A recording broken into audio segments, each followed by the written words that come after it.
immortality, destruction of reality, a moment of silence, please. Beware, foul demons and beasts.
I mean, every time I listen to Terran theme, I just think, how is this not the greatest soundtrack ever made?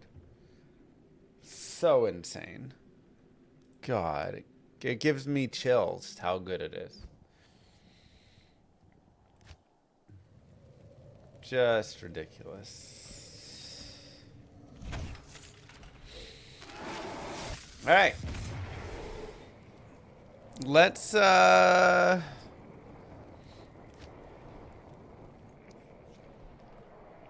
do some fire warlock.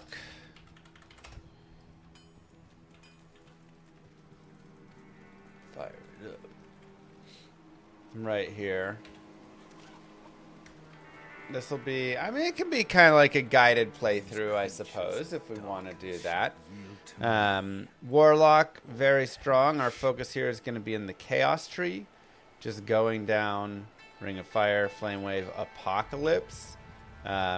This will take us through pretty much most of Nightmare. Act 4 Nightmare is a little difficult, but Apocalypse should make it a little easier there. And we can also use a little bit of the magic that we have for some fire immunes early, and then figure stuff out. Are you kidding? A +2 to charge bolt staff right off the start? Oh my god. Wrong one. Wrong run. But Apocalypse has an immunity break on it, so you can see it has a resist fire -%. And that immunity break works only for itself. So some people are like, I use that, but then my flame wave doesn't deal damage. It only works for itself right there.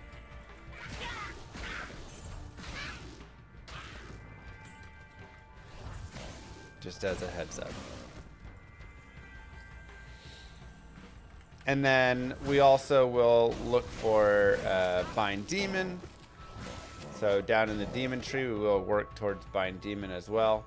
And with Bind Demon, we'll just be looking to get a demon with Conviction Aura. And then that'll help break further immunities and take us through some of Hell. And then we'll also shop a lower resistance wand.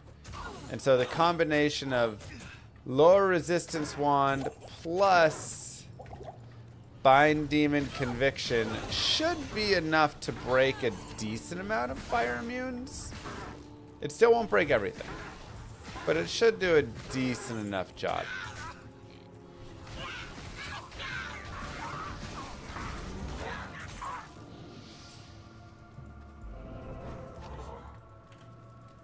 And we'll go ahead and sell and just buy some potions. Get some tomes. So that is the plan. These first points, we could jam them into Miasma Bolt if we want. We can also just hold on to them. I'm actually tempted to put them into Goatman, because the thought will be, at level 6 we'll go here. This can be Radamant, Isual, and now we've unlocked the rest of this, right? We could also save all of the points, so when we hit Flame Wave at 18, we can then continue to put points into Ring of Fire as we're putting points into Flame Wave. That is also an option. Or we can just go point, you know, like kind of start putting points here and working towards Bind Demon. Really kind of some options. So you can pick for yourself which one you would like. If you are going to jam the points into like early Miasma Bolt, then you're probably going to end up wanting to respec those points out later. But remember, you do get 3 respecs as well. So that is also very helpful. Goatman to put in some early work, though, is tempting. But I think we'll have one respec regardless at some point when we're going to respec into the Bound Demon. So for me, I think I will save the points. We're also looking for a 2 open socket armor so we can make stealth. I think I will save the points.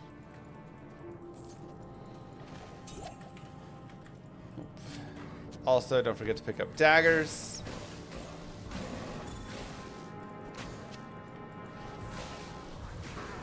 For chances at Warlock skills. And at the very least, potentially some good cash as well. We'll go ahead and just jam Vitality to start. We'll probably end up putting some points into energy later. But right now, and this is actually something I think that should be slightly adjusted.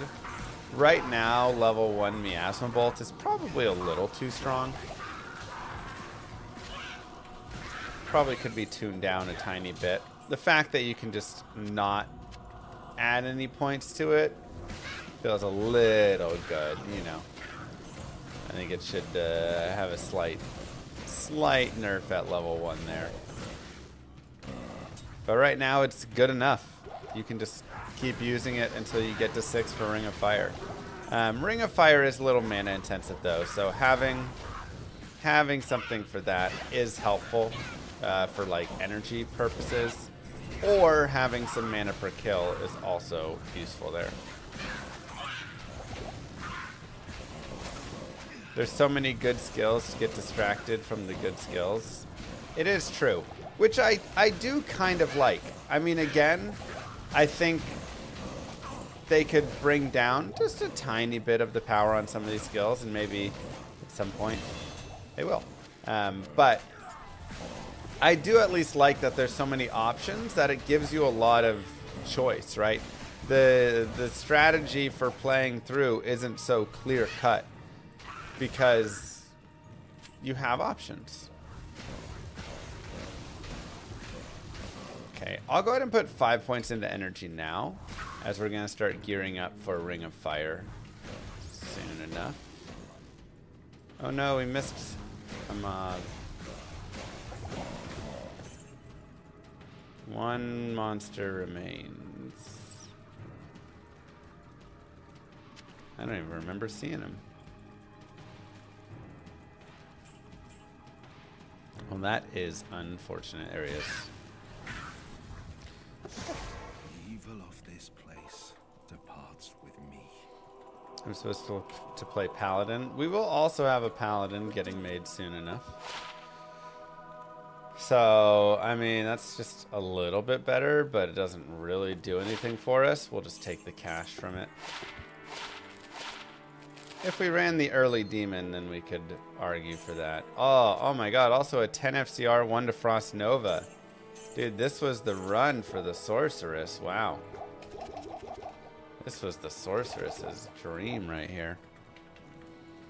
Okay, we'll get some stamina and mana pots and just continue forward. And just try and hit our level 6. I am still on players... I'm actually on player 7. Let me go to players 8. So you can always type /players space 1, 2, 3, 4, 5, 6, 7, 8 to increase or decrease the difficulty.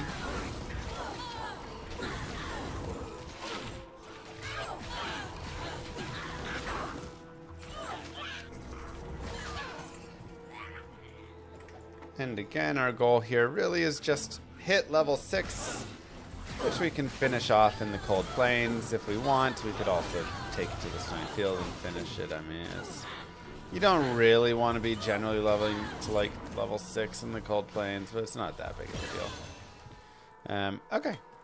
Now we have Ring of Fire, and we can put 1 point into Sigil Lethargy.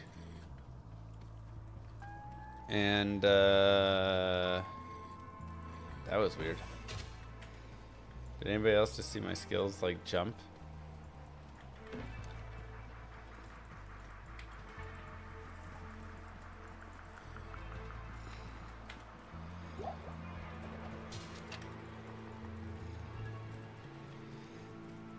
That was really weird. Eham Young, thank you very much for the sub. Very much appreciated. I don't mind grabbing a waypoint. Especially if that waypoint ends up near Rakinishu. Something that I do often like to do is just keep running Rakinishu over and over again. And just level up to like 10 or 11. Just such an easy thing. Go ahead and check out some gloves, why not? Doesn't look like we have an immediate Rakinishu. I'm going to also come in and just kind of use this on these camps. As just like hitting big groups of Fallens can be nice and simple. And 2 sockets, perfect. We got our 2-socket armor. You know, it's actually kind of close. Just turning around that bend. I thought it was going to be a little further. Maybe I'll reset it one or two times. Maybe even until I just get an experience shrine from the shrines if I want to keep checking those. I just like doing this. You don't have to. Good day. But doing 1, 2, 3 runs where you just like kill Rakinishu a few times, and then we also have this boss right here as well, which is nice. It honestly just feels really good.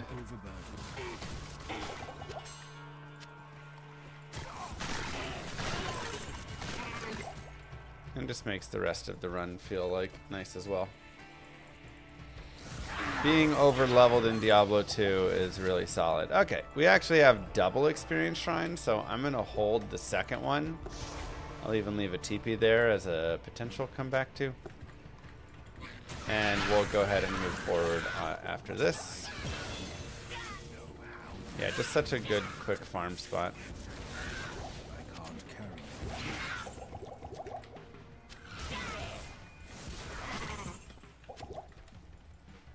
And keep going Ring of Fire pump. If going Abyss Miasma, what level should we respec out of Fire into Magic? Generally, I'm respecing at Act 4 Nightmare. So what level kind of depends how fast you're playing and what you want to do. It's probably somewhere in the 40s is my guess.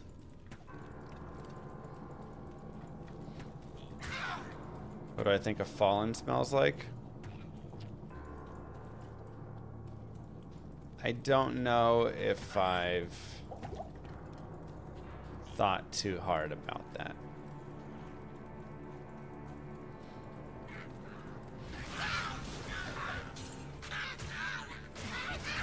Honestly, I never thought Fallen would smell that bad. I'm sure the entire world honestly smells terrible, to be honest. But if there was stuff I was expecting to smell really bad, Fallen is low on that list.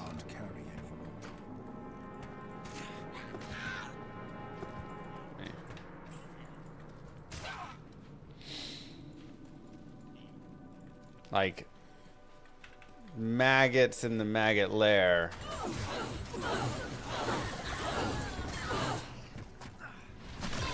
Figuring way worse.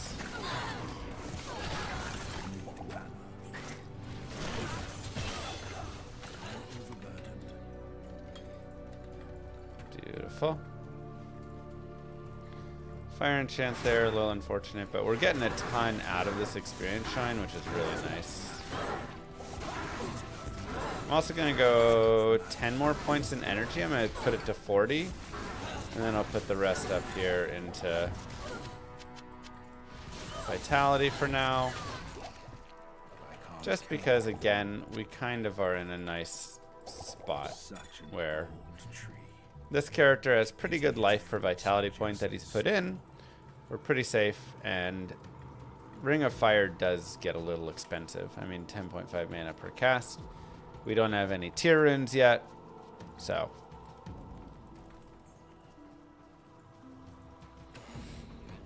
Kane's hopefully bathed. Nah, man, you actually see him come out of the portal. Dude goes right from Tristram to that portal to the camp. So, dude's stanking it up.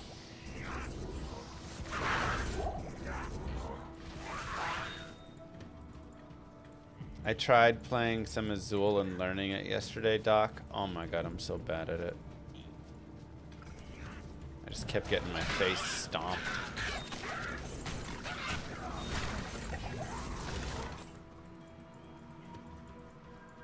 Okay, we want to find the tower here.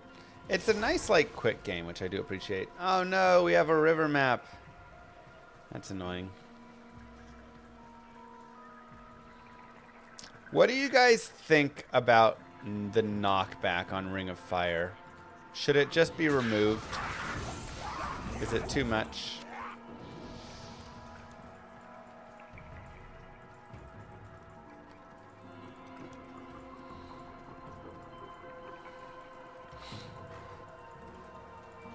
It's kind of fun having like a, you know, I like there being things that are unique about skills. It kind of is good and bad though, right? Like the bad thing is if you're spamming it, it knocks them out of range. The good of it though is it literally keeps everything off of you. Like the safety of it is insane. Nothing can touch you. All right, let's try and find a 2-socket cap as well. Doesn't look like it. Wow, we have just the worst map with that river. Yes. Let's go ahead and ID some stuff. Stamina. Strength. Really not a lot here. All those things just worth nothing. But we have tons of gold at least.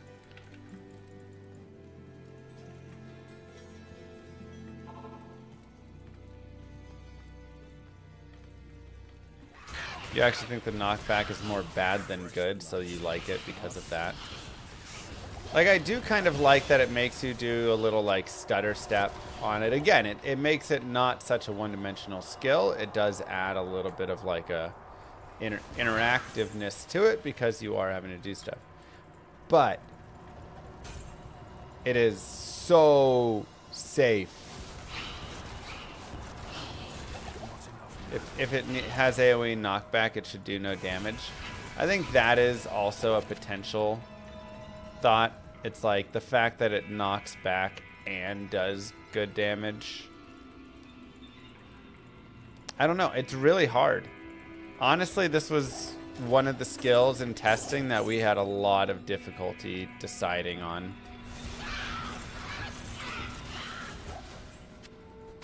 I think overall we preferred not having the knockback, but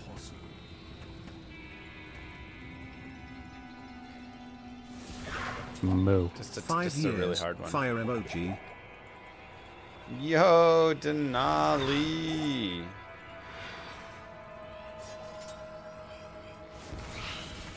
What's going on, buddy?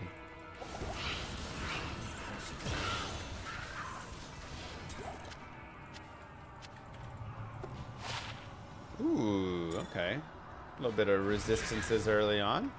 Half freeze duration is nice. Could have just asked chat while I was testing. Should have. What was I thinking? I kind of liked the slow draft we did last time. It was really fun.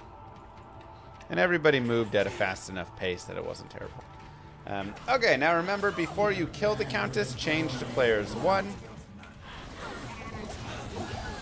Otherwise, she will only drop 1 rune. For the most part. Very hard to get multiple runes off a higher player count. Also, oh, I thought I had strangling gas potions. I guess I sold them. So, like, this feels a little unfair almost, you know?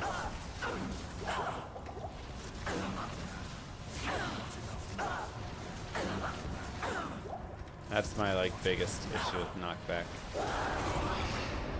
She still can drop 0 runes or 1 rune, but just better chances on lower player counts.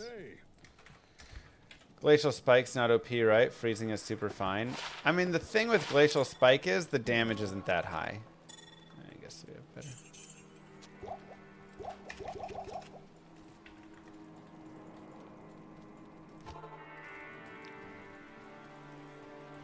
Let's actually go save Kane. Impossible. Like, Glacial Spike is actually kind of a lower damage skill intentionally because it freezes.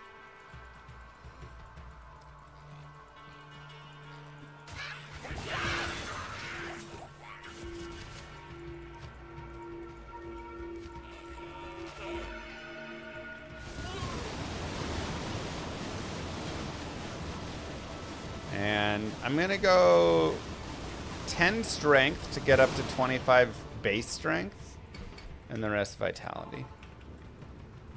This is what happens when half measures are taken with kindness. I can smell Kane from here. Yep.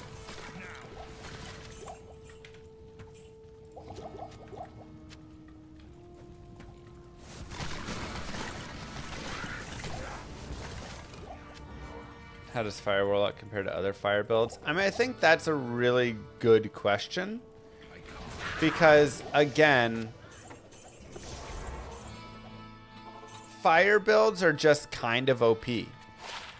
Sorceress, not as much. But, like, Trap Assassin. It's annoying that I can't do anything with those.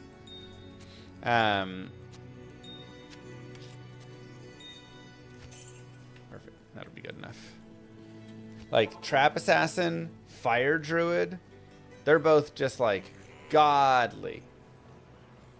By the way, we're looking for Tal Eth Tier Ral. And I can't.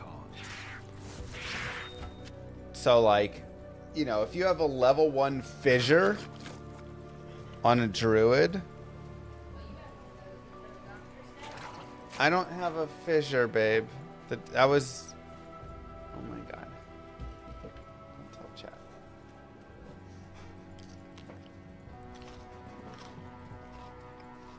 That's HIPAA. HIPAA.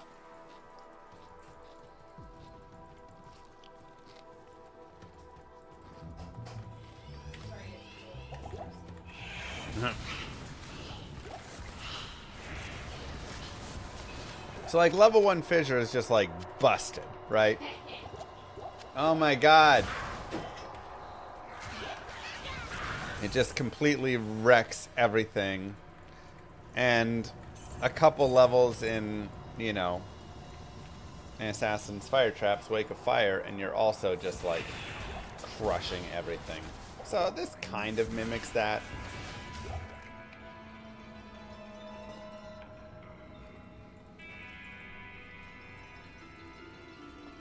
I can't.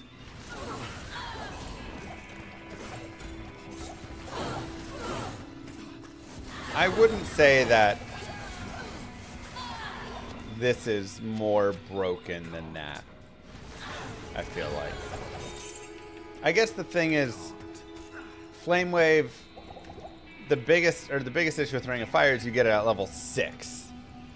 And it's, you know, super strong.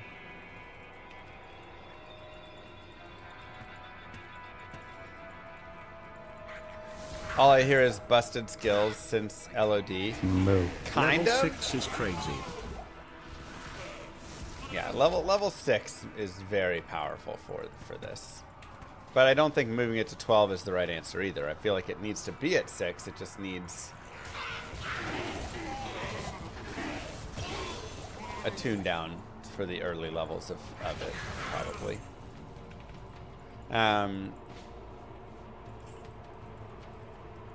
People call for nerfs on anything that comes together well. Well, it's just like, you know, this is players 8. And it's just like really too good. I think the biggest difference between like an assassin and a druid. Another round. Assassin, druid, and like this character. Good day. Mo!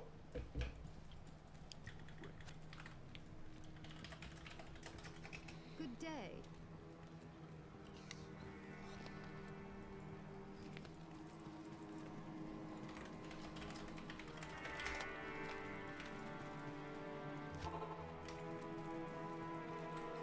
Sorry.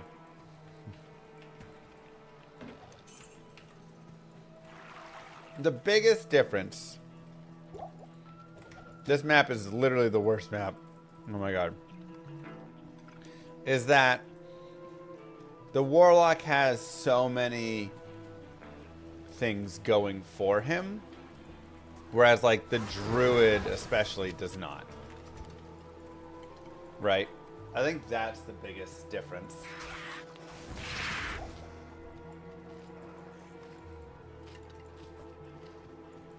So you're like, wow, Fire Druid is OP through Nightmare. But that's kind of like all that the Druid has. Then he has Wind Druid later on, which is okay. I can't. Impossible. But he kind of like falls off, right?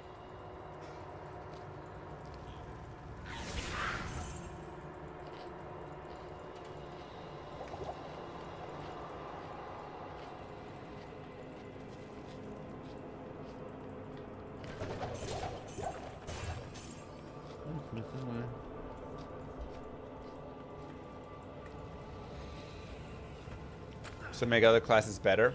I mean, I think that is partly an answer and partly not. Like, you don't just want to power creep everything up.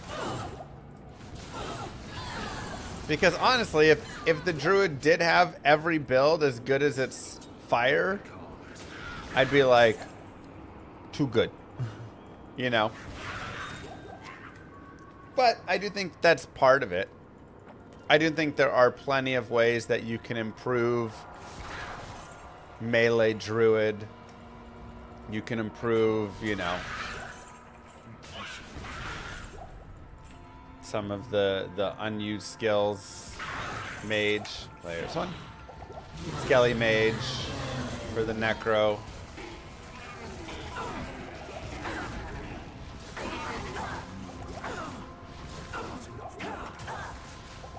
Like, I do think there are places to buff. But I think it's also important to include nerfs when looking at buffs. Like, if you want to maintain a solid power level, which I think that's one of the things that Diablo does have good, is it's not overpower crept. You need to make sure that you... By the way, that tier 1 is really nice for us.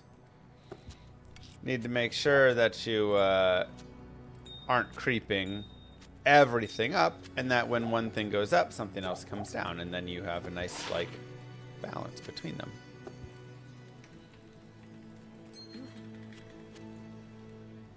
Five to mana, better than 2 to mana, sure. 12 to life. Actually, I'm gonna hold this. We'll save that for a recipe later.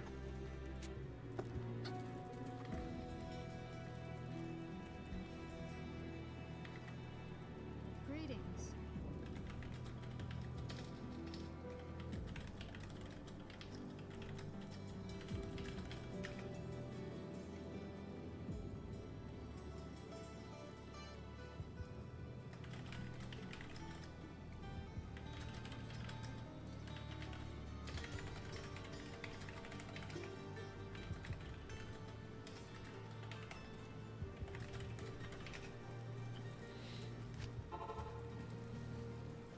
Players 8.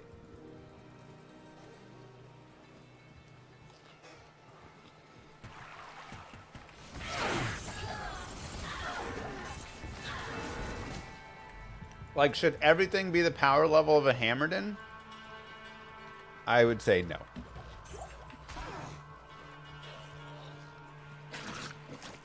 If you're gonna creep everything up to that level, then the game is, like, ridiculous, you know?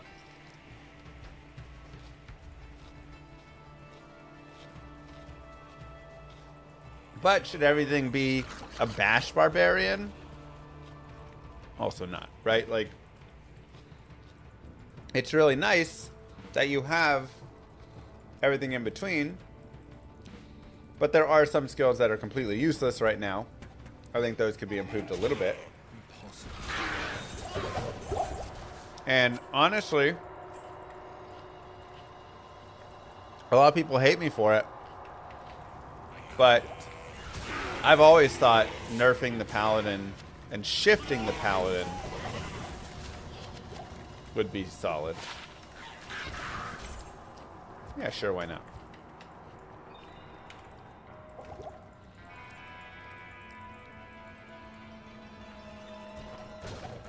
Like, a lot of people don't like it, but I've always thought, I kind of don't like that the paladin is so, or the Hammerden is so set and so just like strong in how set he is with the hammers and stuff.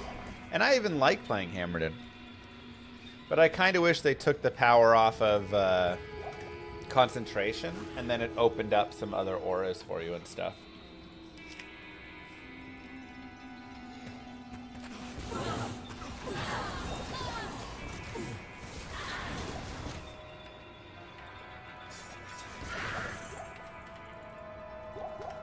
They're not gonna do it, don't worry.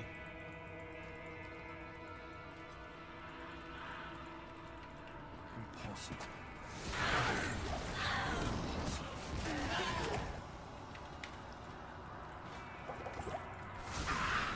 It's fine. I'm designing Llama RPG, and in Llama RPG I will make my own changes, and it'll be my game to nerf like crazy if I want.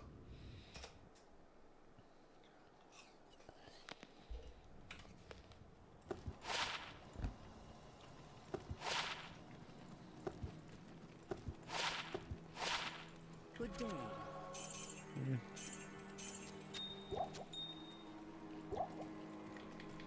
Okay, so you can always shot daggers, but what we really want is a 2 open socket staff.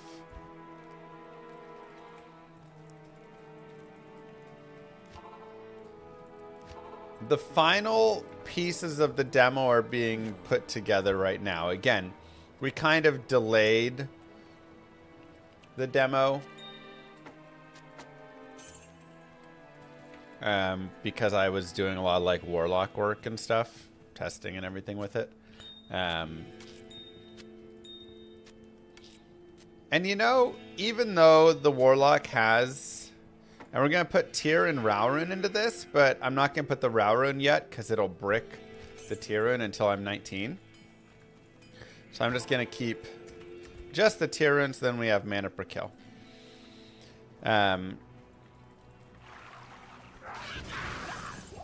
But I'm actually, despite the like difficulties and stuff of the Warlock, I'm actually really proud of how it turned out. Like, I'm very happy with it. Yes, he's overtuned in a few ways. Yes, there's some things that we missed. But Overall, I think the character is fun. And I think even when the tuning of it gets brought down,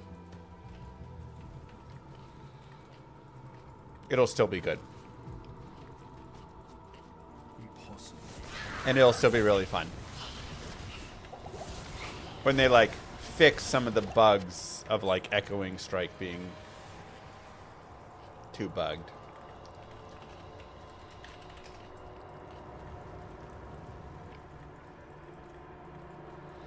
Did I tell Warren I was putting Llama RPG on the back burner to test ROTW under NDA? Nope. He didn't know anything. He just kept doing his thing, and I just wasn't as involved for a while.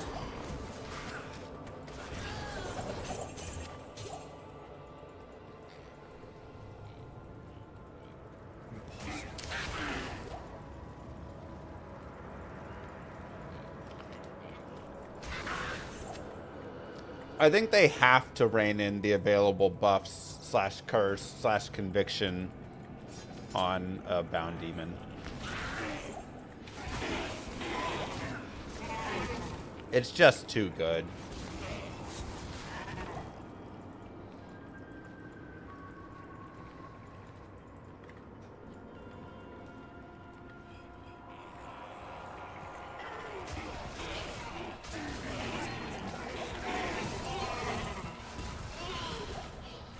It's just like so good.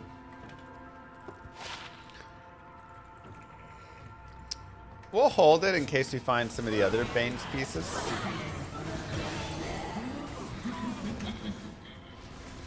Come on, Talos. Yeah, having like a free walking Sunder is like a little too good. But you don't want to just neuter it completely either. Like, I'm not advocating for neutering it completely. My thought is, at the end, if you are still getting a bindable demon on at least like 30-40% of builds, then it's great, you know?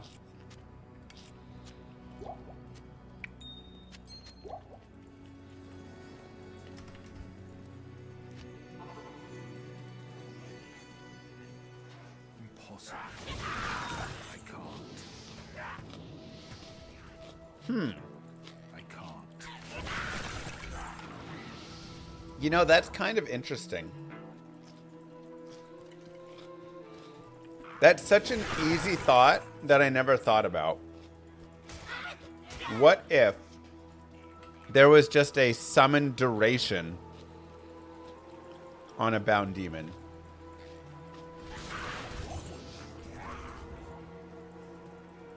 Like that makes so much sense.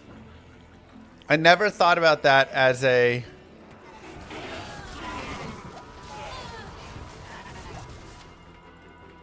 potential nerf, but all of a sudden you're not like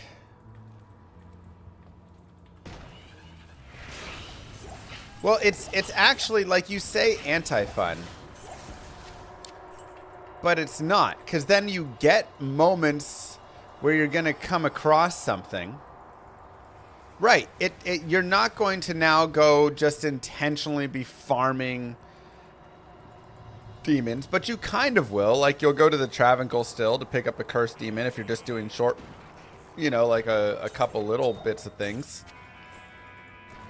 But now you're kind of using Bind Demon in a way that it's intended. Like, my first thought is, oh, I wouldn't use it. But then I'm like, well, I'd still use it. I would just bind a lot of demons as I'm running along. Oh, hey, I came across this, like, cool cursed demon.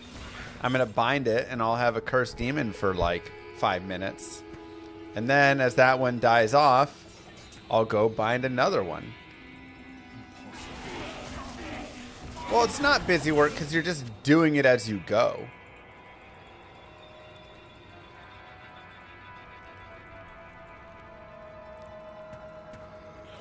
Like, this is literally how the necromancer functions. You're saying that would turn everyone off from it because you'd have to go every run and rebind a demon. That's literally like exactly how the necro functions. He has to go and rebind all his summons and to revive every time. Oh my god, I just cannot find Taleth. Alright, for the purpose of this, we have hit level 18, which is like crazy. We're just going to grab a Talon and Ethrin. Perfect! We got a stealth. GG.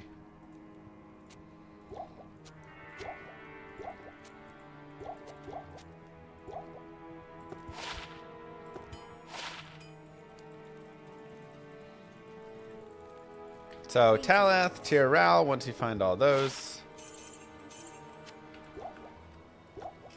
Good to go. We'll get some more stamina potions. Let's go to the Black Marsh and continue forward. Great rune drop on that run. Yeah, we can save those for visual. Now, I do kind of wish I could carry my summons through the game, but revives, no, not really. Hi.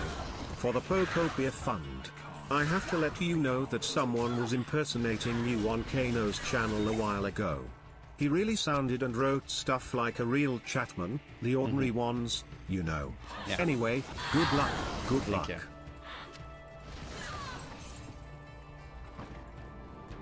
But like, it's a very interesting, like, necromancers, do they use revive? Yes, they use revive. Not every necromancer uses revive, but some necromancers use revive because they're able to revive some demons and they can have bigger,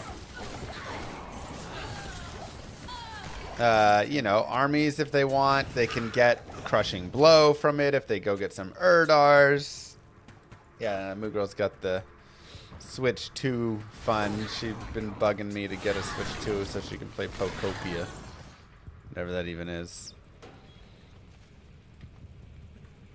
And this is stronger than a revive because you're still getting all sorts of sweet things from it.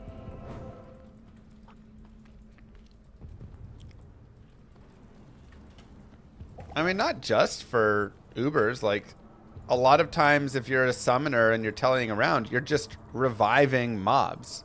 When I was a necromancer, I did my 99 run, I would just revive 7, 8 mobs because that forms a little bit of a shield where if you have enough like summons there, then souls won't hurt you. The damage gets like dished out to all of them instead. Right? The goal is not to make a skill that is used 100% of the time by every single build. The goal is to make a skill that's used 30-40% of the time. That's like a successful, good skill. I can't carry anymore.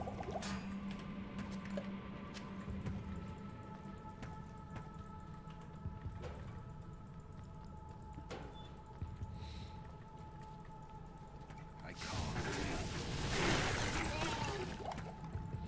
So yes, the bound demon is not immortal. And like I say, a lot of people are talking about this and saying that'll ruin it, that'll whatever, without having even like played it in that capacity. Because I will tell you, when I play through this game, like on this playthrough, I'm not just going to have a single demon that's immortal for the entire time. It just doesn't happen. When you only have 1 point in it and you're a little, you know, you're playing through the game and doing whatever, that doesn't happen. What you actually end up doing is way cooler. You actually end up playing through the game, and then as you come across mobs, you start just binding them.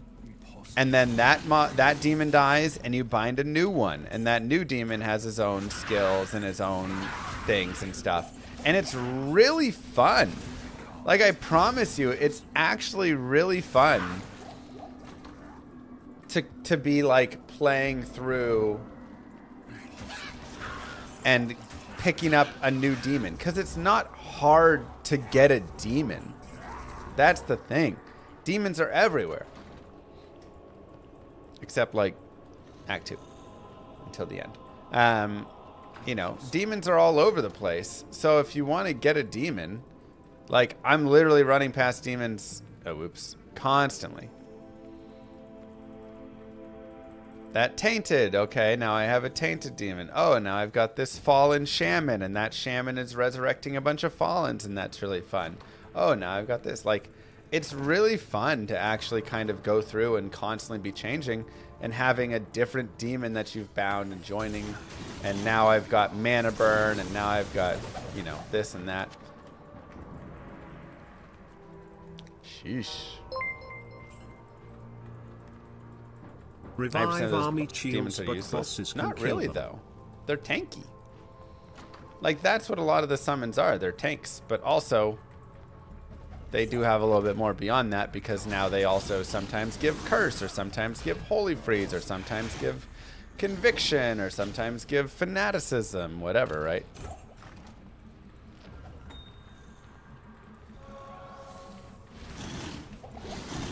Like, I'm just saying, if Bind Demon was turned into a summons skill where they have a duration, I would still use the skill. Let's go to players 3 for Endario.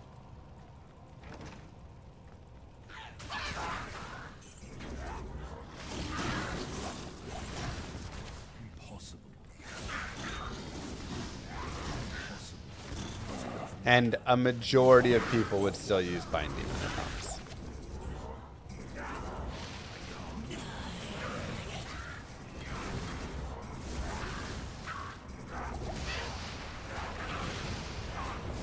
Move.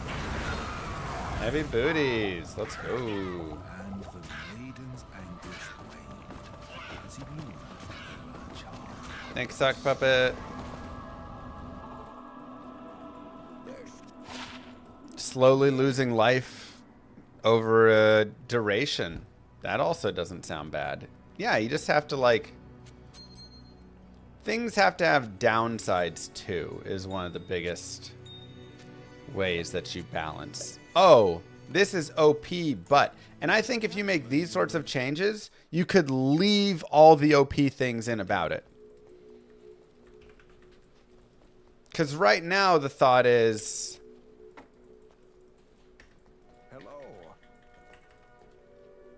Okay, now we can go tier Rao for Leaf as well. Hooray. Right now, the thought is we need to fix something with Bind Demon. It doesn't die to Ubers. It can get Curse. It can get Fanaticism. It can get Conviction. You can get all these combinations, and it's just like way too good. And I'm saying you can actually leave a lot of that good in. Which is some of the fun stuff, is when things are OP, like Static is OP and Hammers are OP and whatever. But you have to have a downside on it. Static only works to 50%, you know. Let's go ahead and upgrade our belt to get 12 slots. How do I know I can try? So I think a duration is actually such a simple... I do think they need to be slightly... not as good, like tanky against Ubers and stuff, but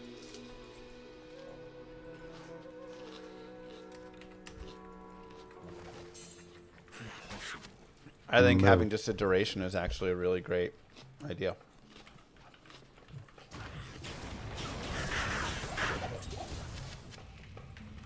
And maybe it still travels between games with you. So you still can have it for the full 5 minutes or whatever it is.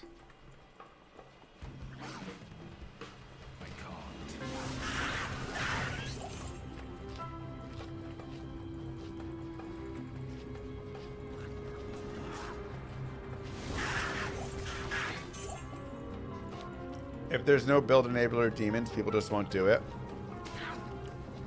I mean, I just fully disagree. I think people will use it all the time still. But again, I don't think it'll be 100% use case, which is not where it needs to be anyways.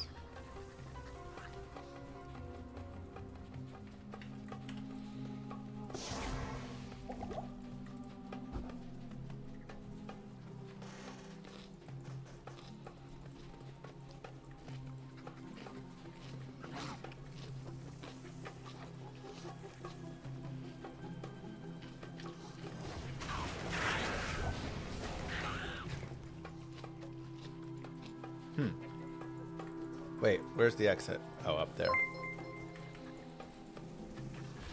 Hi, I'd like to order some soys for some friend. I've been told that here I can find the best soy hunter. They say you love every single minute of it, and that you really like spending a week for each bear. How much for 2?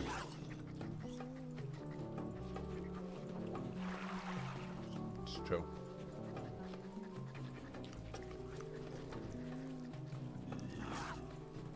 I only got one. I sold one.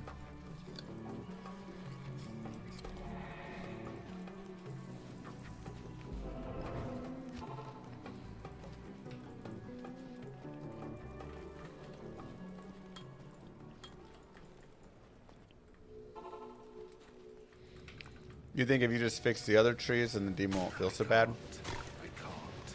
I mean, good. I mean, it's... The demon is just too good. Plain and simple. I can just go get a demon. He can give me curse. He can give me conviction. He can give me fanaticism. Some of the best like skills in the game for free. And he can tank Ubers. He can literally sit there and just tank Ubers and take 0 damage.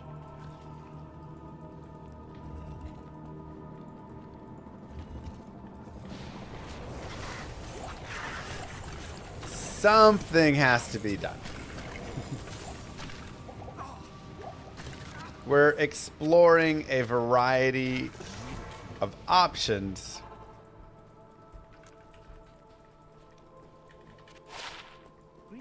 And I don't think bringing up the rest of other characters so they also can have something tank the entirety of Ubers is the right idea. While I do still agree, increasing other classes to improve them certain ways and certain ones is a good idea. That sort of power creep is like, hey, let's go play Diablo 4 now. Why are they so tanky? Because Blood Oath? Blood Oath is partially... There's just a lot of, like... They just have massive life. Don't tell us too much. NDA. NDA. I don't know anything, so we're just talking.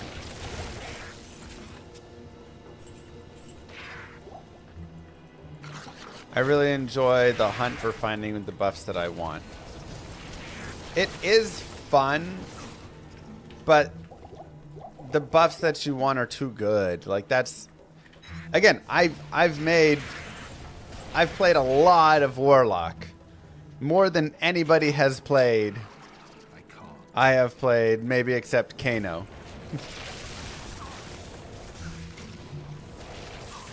And I also enjoy the hunt.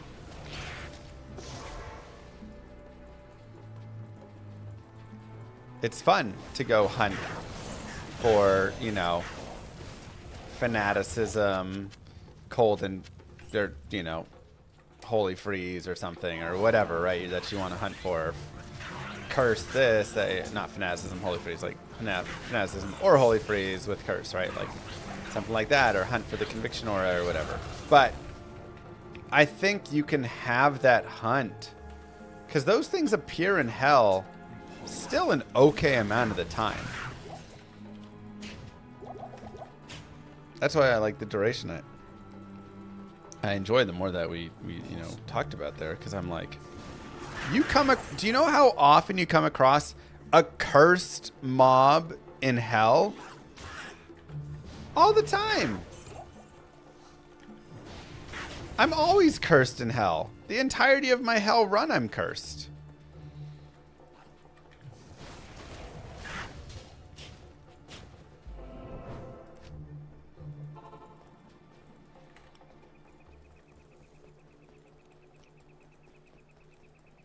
So you either like have to allow for cursed,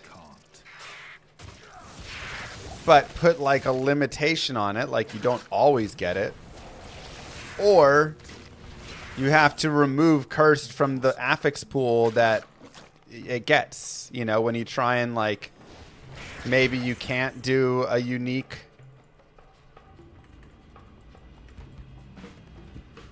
Right? You can't like bind a unique mob, or you can, but you don't get the base affixes that it comes with, or something.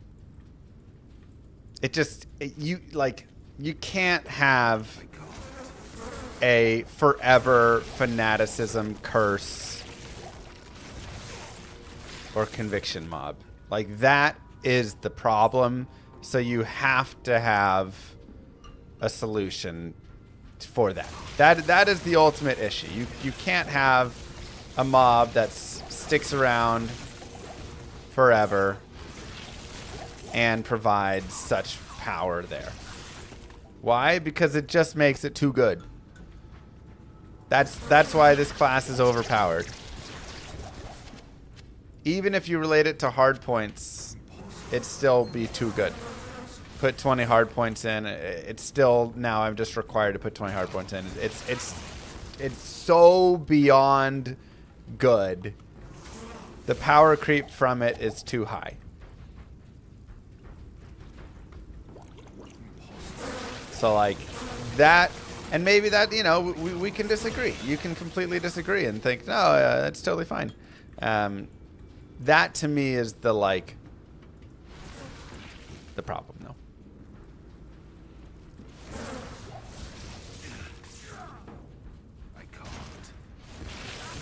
The Bind Demon is either so strong that you need to not be allowed to have it forever, or have it forever but not be as strong as it is. Now, it can still be strong. But like, to me, it's like, if we're going to have that level of power consistently in here, we might as well just be Diablo 4 at that point, right?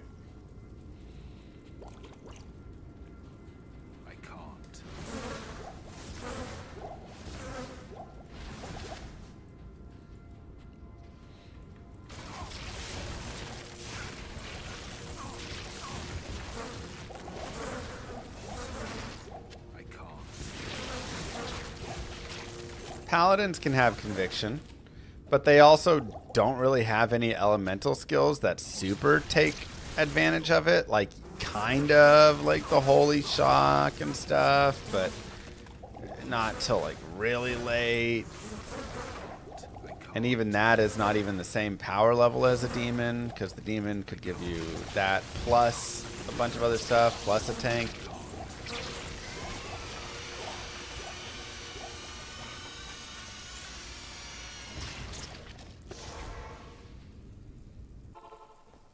Rebinding a demon is annoying if it dies, though. Well, here, I guess we'll go FCR and lightning res. Ooh, that's good enough. Here, the idea is, if you make it so it's not just the, you know, like you go and hunt the perfect demon and then you have this god demon forever, and the demon is either not as godly or on a duration, then you're not doing this forever demon farm where I go run around and I have to spend 5 minutes farming a new one every time I die, or it dies for whatever reason, blah blah blah. Now you're literally just, as you're playing the game, coming across demons and just binding the demons.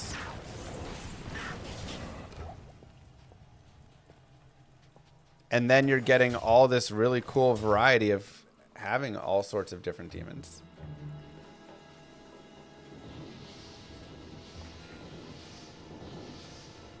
And I think it's really fun. Shadows ascend. Like I say, the reason I like the duration idea so much is because I do think it's fun to have a cursed demon or, you know, Fanat demon, like to come across a really good demon. And this would still value that. You'd come across it and you'd go, yeah, let's go, I got this sweet demon. And then it'll like make the next 5 minutes or 6 minutes or whatever of your game really fun while you hope to find another sweet one. Ooh, that's tough. How disappointing. Those are really nice, but 20 fast run walk I kind of like more right now. But I might save these for later. Not everyone plays 24/7. I mean, this has nothing to do with playing 24/7.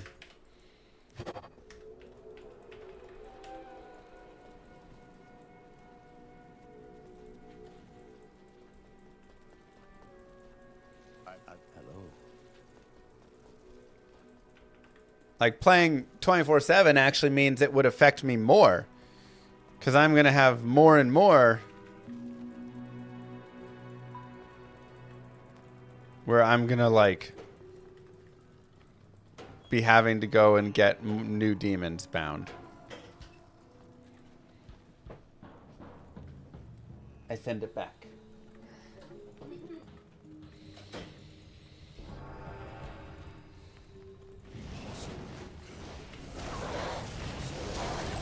Also, it would still be like 5-6 minutes that you would have this demon. I mean, that's a decent amount of time.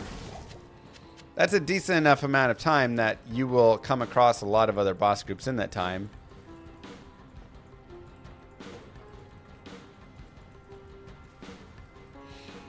Where you could pick up another sweet demon.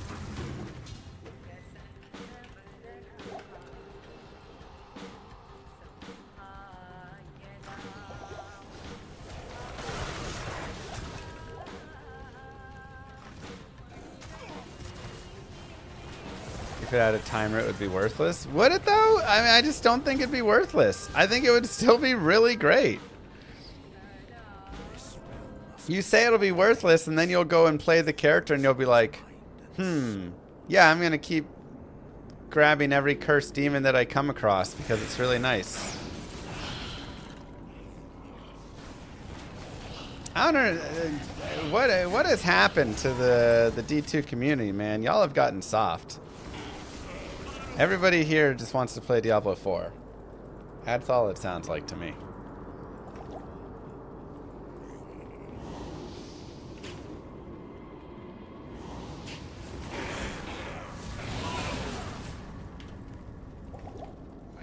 Y'all have gotten soft. Who said you're less than me? I just said you're soft. What happened to the grinders?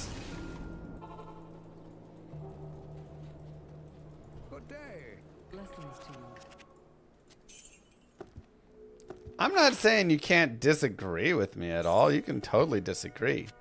Just the way people are disagreeing is like, let's make it even stronger.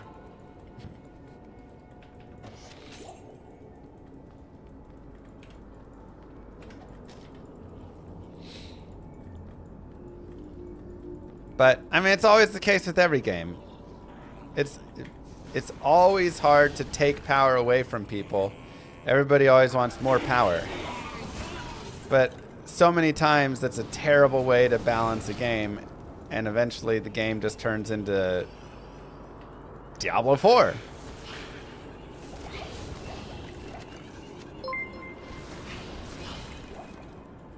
Soft. It took me over 400 runs to get my sword.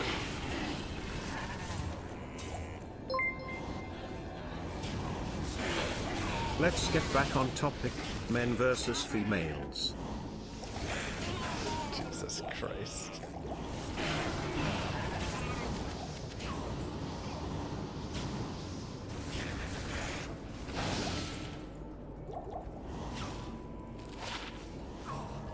Yeah, I'm not saying it's the perfect idea. I'm just spitting out Thoughts?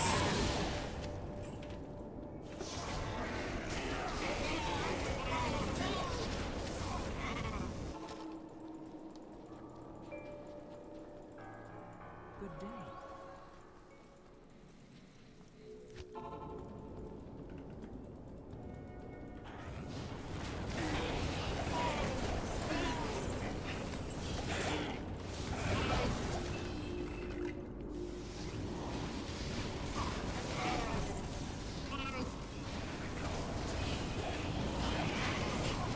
I apologize for calling you guys soft. I wasn't kind.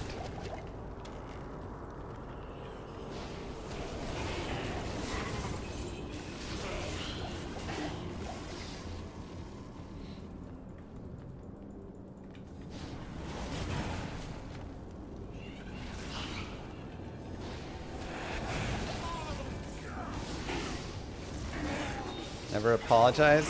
What is this? Andrew Tate's class? Come on.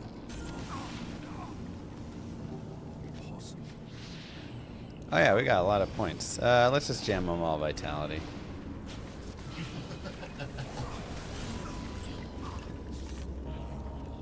Such madness await me as well.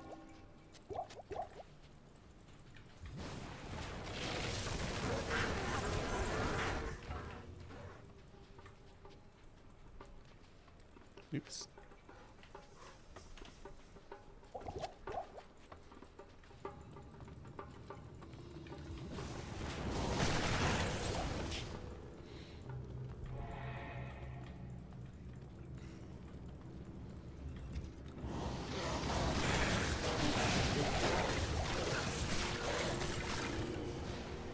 Yeah, what if there's some idea like this? Oh, I mean, there's so many different ideas. What if, like,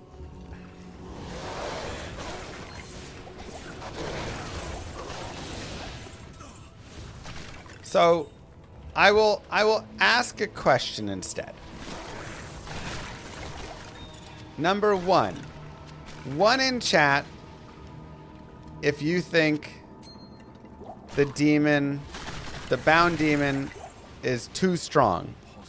2, if you think he's fine. Okay. So we all are in agreement the bound demon is too strong.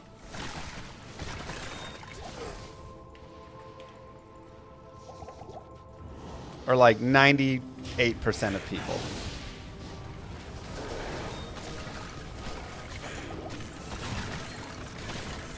So,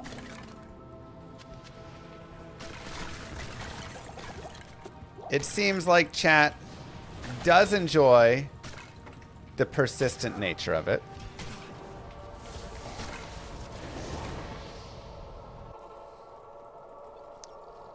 But if I mean, it has to be less tanky than it is. Nothing should be able to tank Ubers. Like, no summon should be able to just sit there and tank Ubers. I think we can all agree with that statement as well. That's kind of absurd, right? Good day. But we also don't want it to be something that just is dying 5 to 10 minutes, because if you're spending time farming it, you want to maintain it. So, players 1 before we do Duriel. So to me, oh my god, that power. To me, that leaves us really with one solution, which is we have to reduce the power of the bound demon. So it's something that is going to be persistent and you're going to keep around, but you're not going to... So I think that is then, you know, I think this leads us to the original idea of removing conviction from its aura pool, or if you bind a super unique, you don't get the base affixes on it. You get what you add into it, right? It automatically gets extra fast, extra strong, spectral hit, and an aura enchant if you have a high enough level on it.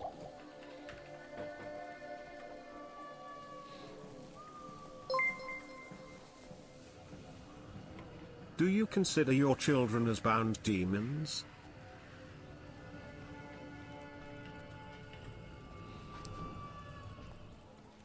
Yeah, probably. Or lower the level of the aura. Could be something. Yeah.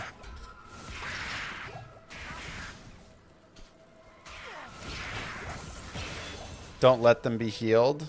So just get rid of Engorge. Or Engorge becomes a different skill. So they just take damage over time and die. But doesn't that get to the same idea that people don't want them to die? Like...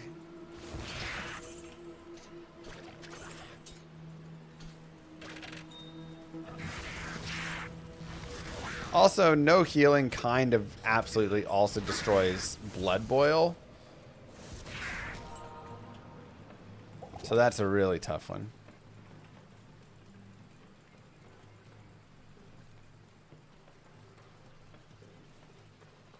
Impossible. The Bound Demon skill chain. Wait, what? I've seen fools fawn over less. I'm sure someone in that backwater will. I can't.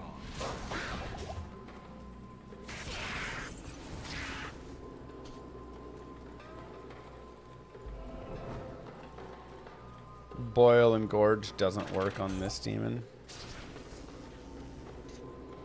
I think it's a fun build, though.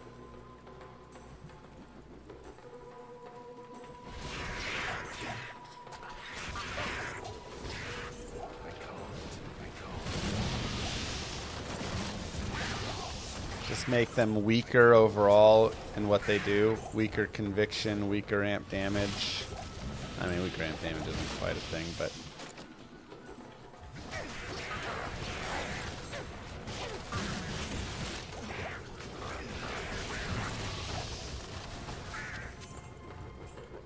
I think that's something, a potential.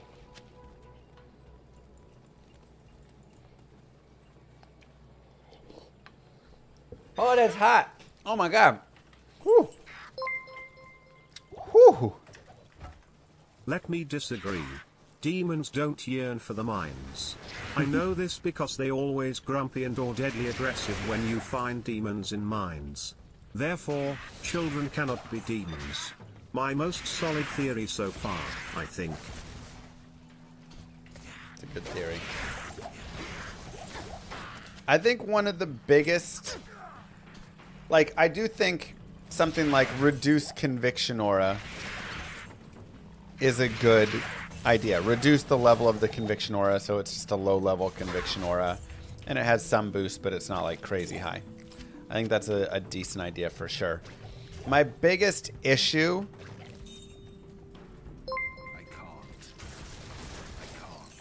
My better half loves our Switch too, so here's to the Moo Girl Fund. Thank you for donating to the Moo Girl Fund. Moo Girl appreciates it. And I do too. My biggest issue is the strongest build is an Echoing Strike Warlock. And honestly, the best bound demon that you get with it is a cursed either Fanaticism or Holy Shock, Holy Fire, Holy Freeze, because it automatically curses instantly. Thus, everything gets cursed.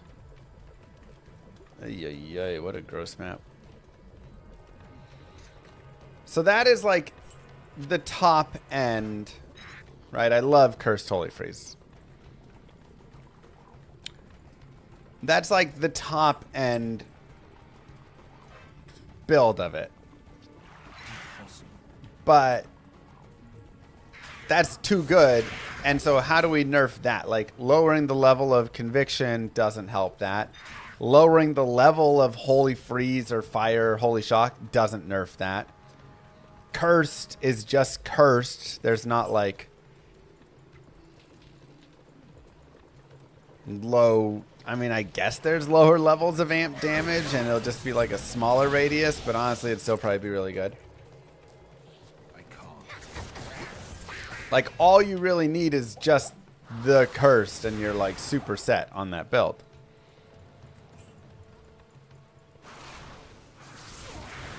So that is the problem to solve, is do we have to remove curse?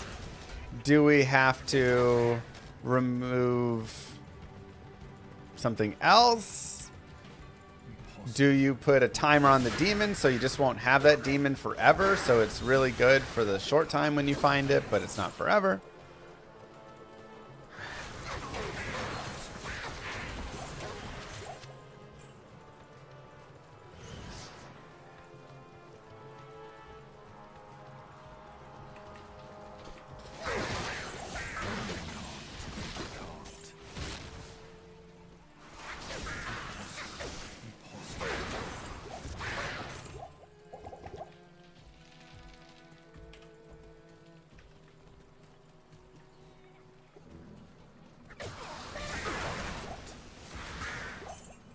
Orders should come from higher levels of demonic mastery. And unproc abilities beside divine demon. Some mixing and matching there.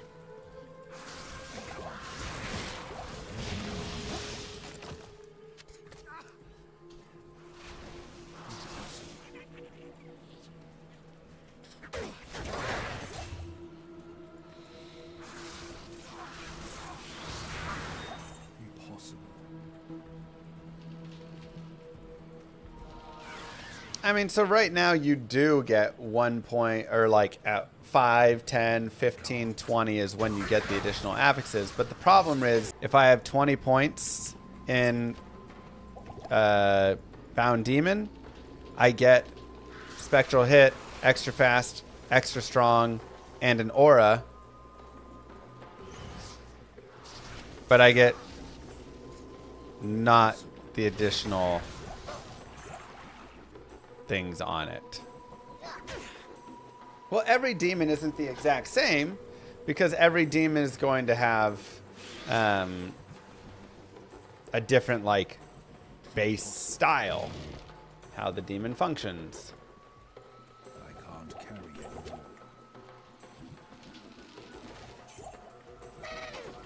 I can't.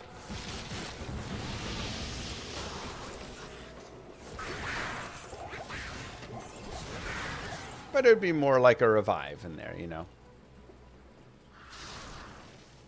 It's more boring, but you know, again, it's like otherwise, like the problem is giving a forever curse is just too good.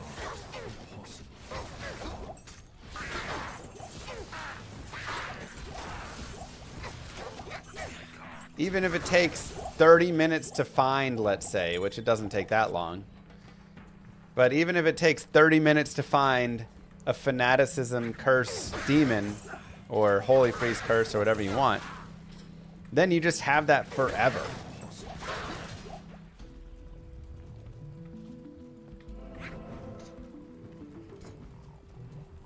If Echoing Strike did 2k damage instead of 22, would you still think it's OP? I mean, being able to break all physical immunes is still really good.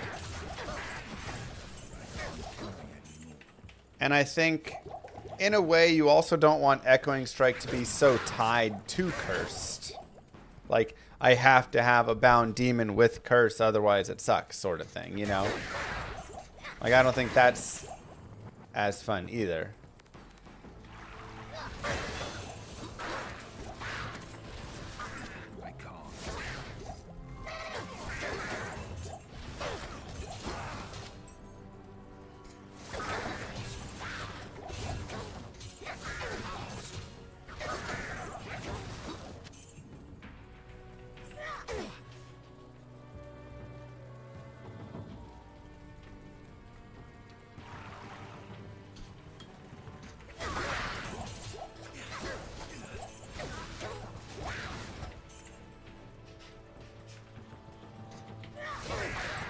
Yeah, but you make Sunders more achievable. All of this comes balanced together, right? I think you do this change, plus you also make it so Sunders are easier to get, and now you're going and working to get a physical Sunder charm on this character.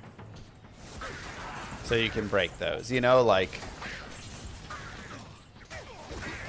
Or you can run Hex Purge and have that magic damage as well, you know. I mean, there's obviously always different ways, but... Almost make the purpose it could serve.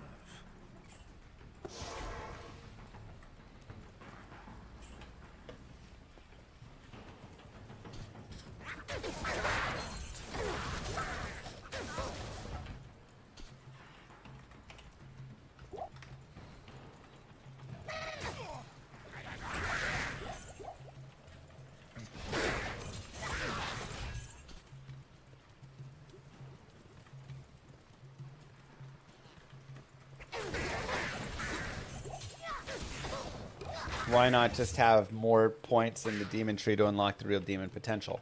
You know, I also think this is potentially...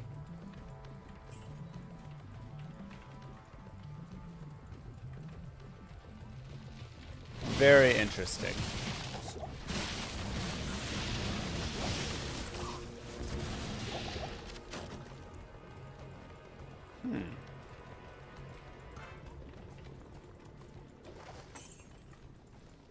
Huh.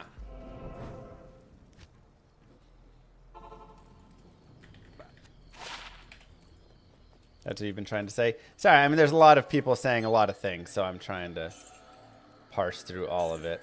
I do like 10% MF, and I feel pretty safe right now, so I'm going to put the Magic Find on. Oh, well, that's also nice.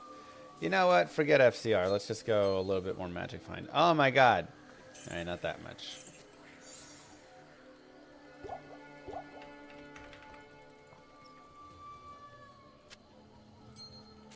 Because now my thoughts go a little bit like this. I mean, again, we're all brainstorming here. Is the Bound Demon overpowered right now for being able to just put 1-1-1-1-1-1-1-1-1? Or even, because like, if I do Echoing Strike, I go 20 points here, 40, 60. And I'm good. 60 points and Echoing Strike is maxed out. Right? 80 points and Cleave is maxed out. If I want, I can put more points into Levitation Mastery, whatever. But really, you only need like 60 points, which leaves you a ton of points. Right? Like so many points still.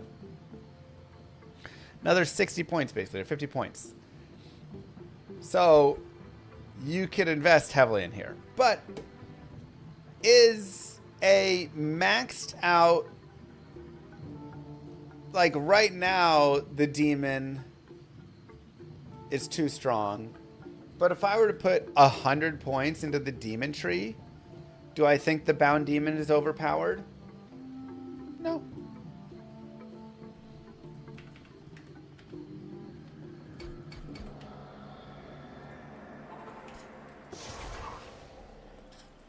So maybe the idea is just Bind Demon has a bunch of synergies, kind of like Valkyrie does, right? Valkyrie has synergies all over the place. Right now, there's just like no synergies.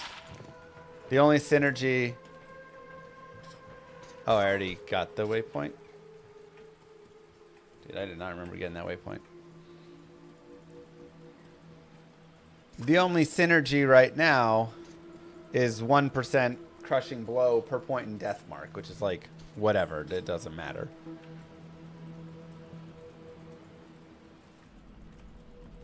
But what if, rather than just every 5 soft points into the Bind Demon skill, it's now hard points across. When you have 20 points in Engorge, you get an aura added to your Bound Demon. When you have 20 points... I mean, that's just probably not exactly how I'd want it to do. When you have 20 points in summon in demonic mastery, you get the ability to bind another thing, right? Blah blah blah.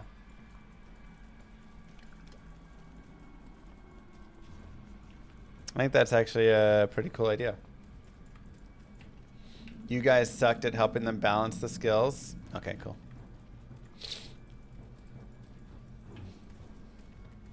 I think we did too good.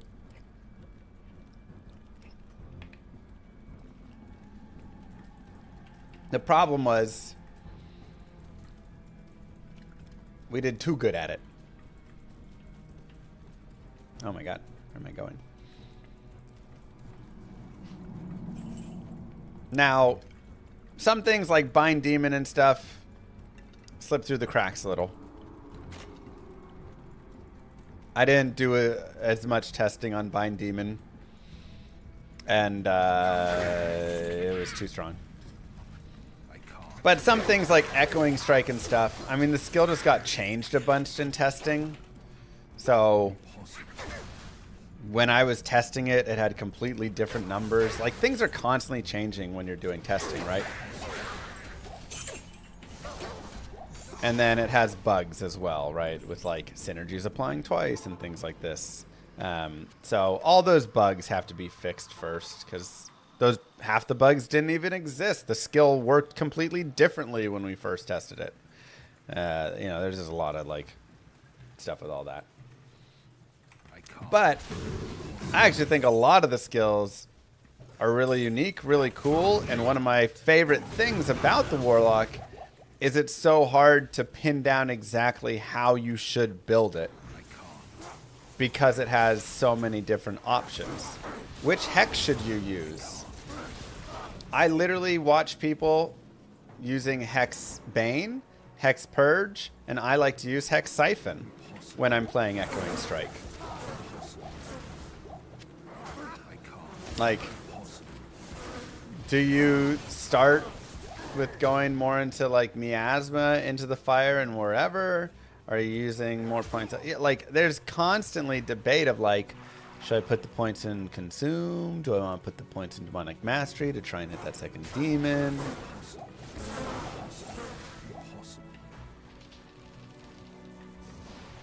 So I kind of love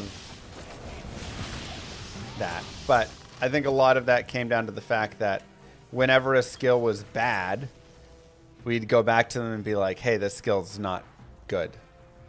This skill feels like Inferno. And then they'd be like, all right, we'll fix it. So we kind of like removed all the Inferno skills from the class in a way by getting them improved. But now, like, some of the things, you know, I do think early fire is a little too strong. Early magic is a little too strong. Though, again, Miasma Chain has some bugs as well where it's doing too much damage.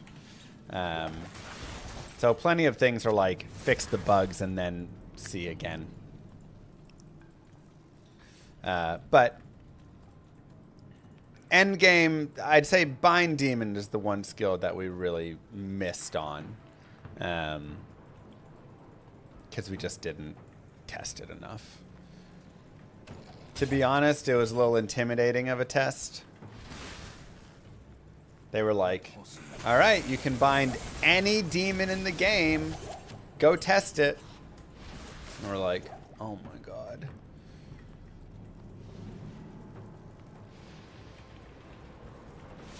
And then you're like, now I have to test every skill build with this.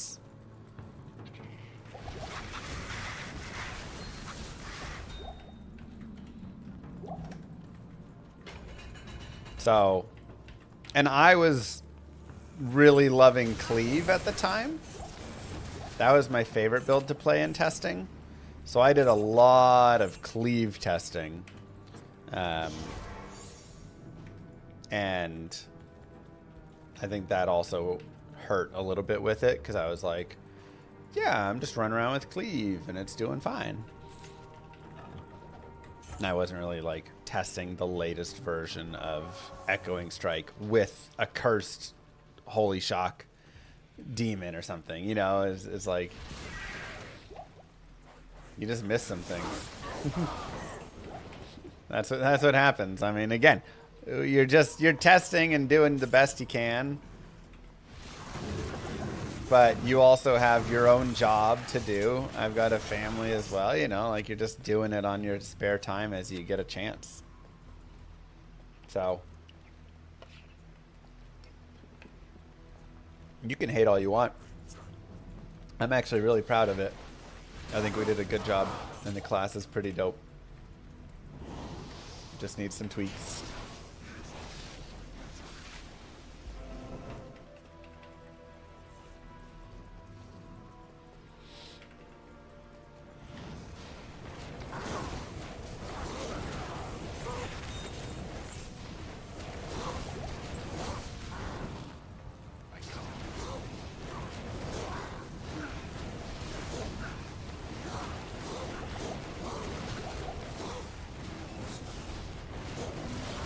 They weren't paying me by the hour to slump. Oh, they weren't paying us. We were volunteering our time to... This is just time that we put in because we wanted to make it cool.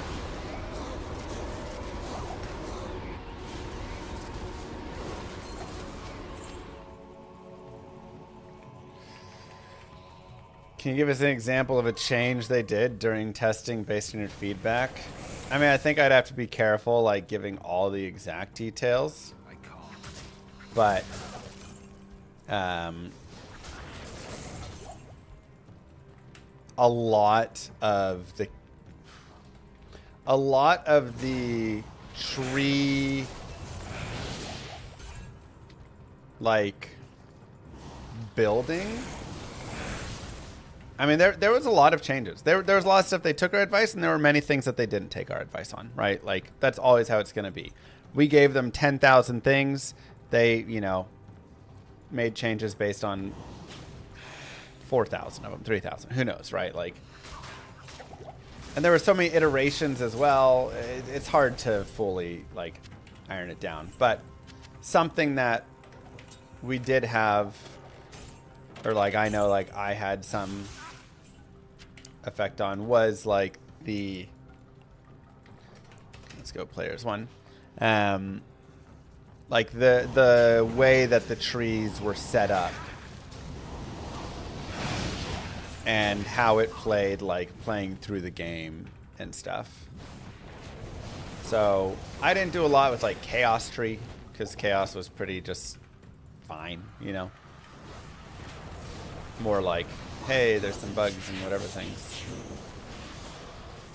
God, that's so strong. But I did stuff with like Eldritch Tree. Like the Eldritch Tree I actually thought was pretty rough to start.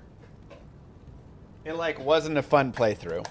Just like where all the skills were didn't feel like it made a lot of sense to me. And like what you were putting points into was kind of awkward.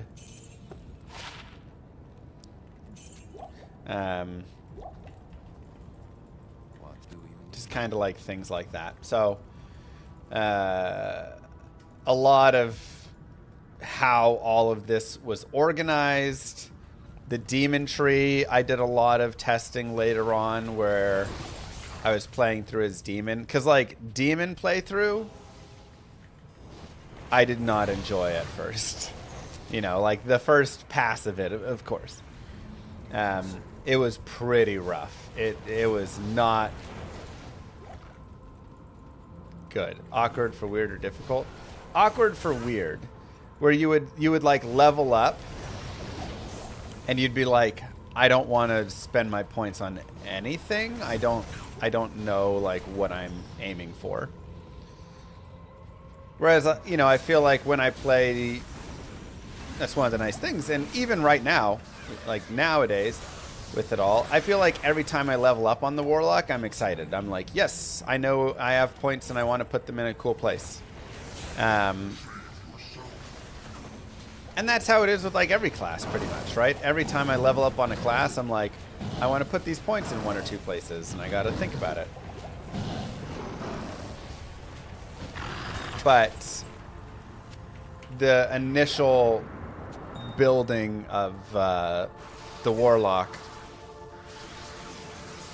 for the Eldritch Tree, I would level up and I'd be like, I'm not gonna spend my points, and I would go through like 5 or 6 levels and just have skill points sitting there because I was like, there's nothing that I want to put my points into. So it's just like an awkward way that like the skill, when you unlocked the skills and where they were in relation to other skills. So we did a big like, you know, a lot of testing on that to, hey, what about this? What about this? And then I really think the tree is built super well now. And then, like I say, the demon, like originally it was like only one demon could be summoned. You couldn't have multiples. And some other things. And it just was feeling like a very, very slow playthrough. Like if you wanted to be a demon summoner, you would have one goat man, and he would just run around and do goat man things, and he didn't get skills. Like now he gets, you know, frenzy and berserk and all these things early on. Those were like later on, and so he would just like sit there like, all right, goat man, you kill all your stuff and I'm gonna sit here and watch you.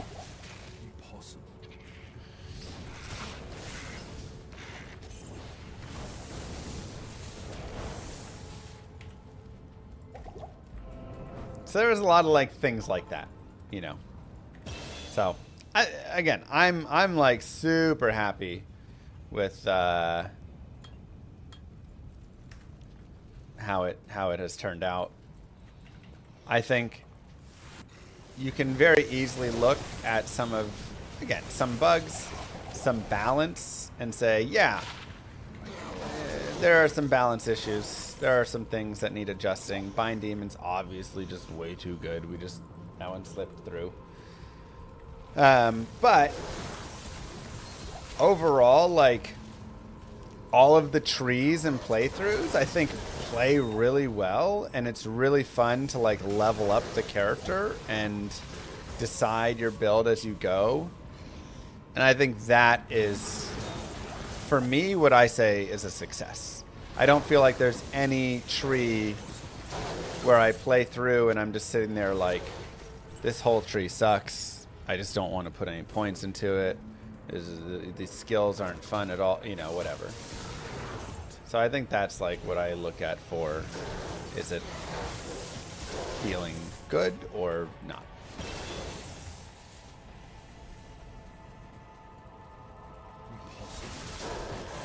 Why do people think I'm the lead dev? Some people meme, and then other people that can't understand a joke or something take it as truth. And then start hating on me for that. So I feel like more Goatman would be nice. I really do think. I thought going up to 3 would be solid enough. After having played, I really do think every 10 points in Demonic Mastery should be another demon.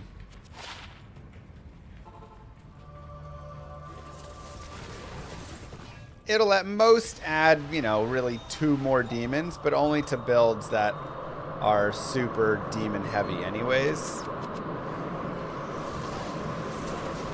Including soft. Well, yeah, you can only have...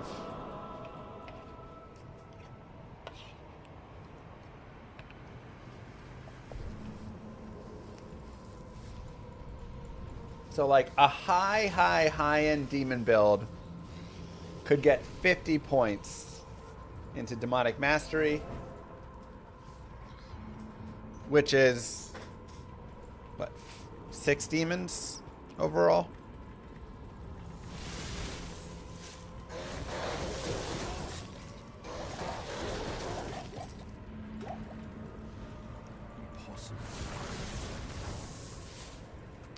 Doesn't seem that crazy.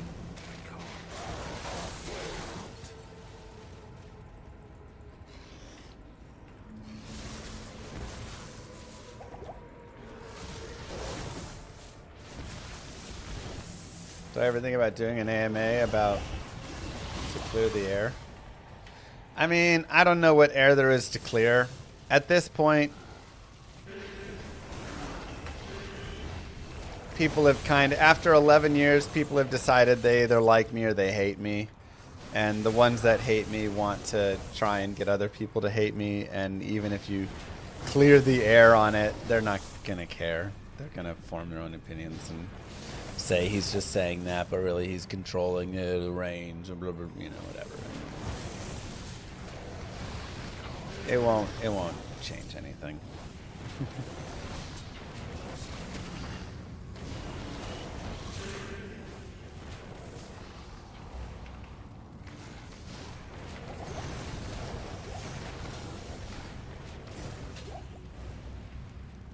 I am overburdened. So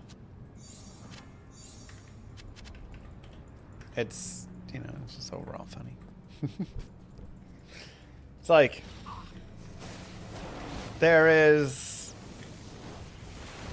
we were more involved, but also less involved than people think at the same time. We were more involved in the way of, like, there was plenty of design, you know, of like how the skill tree is. Hey, Echoing Strike used to have a pull on it.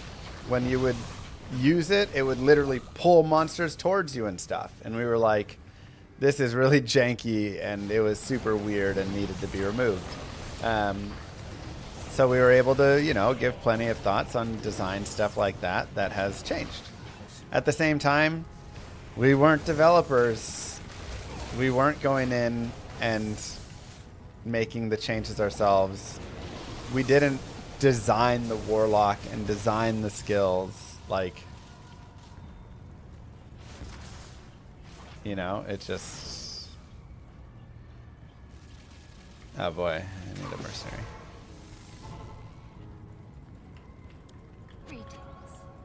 We just tested and said, hey, this works, this doesn't work. Try this, don't do this. And again, sometimes they'd say, nah, we want to do it like this. Okay. And it will be like that.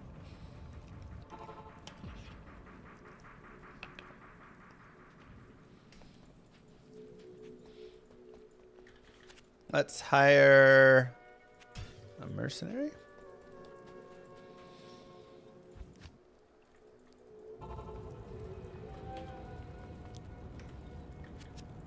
Why does the final skill suck? You think the final skill is bad? Mirrored Blades? Mirrored Blades is so cool.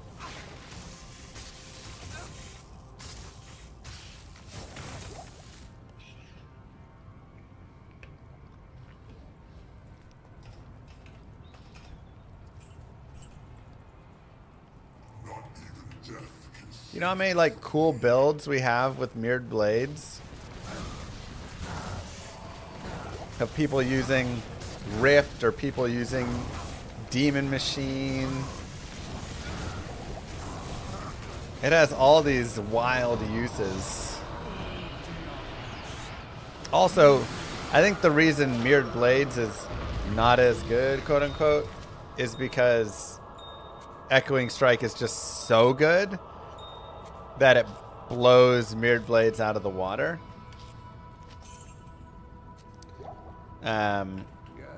Once you reduce the power of Echoing Strike, all of a sudden, like, oh wow, I don't have as good of a single target spell now.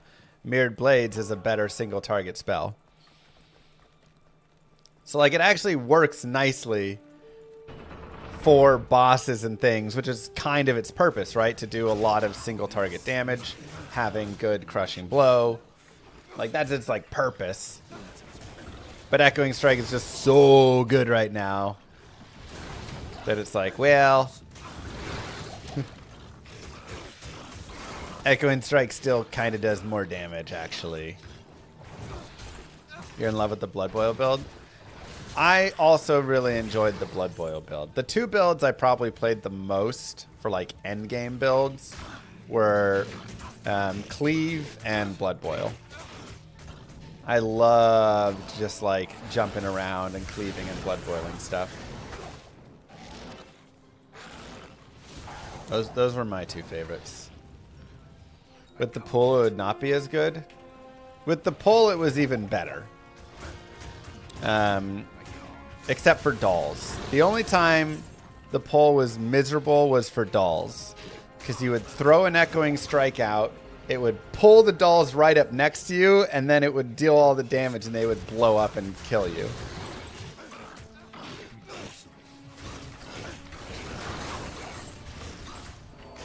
So that was really the only issue. But the problem was it was a forever... Ooh, broadsword. It was a forever just like damager or whatever. So by that I mean, or like CC, crowd control.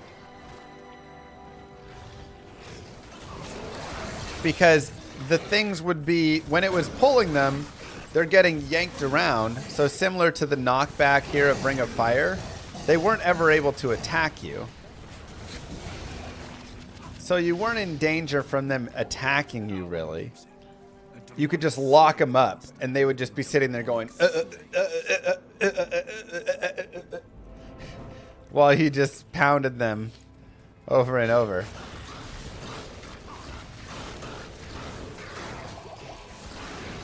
And so it was like way too good with like heralds and stuff, especially because you could just chain lock the heralds and just. What are the mosaic rebalancing? Why does it need a rebalancing in offline?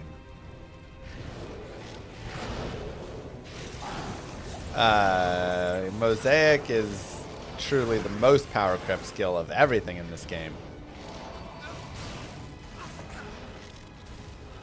And needs to be brought down. You want to talk about power creep?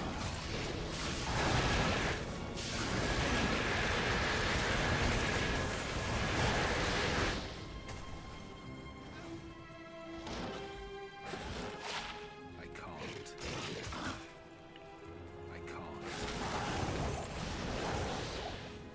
Buff Mosaic.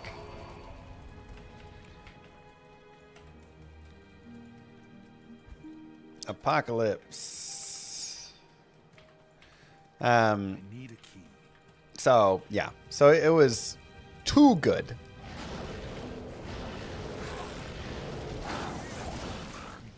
Even, you know, with the pull.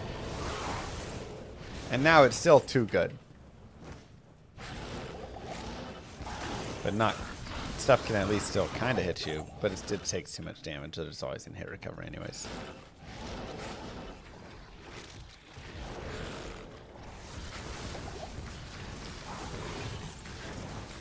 I've made a couple of videos on how I would nerf Mosaic. At this point, I also have a base understanding of how they plan to, and I approve of it. I can't.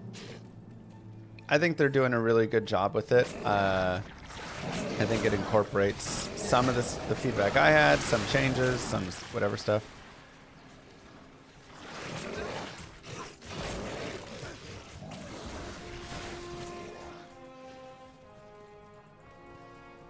No one was playing Mosaic.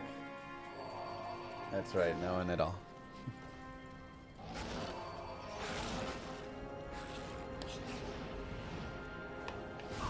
I can't.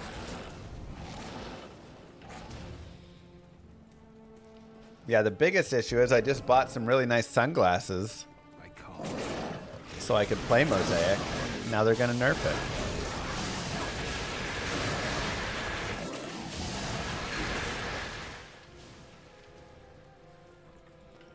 Any chances Blizzard considered some love to summon Necros? I think all of that is in the maybe bucket. At this point,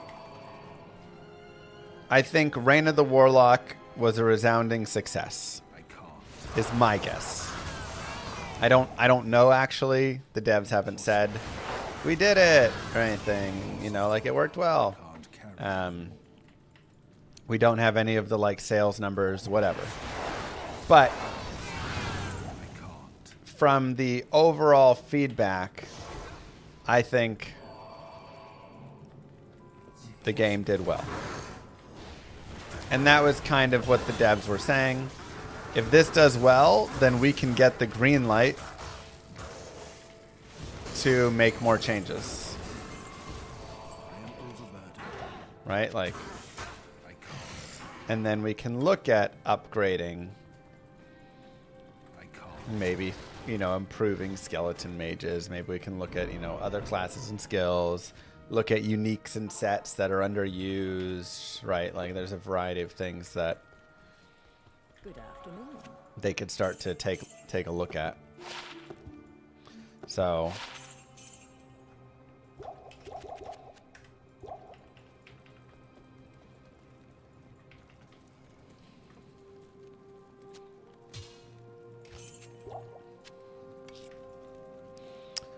let's go get a telestaff.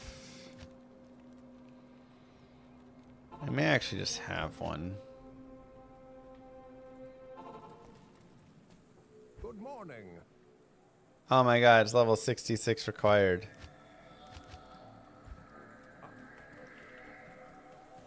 Good to see.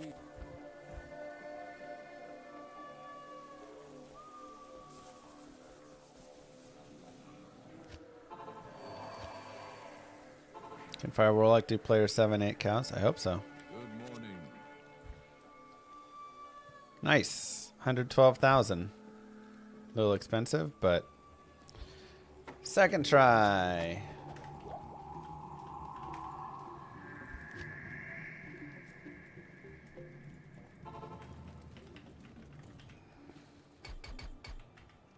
More vitality works for me.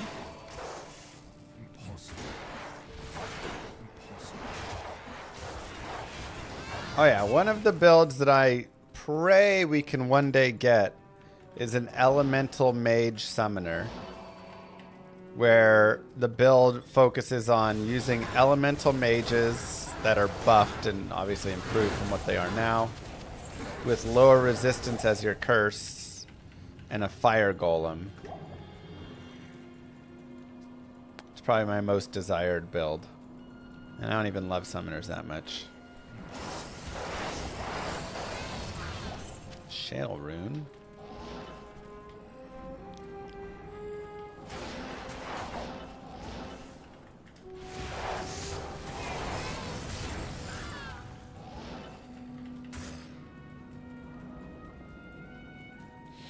If they offered me a paid position, would I accept? I mean, it would all depend what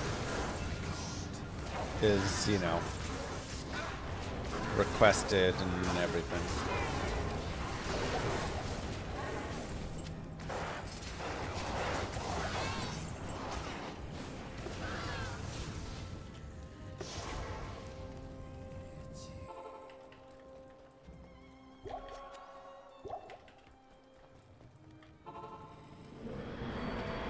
$20 is $20, so you are correct.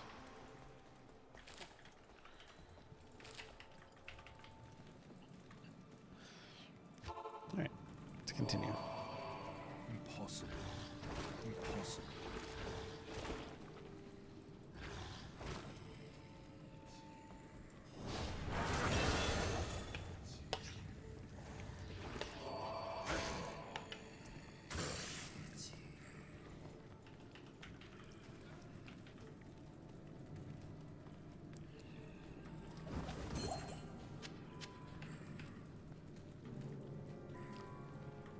So,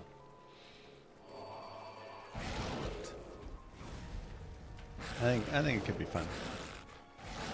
But I'm also happy just working on my game, Llama RPG. The more that game comes together, the more excited I am for it. The more I think it's really going to be a lot of fun.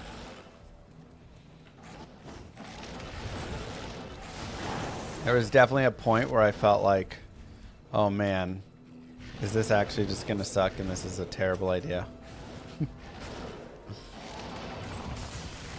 But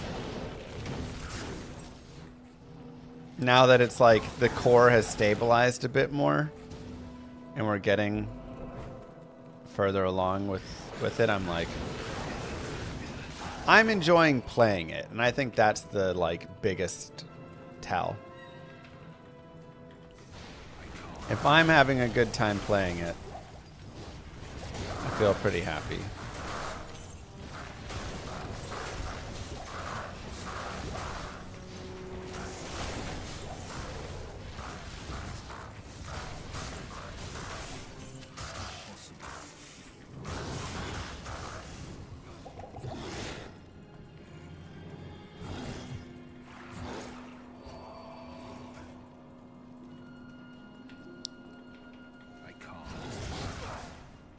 What audio? Dang.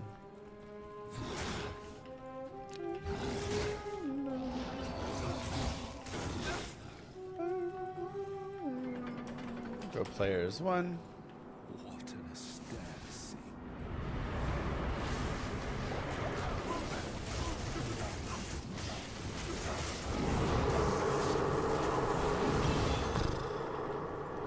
Yeah, fire's a little too strong, maybe. Let's put some points in strength.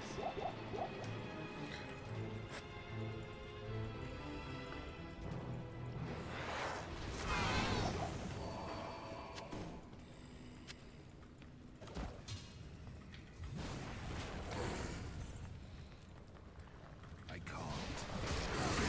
Llama RPG Farm to Fable is the name of the game.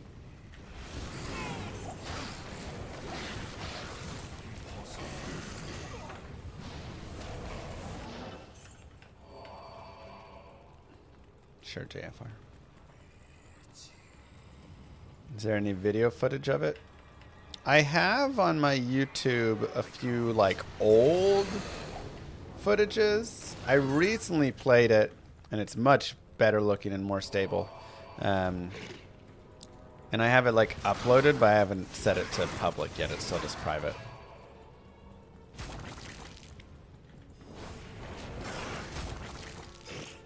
No, Farm to Fable.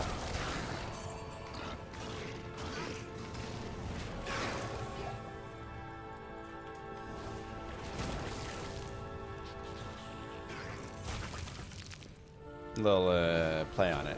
It's not. It wasn't my idea. I wish I could take credit for it. It wasn't. Someone in chat said Farm to Fable, and I was like, "That's it. That is genius. 1000%. That's the name."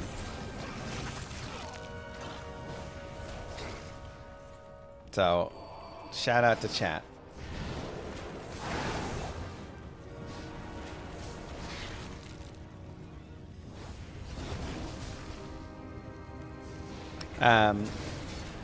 So the demo is probably pretty close. I want to do a little more balancing on a couple of things. There's a bunch of like small bugs that Warren's gonna go in and fix. And then, what's the one system?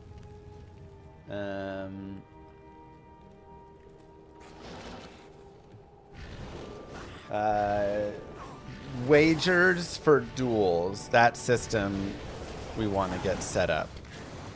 So you can wager with someone before you duel for X amount of gold or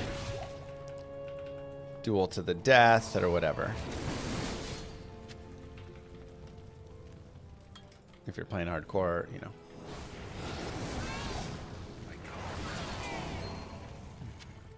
Oh, honestly, we could maybe hold that system until later, but something. I do actually have something I need to think about. And we need to decide on. I liked Torchlight. I had a good time with it. Okay. I need your thoughts, chat.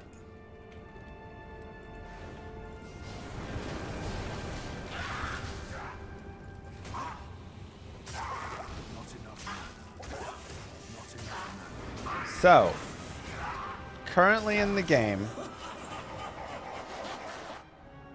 I'm going to show you guys really fast so you can get a very basic idea. Llama RPG.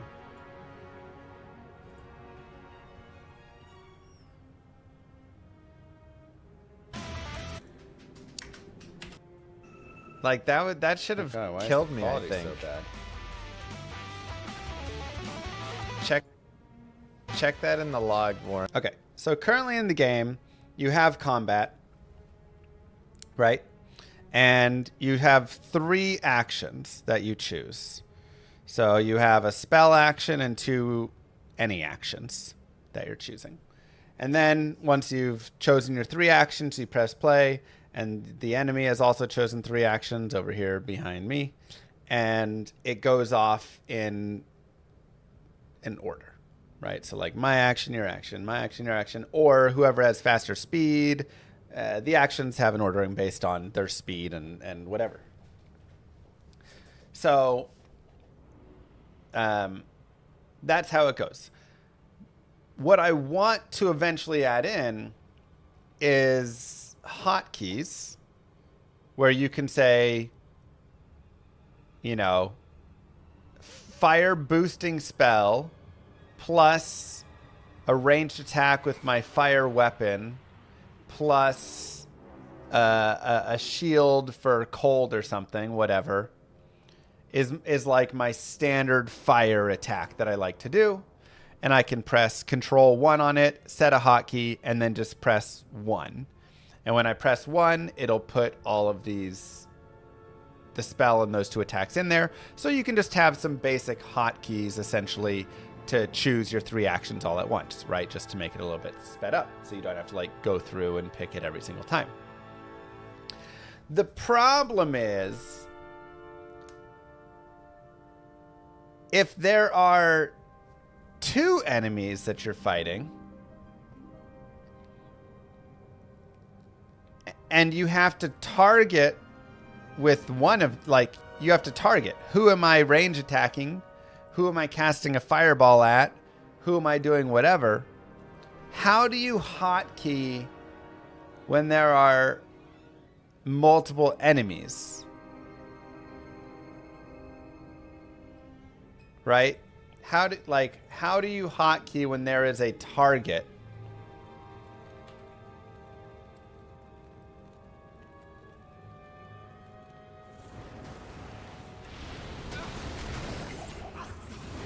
If you push 1,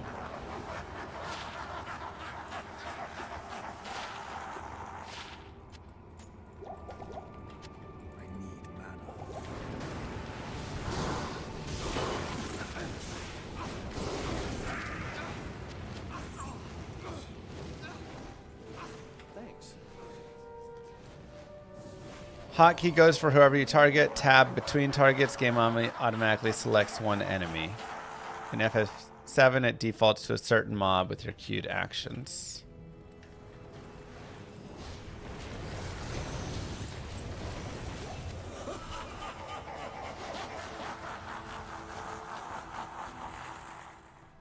Upon pressing the load in the hotkey, the game prompts you to choose the target.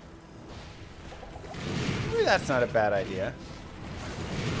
It can either prompt you to choose a target, or it'll just default to whatever target you have chosen.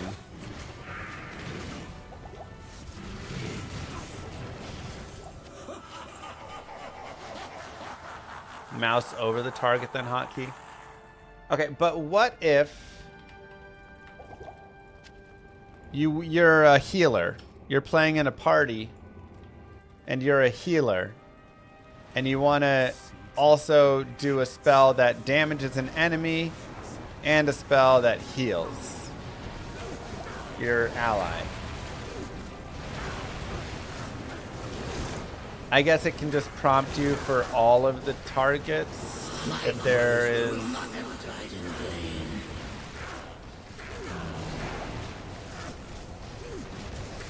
Press hotkey is auto target, hold hotkey equals select target.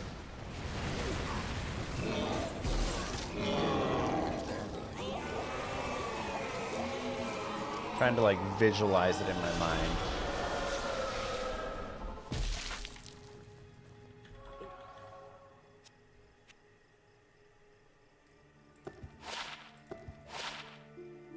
Meh. Okay, I mean, those are really nice boots. 70 strength is a little high, but 38 fire res with 30 faster run walk? Dang.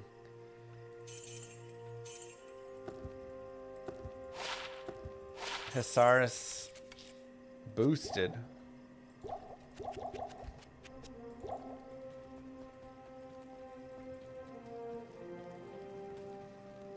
You see the little fireball icon next to the cursor. 1 through, you click the bad guy, then you see the little heal. Oh, that's interesting. So yeah, you press 1. Oh, I like that. Okay, so here is how it works. You press 1 hotkey. It has first action, fireball. Second action, heal ally. Third action, attack with sword.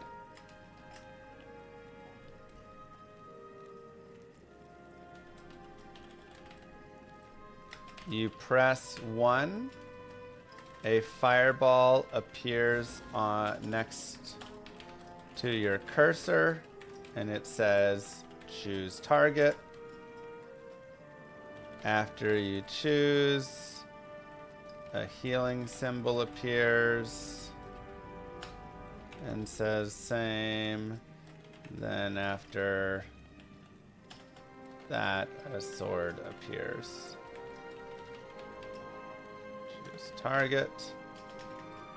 It's only does that for skills that need a target. Skips the rest. I like that a lot. That's a really good idea. I'm gonna do that.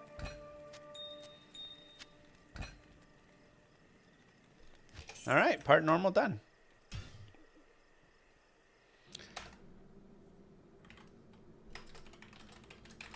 Good day.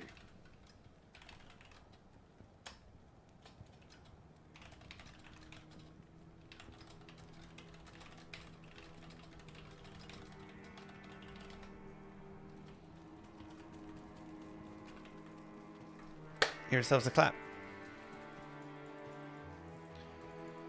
These creatures of I like it next to the cursor because I think that is even more intuitive than putting like a little list, but it could also put a big list at the top and highlight, you know, if it wanted. Put a big list at the top and you're just like, it like hovers over and you pick your target for each one.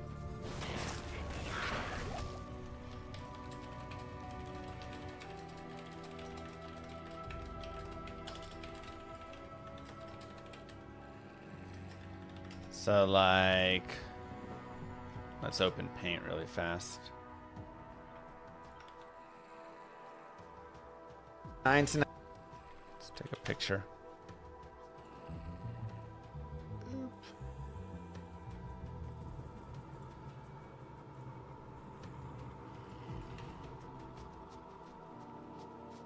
Could literally just put it like right here. Fill. Solid.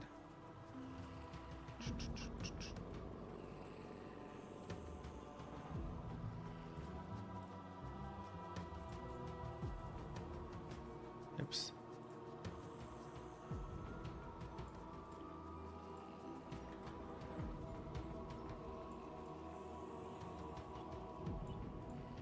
So this could be like fireball.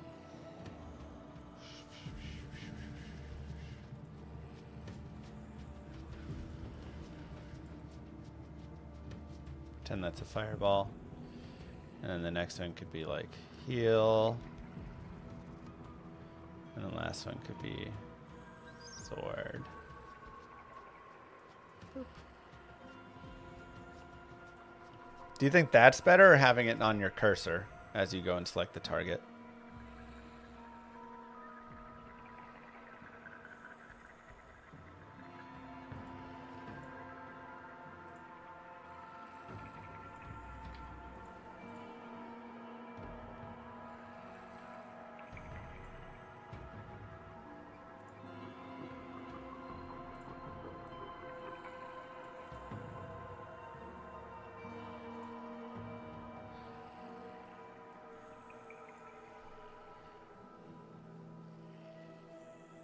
Because this is kind of nice too.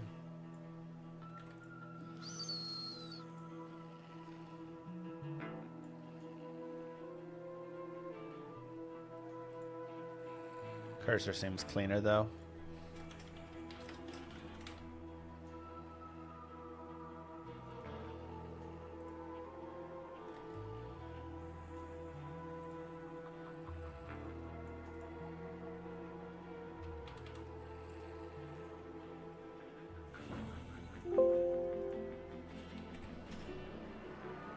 Wait, it didn't copy it? Oh man. Whatever.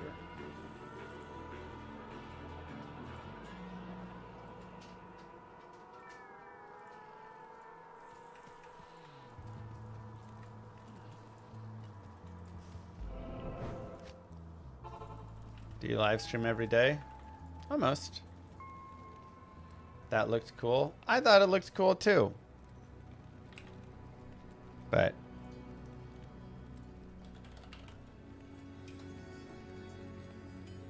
gonna have to go here and do this. Find it.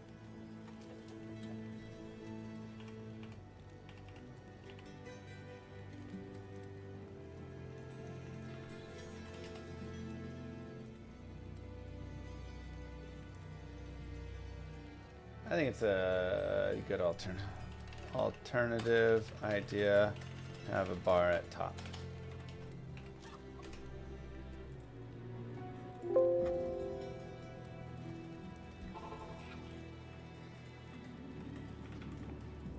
Another den of evil. What are the requirements of the game? Nothing. You can run the game on a toaster.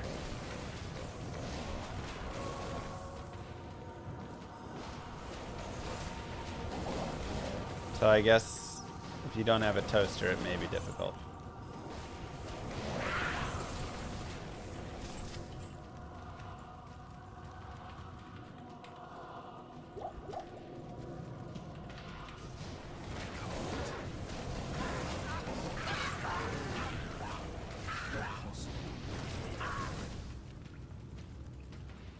Two slice toaster should work.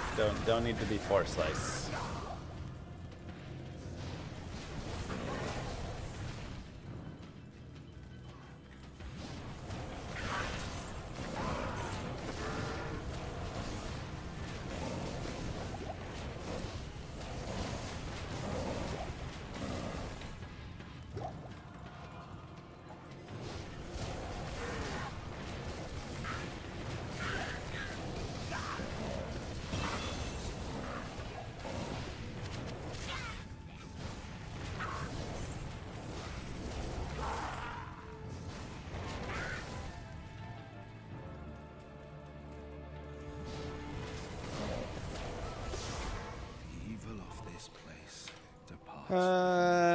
You know, I'm just gonna make a rhyme actually.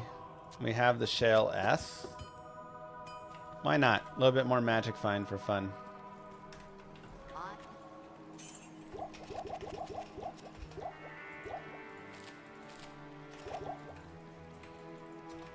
You can probably run it on a pregnancy test.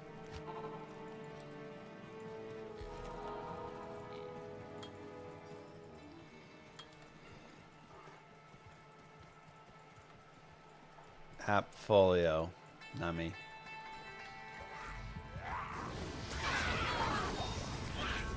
Different llama.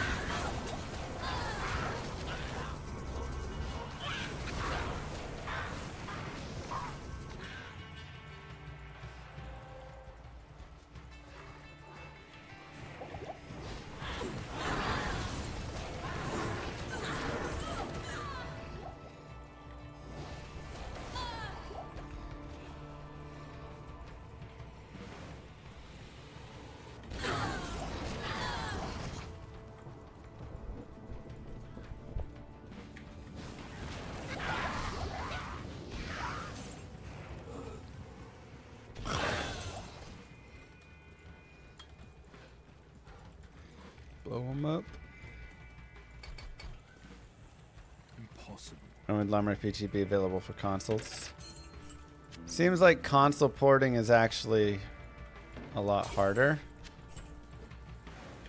than initially expected. Maybe it's just Switch porting is harder, so maybe the other consoles will be easier. I am overburdened. But I would still love to get it ported over to console as well. At the very least, it'll be brought to mobile. That port should be easier.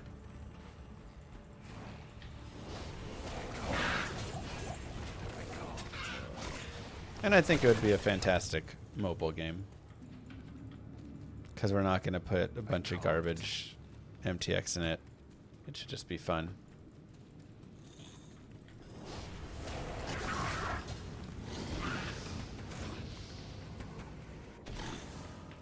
Steam Deck, yeah. Yeah, it'll work on Steam Deck. You're good. You can get rid of that. Ooh, look at that. Dual res with Magic Find and chance for Frost Nova when struck. Super gloves.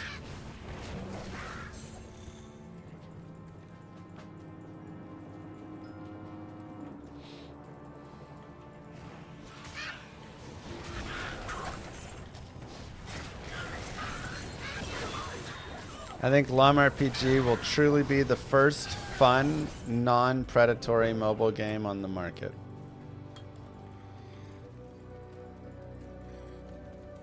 That's the plans on the mobile market.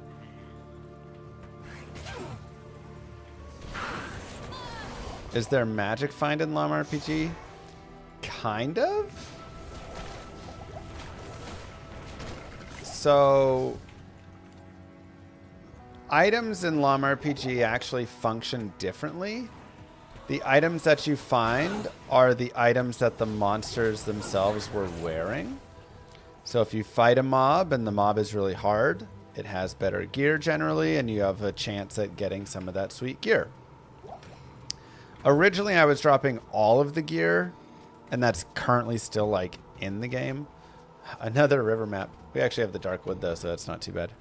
I was dropping all of the gear that the mob was wearing, but honestly, it feels like too much gear flood.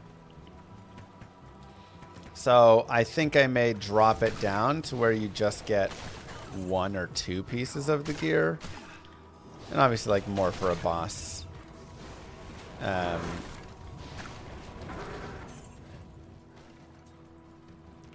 And so you have a chance at getting some of the sweet stuff that they have. Ruined Catacombs, nice. So, how does Magic Find work in that game? It's actually, I forget the exact name that I called it, but it's enemy gear improvement. It's not the name. I forget the exact name, which is funny.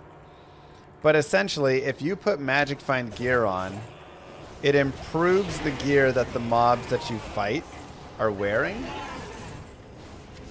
which thus improves your chances of getting good gear. Because that is the gear that you would be Magic Finding. So it's kind of a double penalty in a way, where you have to sacrifice an affix to increase Magic Find, and at the same time you're also increasing the difficulty of the mobs.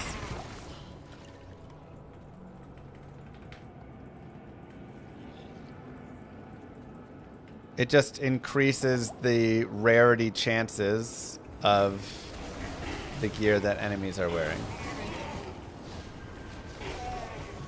Look at its own Twitch category. It already has its own Twitch category. So I thought that was a really cool mechanic that came up with for it. Because to me, like, I love Magic Find as an affix, but a lot of people don't like Magic Find as an affix. And one of the big reasons is they say it's just too, like, bland in how it works, and then it's not, like, hard enough and whatever. There's not enough sacrifice on it. So I felt like, to me, that was a good compromise. Doesn't that take away from you getting stronger if they just get harder when you get stronger? Well, the idea is you kind of are making a really big trade-off decision based on all of that. I want to find more magic and rare items. Oh, Jesus. Wow, that hurt. To do so, it's going to make the mobs harder. I must make a decision. Good day. Risk-reward trade-off that you don't quite get as much in D2. Alright, it's time to put rejuves in our belt.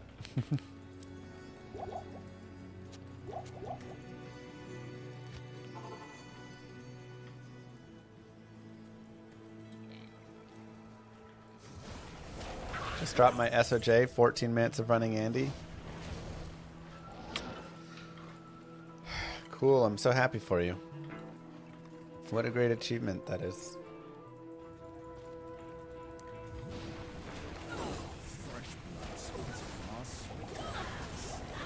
What about an affix like chance for enemies to drop more gear?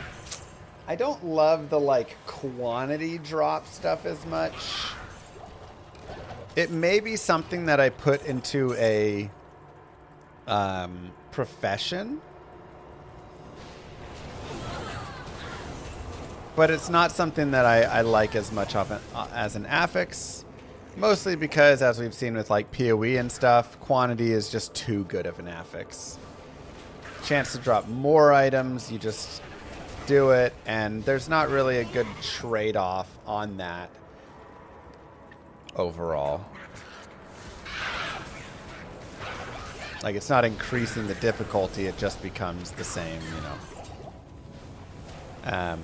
So there is a hunter profession, though, in the game. And professions are things that you have to kind of, like, pick and choose and dive into. And then, like, invest a lot of your time into doing. So, for instance, if you want to, like, make really good potions, you have to become an alchemist and whatever, right? So the hunter profession is going to be the guy who goes out and is just like fighting all the time and doing all of that. And if you're a hunter, I think then you could maybe have within that profession tree, one of the skills or profession skills could be improving.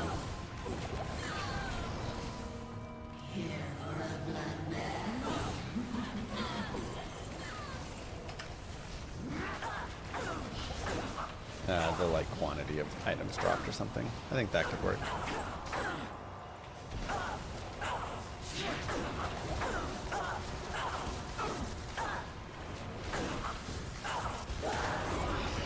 Nephrin. Now we're not really looking for anything too crazy in here. Good day. A soul rune would be nice so we could make lore. But leaf stealth is honestly kind of already what I want. Like, spirit is good as well, but it's one less skill, even though it does have some other nice boost to it. So, not fully necessary. Greetings. So the quality of mobs and gear modifiers is the only way to get better gear. Is there still a chance to drop GG gear from just being lucky? Well, you can still drop GG gear from being lucky. So mobs have, honestly, a very low chance of dropping, like, rare items and stuff. The majority of items right now are white, with some being magic, a very low chance of them being rare, and then, you know, unique and legendary, or whatever they're called. Elite, I think, is the final. Items are super rare, right? Like, you really will not find a lot of them. And so you know, you're generally going to be playing with pretty, like, basic gear. So the chances here are like slightly increasing those chances. But not a ton, right? You're still going to have just a lot of white gear, magic gear, sometimes rare gear.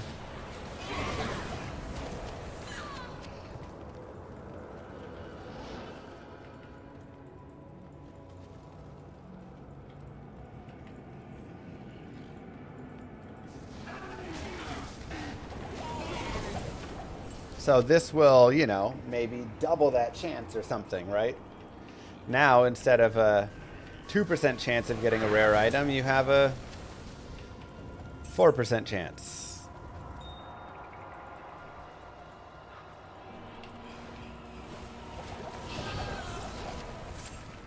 And by say getting, I mean like the mob wearing it.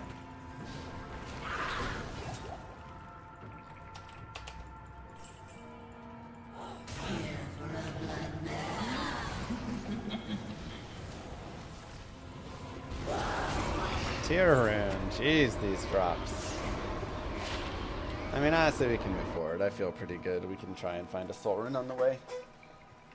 Or we can just gift ourselves the soul.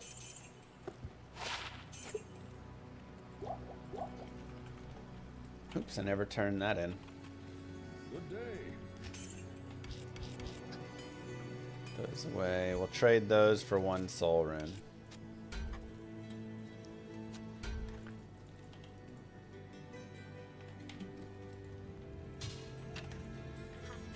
There's no SOJ currently, but maybe in the future.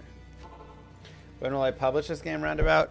A demo should be coming kind of soon. I mean, I've said kind of soon for a few months now. The biggest issue, of course, was Warlock came in. And so then I had to shift my focus over to Warlock testing and everything for this, and making content for this, and so I kind of had to put my game on the back burner. But now that we've kind of gotten through that piece, we can get back to doing more stuff with Llama RPG. Right, spaghetti. It's a fun one, dream analogy.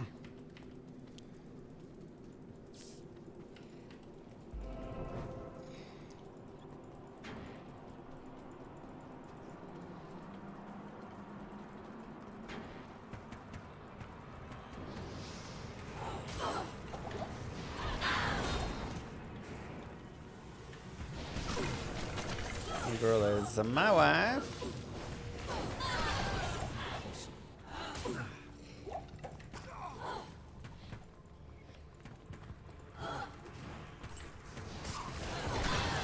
Our partner. Oh, whatever, baby mama.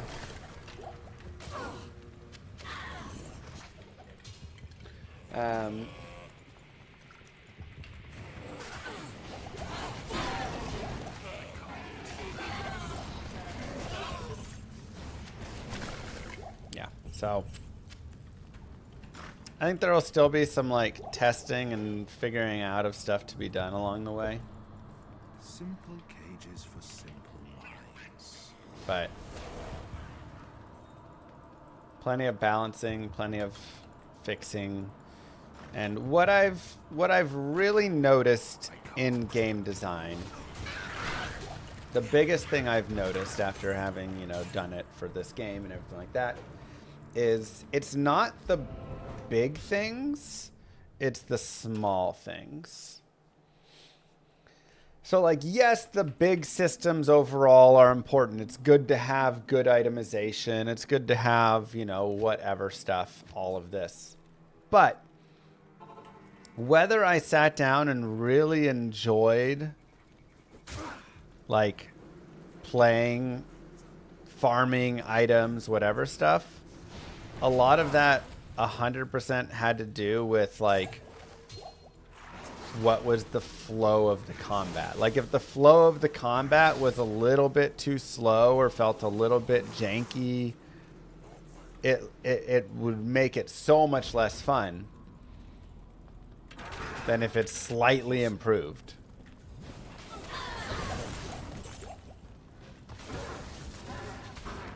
I think that's been a really big thing to see.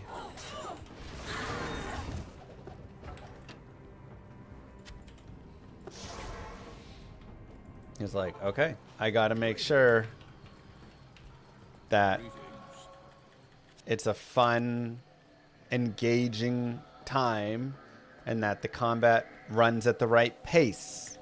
The text is moving at the right pace. You know. Yeah, for sure, Dyer.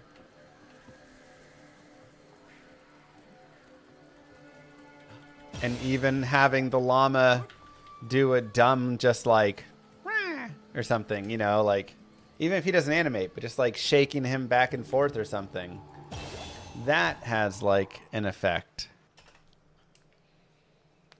And makes it so much more fun to do. So really, there's such small pieces that end up just doing a lot overall, I think.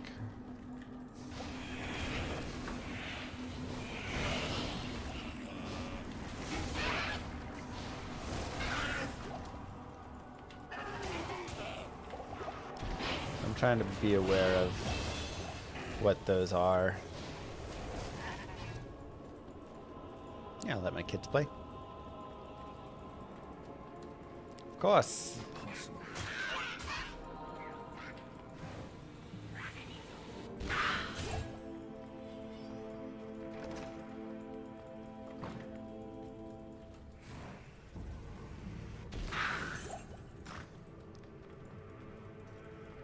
If they win, do they get dinner? Oh my god. I feed my children. Plenty of food.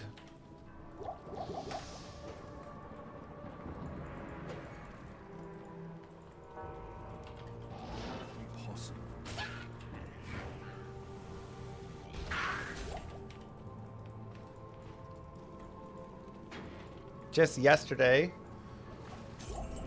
they got, well, okay. Yesterday we went out for hot wings. They were hot, but the girls got the veggies and carrots. So they got to eat carrots and veggies.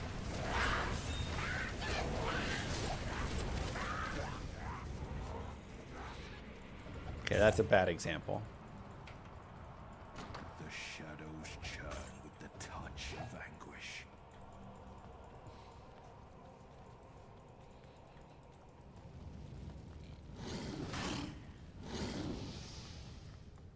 Blue cheese or ranch?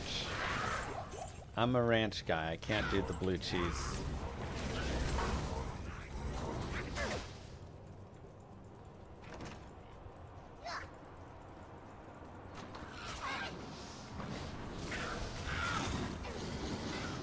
Just can't do it. Rip the sub.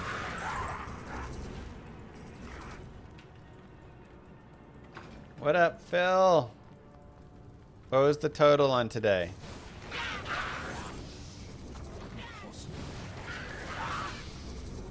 They don't just get my scraps, just the wings were hot, and what are they gonna eat?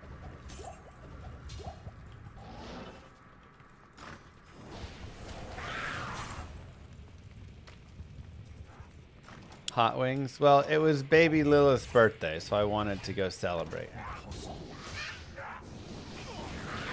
Moo. Aw, thanks, Really Stoned.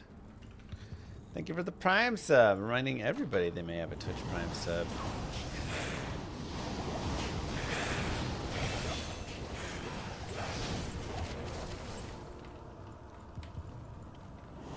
He's very kind of Phil, yes.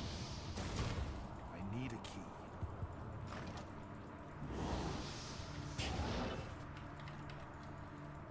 She is now 3 years old. Can you believe it, chat? We have a 3-year-old. That's crazy. Feels like just yesterday, doesn't it? Martingro, thank you very much for the sub. Feels like just yesterday.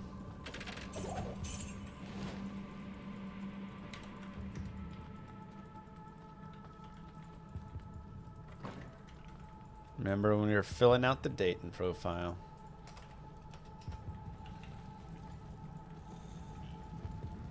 Gonna get your dad from school, then bowling league tonight? Nice.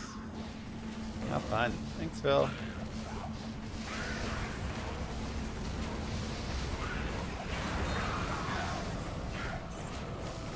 And the maiden's anguish played as he loomed over her. SOJ right here. Dude, I would have died if that ring was unique. Greetings.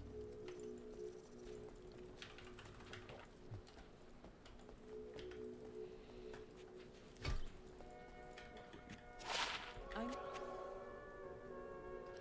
15% MF. Oops. It's a little fire res. Sure, why not?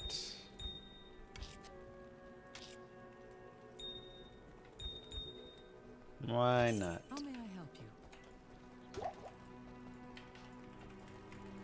Run 5901 done. That's right.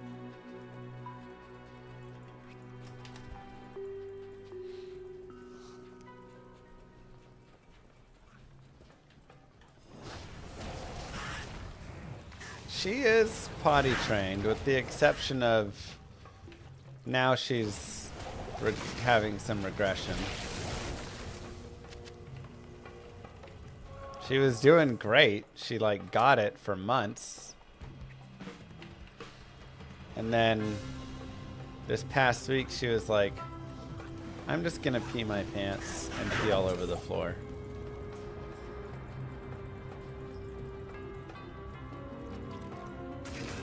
Like, where does pee go? In the toilet?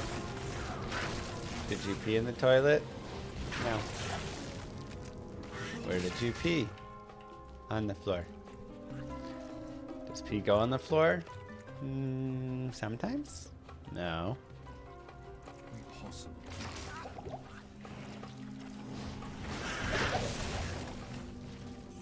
So we're trying to figure out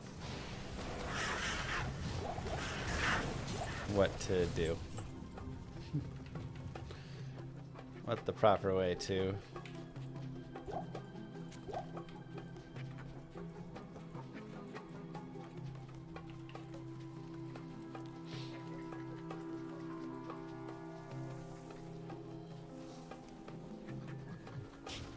We're dealing with the same thing. Not just me. It's good. I'm like, you literally had it for months. You were just going pee in the potty. Then all of a sudden you were like, I've decided Primodero. that's no longer how I'm going to do this. Diamond, thank you very much for the prime sub. The Primodero.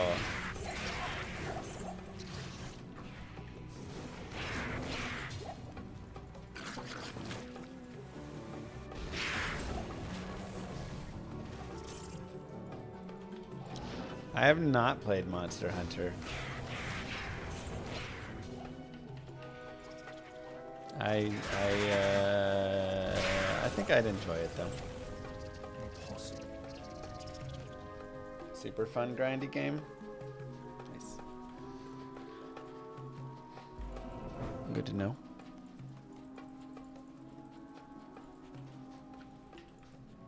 The VOD channel had a big boost today.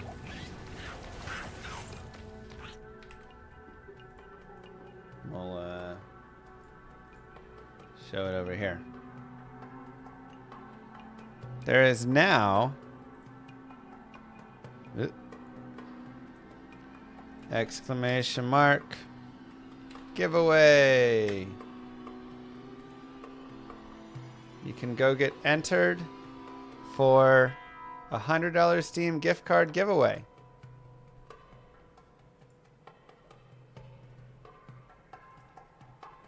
Right there, you can do exclamation mark ticket space X for however many you want to get. And you earn points by just hanging out in there. So a fun thank you to those that support Yo the Llama, stream I and got just watch streamer there. luck for once. Rolled a perfect Griffins if you wanna trade me for it. Wow. Potentially. Non-ladder? You're playing non-ladder, right?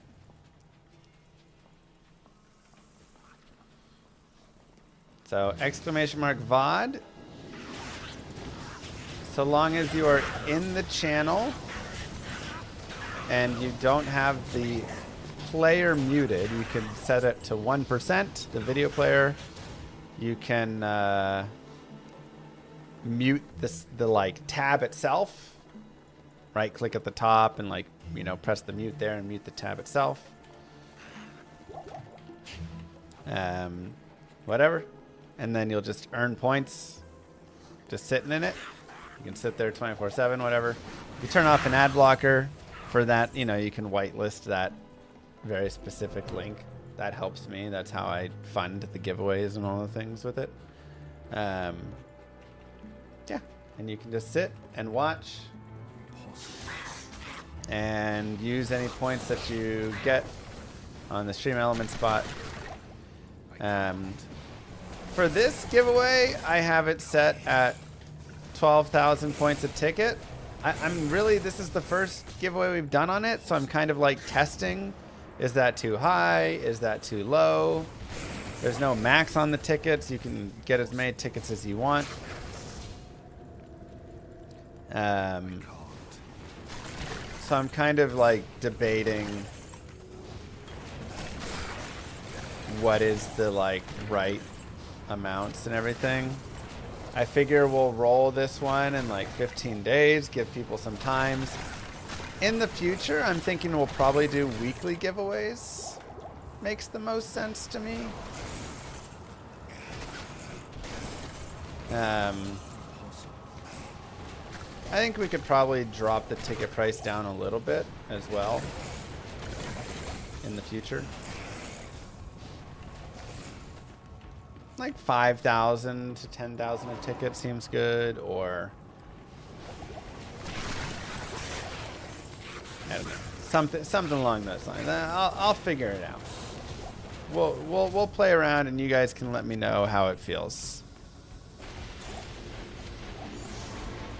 You have 180k points. You've got 100k points. Yeah, so you can choose to use those on this giveaway. You can choose to use those on other giveaways.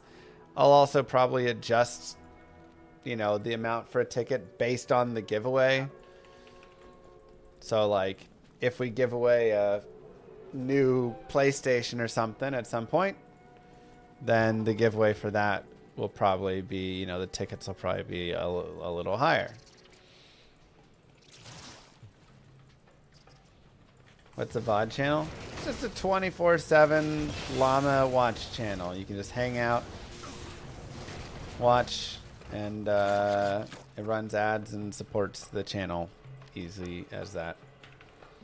So it's honestly probably the best way that you can support me is just watching that, having that 24/7. Yeah, it's just reruns. Save tickets, don't use them now. I'm just saying, well, we will rotate through, and you can always earn more tickets. I want to make sure that if you're like watching it, you'll feel like, okay, I can, you know, try and wait for a giveaway I like, or enter into each giveaway.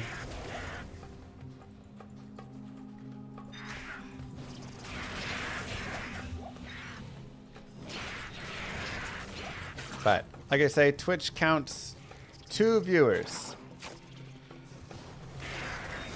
at a time. It lets you watch 2 streams at a time, so you can watch this one and another one.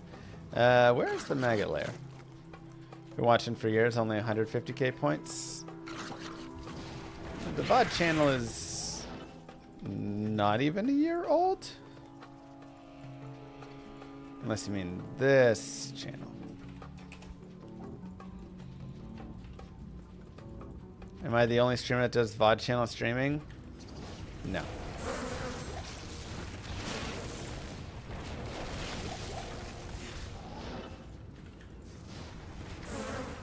There are a few streamers that do it.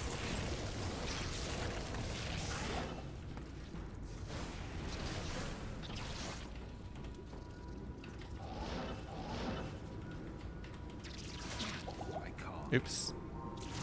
I can't. Points are not channel points. So I couldn't figure out how to get channel points to be used in any long form giveaway. Also, more TOS rules around channel points than regular points. I can't.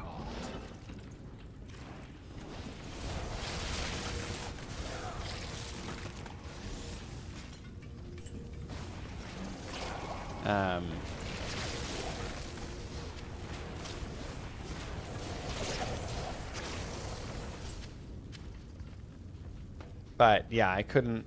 I was looking and they just didn't have the system. Like, the only systems I found would let you do a giveaway, but it was like for 5 minutes or whatever. You couldn't set it for more than like an hour. And I want to have like, for this week, you know, anybody can join into the giveaway. How may I help you? Wow, 2 to chaos skills. Holy cow. 2!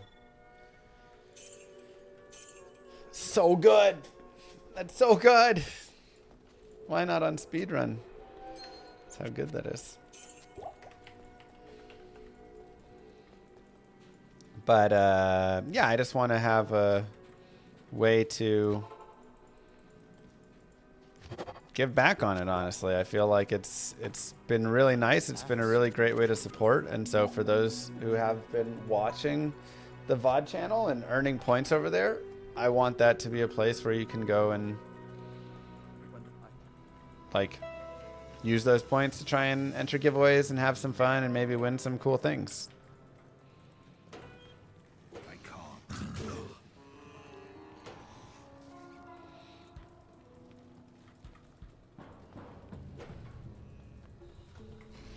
Impossible.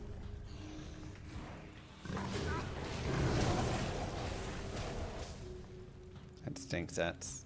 I'm sorry.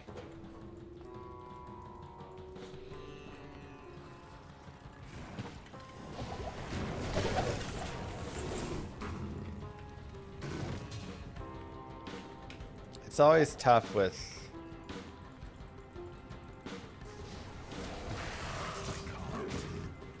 cheats, false reports, everything like that. Because nobody... This realm must be what remains. Everybody who cheats says they didn't cheat, for the most part. There's been many times where someone's been like, I didn't cheat. And then it gets double checked and they're like, yep, no, you did. We double checked it. And you see it, you know, like, it's harder to see in a game like this, but you see it all the time with like chess. Some people are like, I didn't cheat. And they're like, well, were you using an engine? And they're like, I only use an engine in critical moves. I don't use it for the whole game. And it's like, yeah, that's called cheating. I only use the engine for the opening theory. Well, I was watching a YouTube video of someone playing the opening, the game, you know, the chess opening that I was using. But I didn't cheat. I'm not saying you cheated, Ats. I'm saying there are false positives and there are times where you don't cheat and then you do get banned. But I've also, it's just funny, it just reminded me of it because I've seen so many times where people are like, I didn't cheat. And I'm like, do you have any third party stuff? And they're like, I mean, I have a map pack, but like, I only use it sometimes. Like, then what do you mean you don't cheat? I don't, hey, there's our soul rune.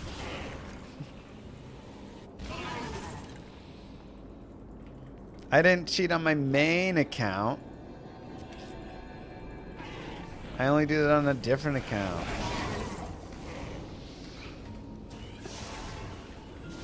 Is VOD a separate app? It's just the Twitch. If you make a Twitch account and go sit in that VOD channel, it runs 24/7.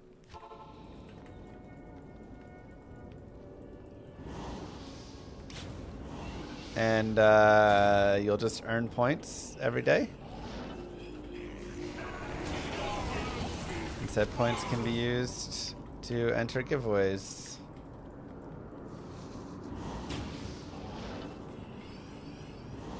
But I'm sorry that if you really didn't cheat, that it banned you. Because, yeah, there are false positives that do happen. Oh my god, the 4 twice.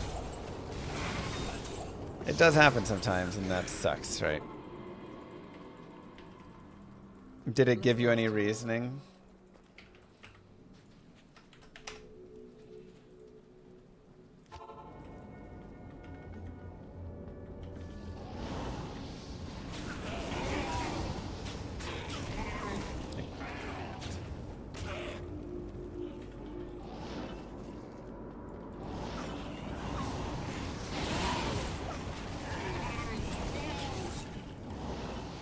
Being more mad at someone for lying about cheating is dumb.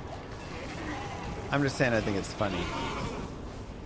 And a lot of times they'll make a whole... They just make a whole big deal about it. Like, I almost prefer it the other way. Hey, you cheated and you got banned. Alright, just like move on. Rather than like make a whole thing and then at the end it be... Well, yeah, technically I did cheat, but...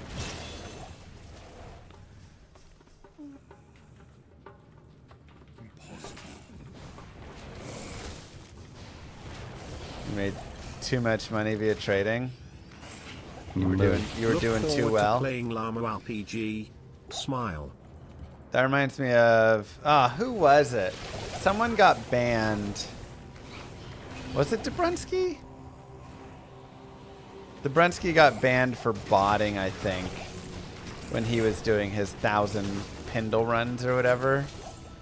Because it detected his... It was Schmuck. It detected his, like, movement to be too efficient. It was like, yeah. So, like, you know, it does happen in some of those ways. Like, I'm sure if I did my 5,900 Indario runs online... I probably would have been banned. Impossible.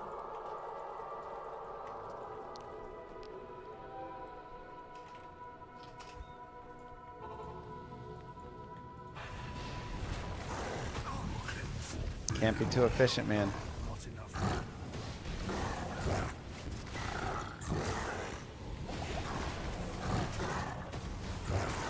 Also, someone had asked before, RMT will be bannable in Llama RPG, yes.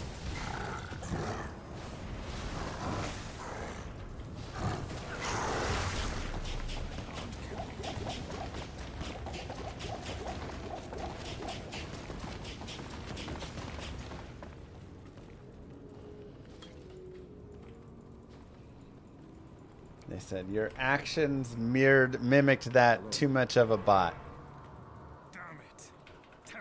Why not just incorporate RMT in the game? Because that sucks.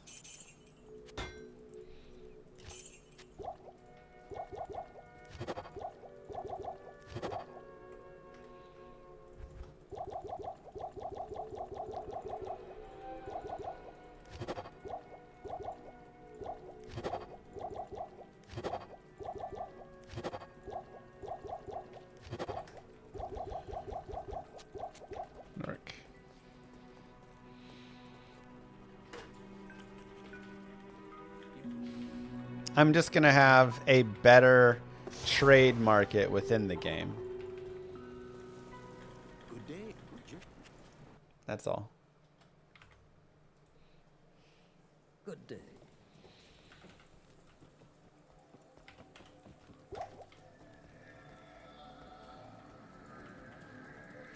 Can you get banned for using a front counter? It'll only work in offline, so no.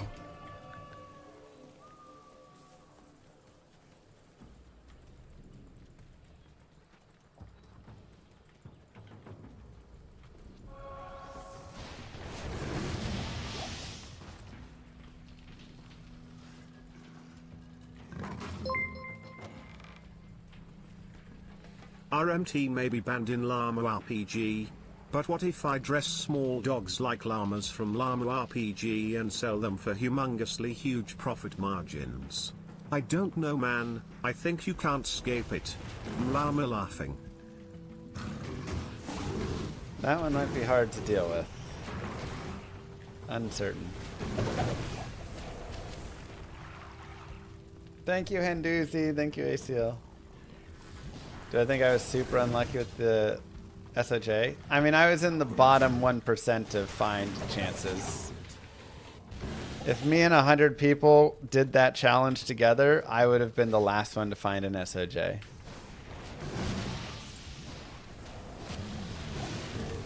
Yep, exactly, Lilith.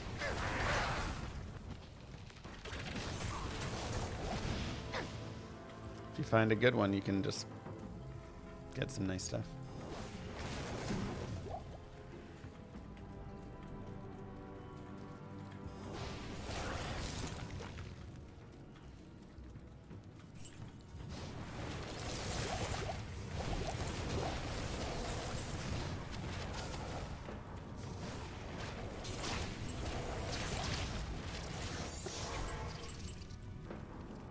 Good day.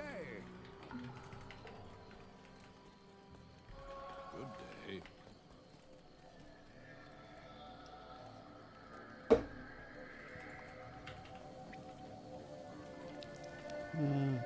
Go there. That's RNG, baby. That's how it should be.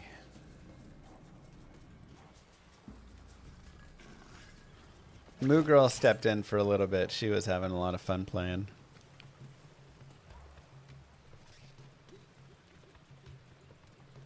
There you go, Fatal. I can't.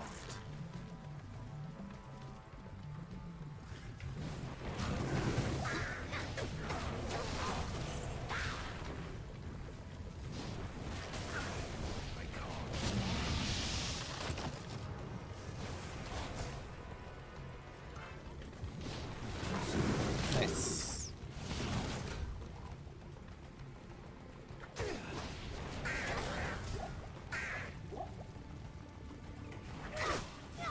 What's Llama RPG look like? It's a pixel MMO JRPG. I've seen fools fawn over less. I'm sure someone in Blackwater will value this. Pixel art, that is.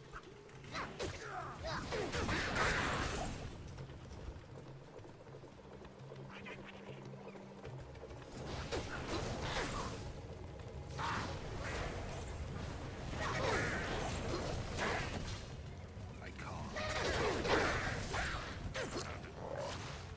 Grab the waypoint.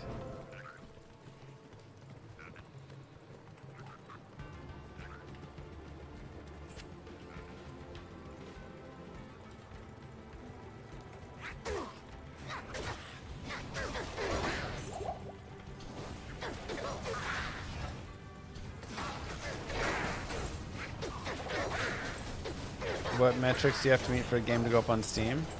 I think anybody can put a game up on Steam as long as it's like not, you know, they'll like check it for virus stuff and whatever, but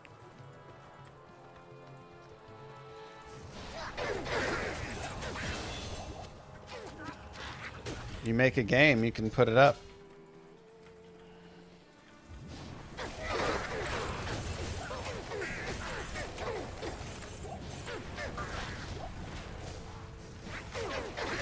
I think we'll get a patch next ladder, is my guess. But we'll see how long they want to take. Okay, well there are Hussar's boots, so yeah, that's just better. And then you got to fill out some forms. It's a little tedious, but will you be able to play Llama RPG on your phone? That is the ultimate plan.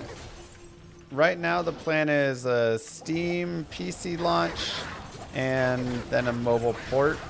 Console is a little bit more difficult to port to, so there'll be some more hold up on that. That'll probably be the last place we port, if it does well. if nobody cares about the game and it's just like dead, you know, whatever, there's only like 20 people that play it, then I'll probably just keep it on Steam, you know. What a relic. But if it has at least some audience of people that are enjoying it and has some desire for console, then we could look at a console port.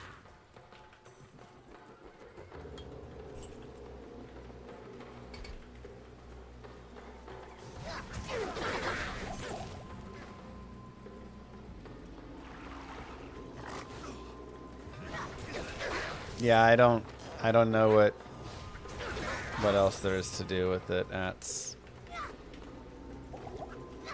just sounds like a crummy situation.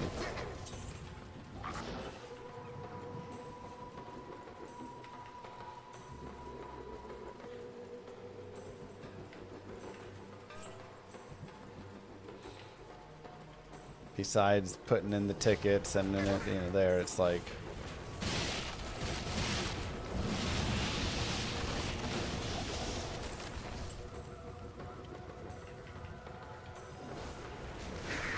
keep asking for verification or asking for at least reasoning so you can know what. Will it run on the Steam Deck? It should. I mean, it's a Steam platform thing. I imagine it would. Why aren't many people speedrunning the Warlock? Personally, I'm kind of waiting for the balance patch to come in for it.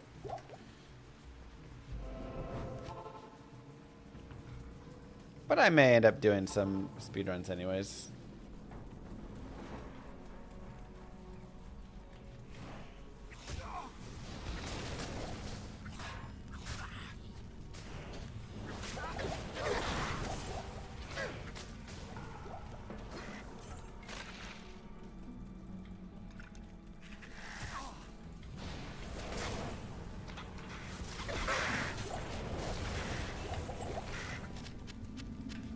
Unfortunate.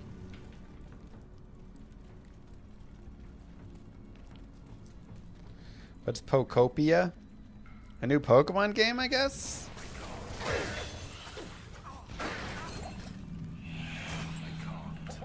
I don't know. Moo Girl's all excited for it. She wants it. We don't need a Switch 2, but she's like, I do need a Switch 2.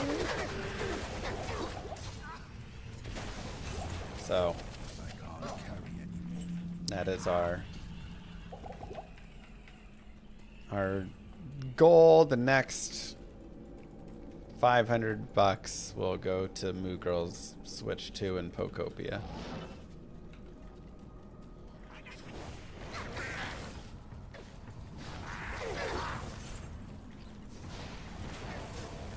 Do I have any hardcore guides? I mean, the hardcore guides and the softcore guides are kind of the same. You're just playing like a little bit more defensively. If you mean written, a lot of the written guides I have, I do put in like a recommended defensive style. Lord of corruption, Lord of the hate and pain, I instigate a flow so great, eviscerate the syndicate, I decimate, eradicate my foes in teratonic state, they suffocate, choke on my name. Lord of seduction, Lord of disruption, Lord of the lies Belial hides inside, he's terrified, mass genocide, my master rhymes identify the stale while they listen as I amplify, specify it's time to die. You need it. Jesus. What's the next goal?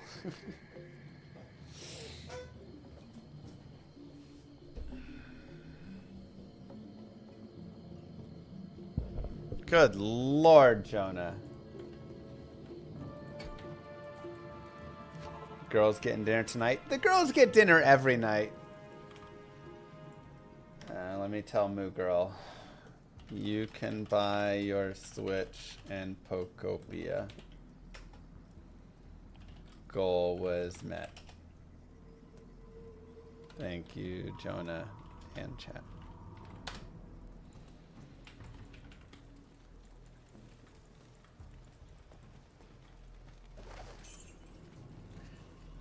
Thank you. So, oh my God, that's insane. Moo Girl's happy. Thank you, Jonah.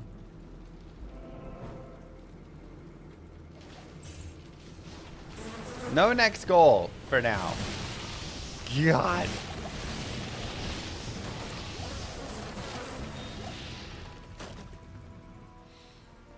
That's...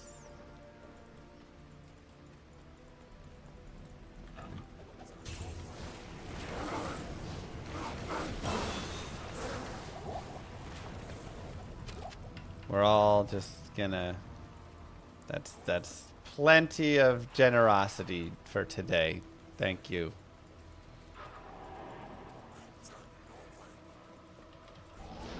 Impossible.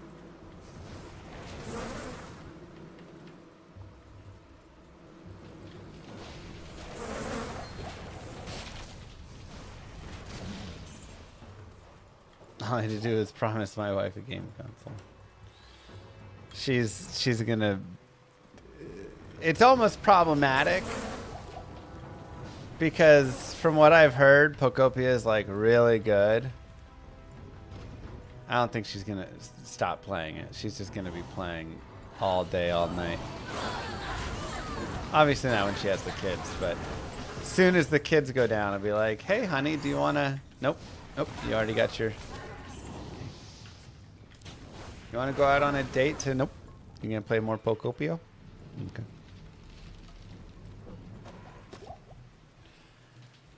But she deserves it. She's great. She can stream it while you do bath time. You know, she actually did recommend that as well. She said, what if I get Pokopia and then I stream Pokopia?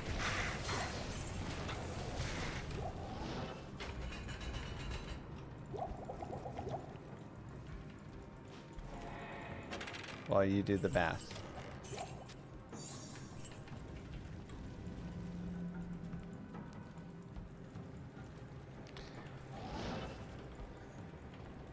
Yeah, Darth.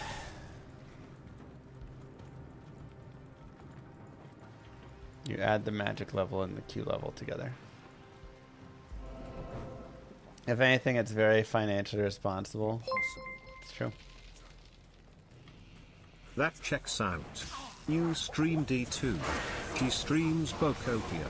The kiddos conquer the mines. And the kiddos conquer the mines.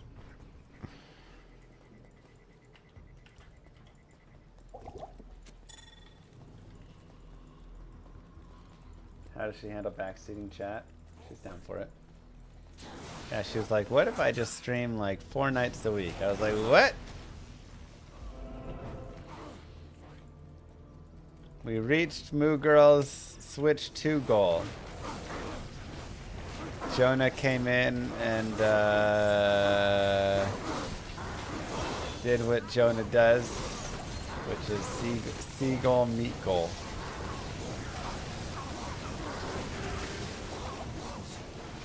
Ridiculous. I mean, crazy. Just so generous.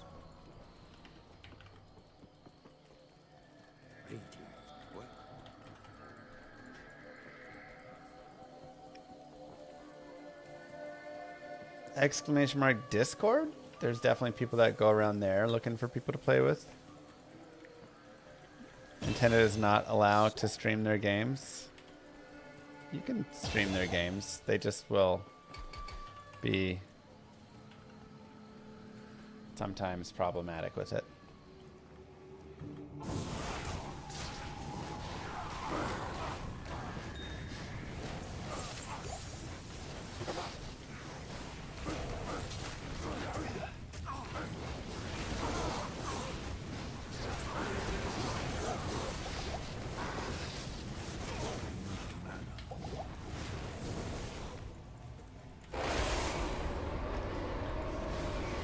Sometimes they just are annoying.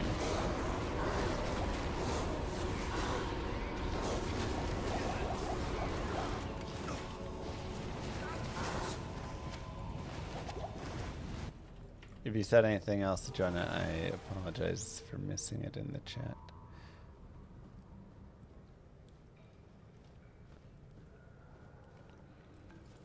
Sometimes hard to see.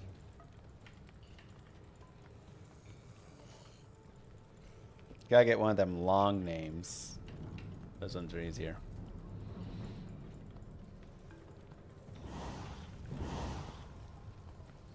Impossible. True. I mean, there is the thought of Mr. Llama Cozy. Just have cozy games for people that Impossible. want to watch other stuff, and then we keep D2 here for the most part. I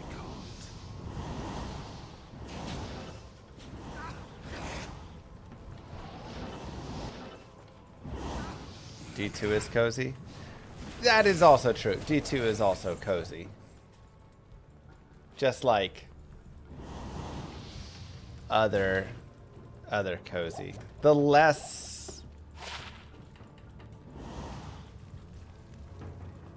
non-D2. Because if you play, I mean, it'll still probably happen over there. I was gonna say, if you play a game that's not D2 here, everybody goes, where's Diablo 2 at? I can't. And you're like, I play Diablo 2 40 hours a week. And today I thought I'll spend 2 hours playing not Diablo 2. And they're like, no. So it'd be just a different channel for that. But at the same time, we'll still probably have people come in there and be like, where's Diablo 2 on the main channel? Impossible. Impossible. Impossible. But I do think Diablo 2 is very cozy. Oh, I was right there the whole time. It's annoying. When we see Llama RPG? Yeah, Llama RPG could go on the Cozy channel.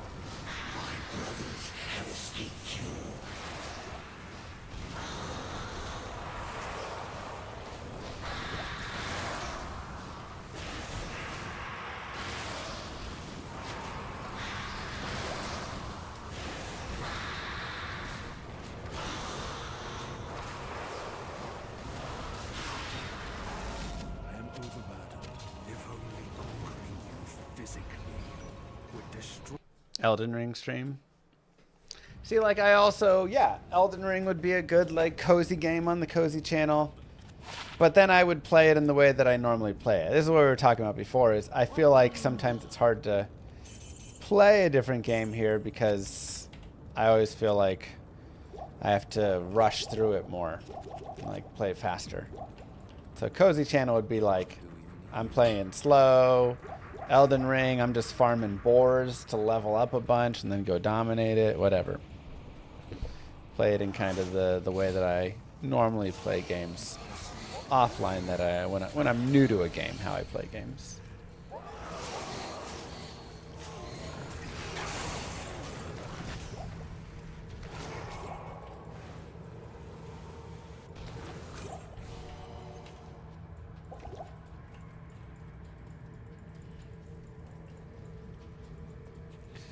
Maybe Brood.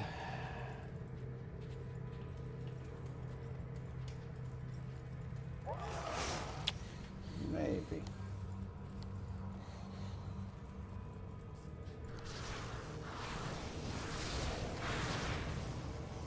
I can't. Exactly, Whiskers.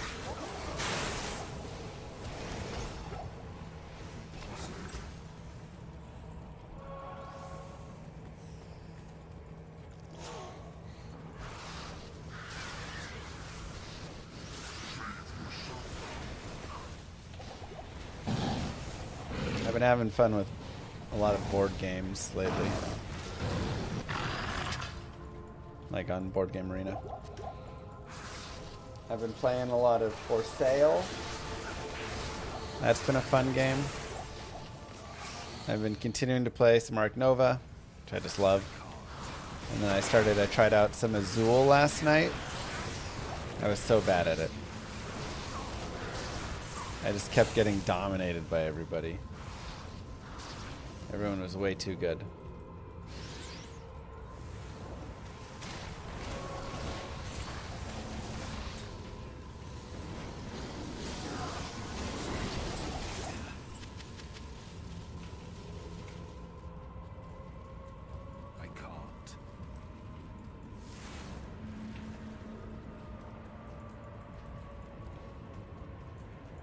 I'm like, there's definitely some pattern matching math behind this of when I want to grab this tile versus that tile and do these things.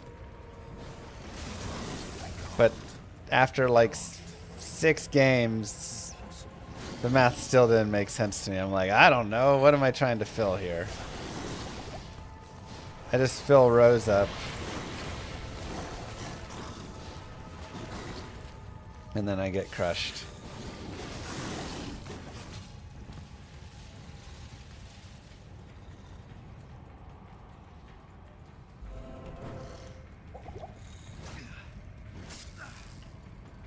You set custom keys and hotkeys. This is software. Part of our grail. Double blue available. Can I wheel it? Yeah, exactly.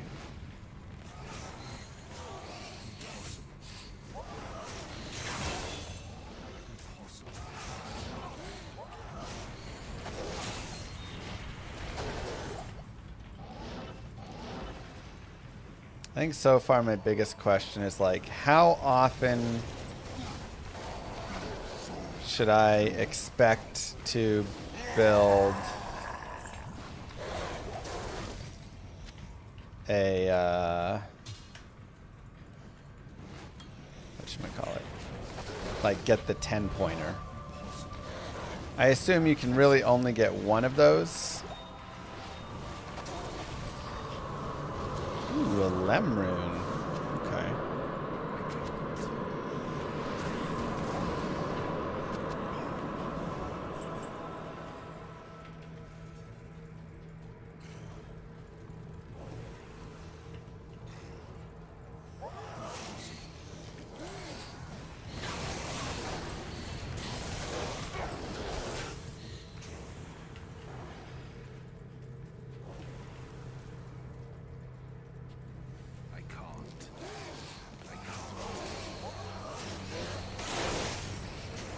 Push to 10 pointers versus rush the row. Because the thought is, you put a 1 point in your top slot every round, which means games last 5 rounds. Pretty much.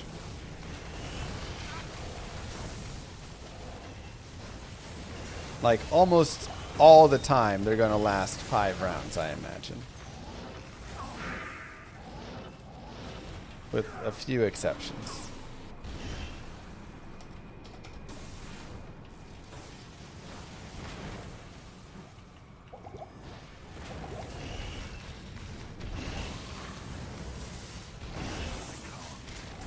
Might be time to respec into a bound demon. Try and get conviction aura.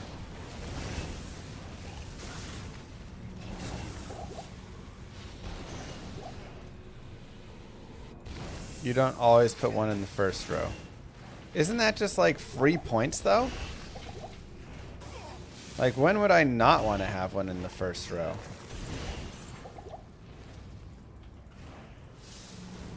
I can't.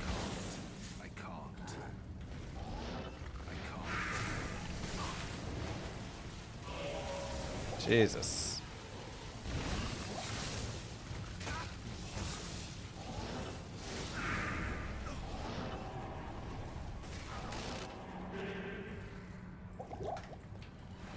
If you're behind, maybe you skip it.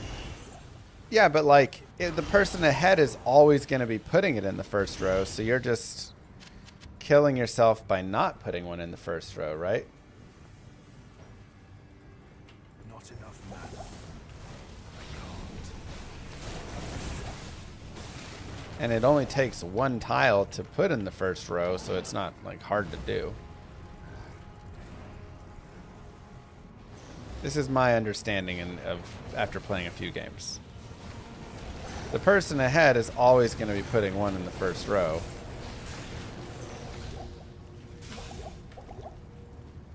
Thus,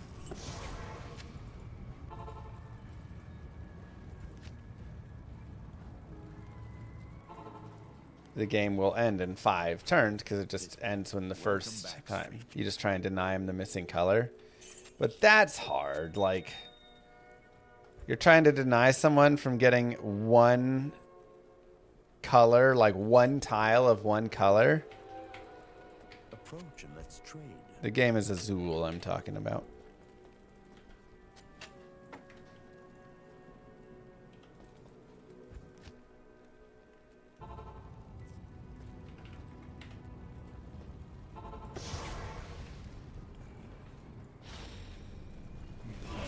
Thanks, Ats. Sorry about it.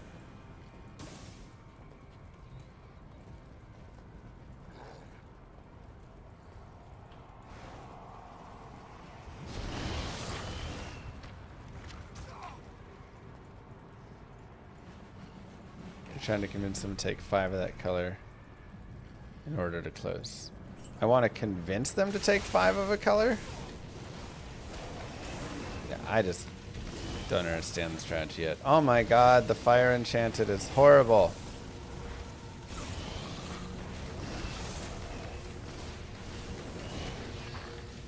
I can't break it at all.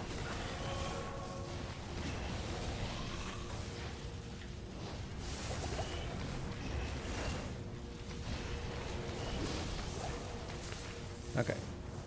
Let's get, I guess, a mercenary. He's gonna die. Let's get a cold mercenary. Good day. True. Yeah, I'm just gonna have to learn the strategy more. So far, it's just got me confused.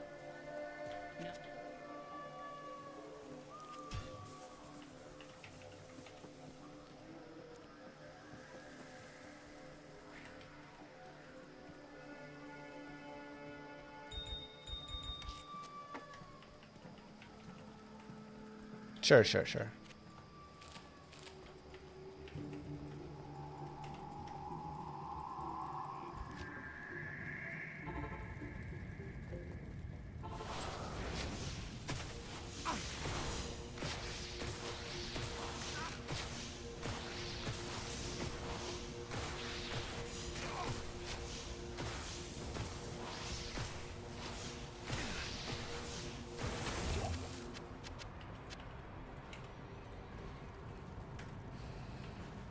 Yeah, very, very fun. Not even death can save you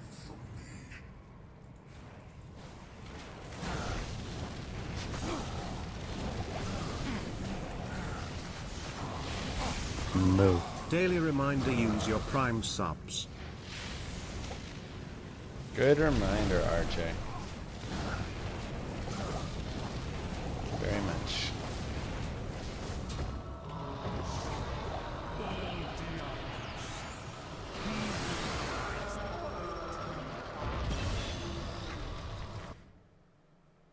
Good spaghetti.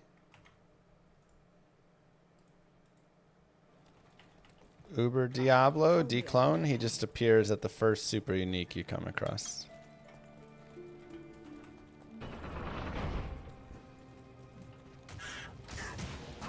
This is all hell could marshal forth. Let us begin. Give yourselves the clap. Diablo done.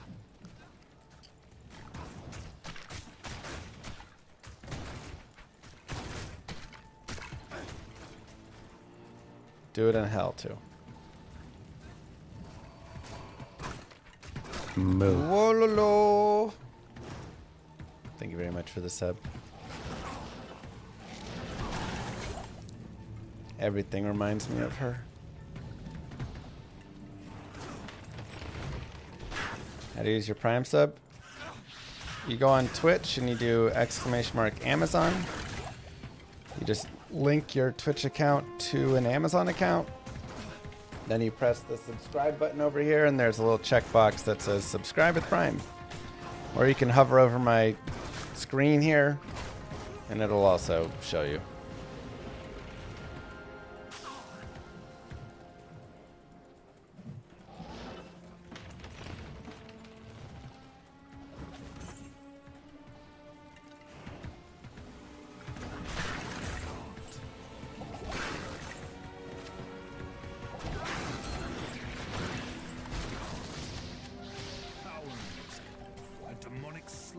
master herding demonic slaves.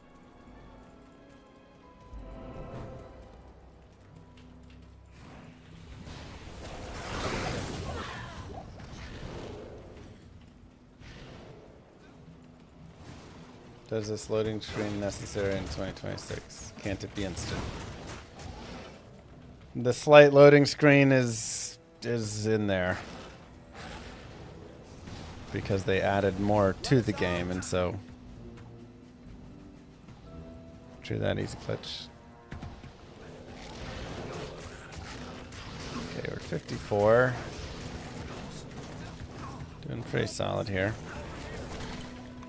When we get to hell, we might just respec for that demon.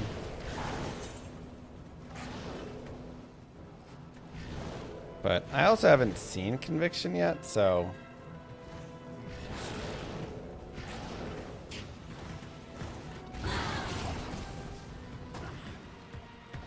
moo. Abstract Coder, thank you for the Prime sub. I really appreciate it when you shift on over from the YouTube to Twitch to use that really fast.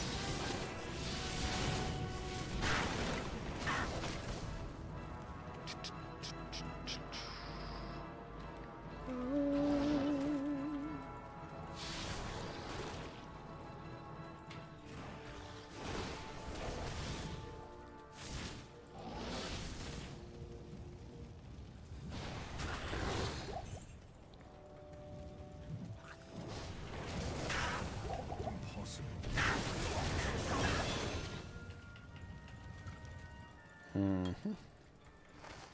need a key.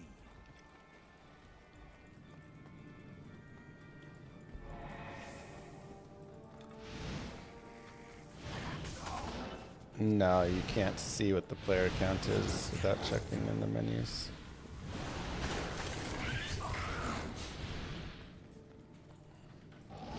I can't.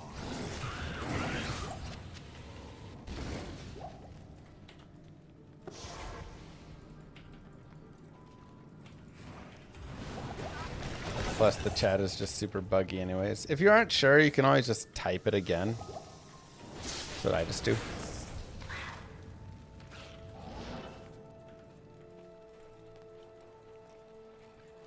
Okay, let's find a waypoint.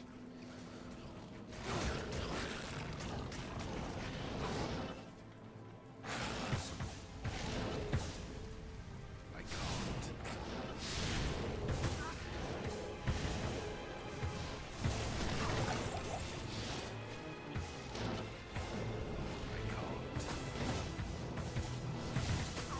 Yeah, it'd be nice if you could just like see easily.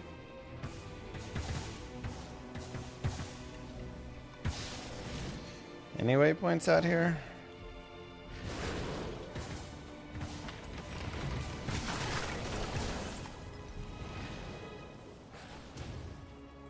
Feels like it has to be here. There it is.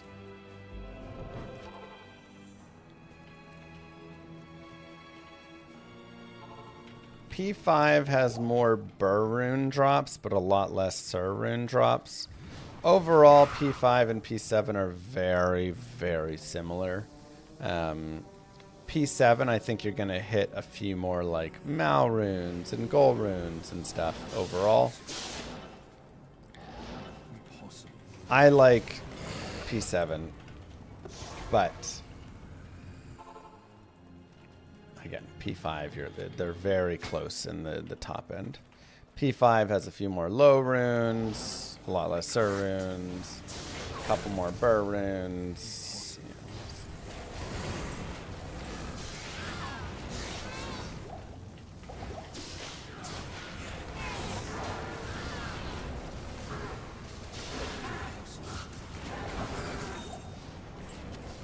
So if they are different, it's like 1% or something. Ooh, 1 to Tornado, 3 open sockets. Okay. Maybe like make a coven or something. I know it's not 3 NATO, but single players, not too expensive for that.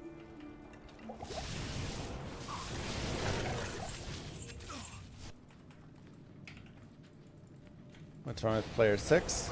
Doesn't change anything. Players 5 and 6 are the same thing. Wait, did I save Anya?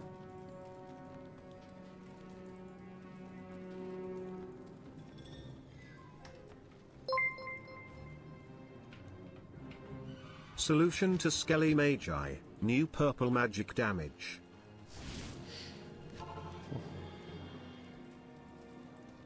Oh, I need to repair my telecharges, and then I just ran off. And didn't talk to Mala.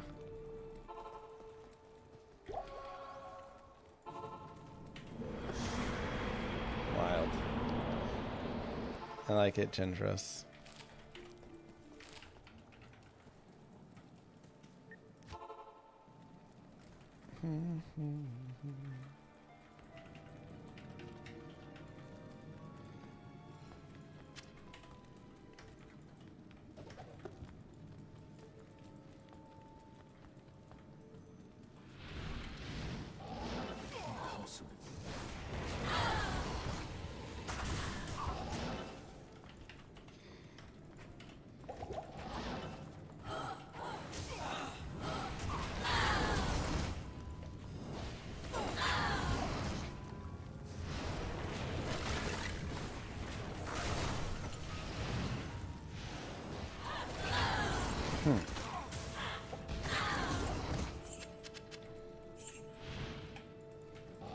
What a map.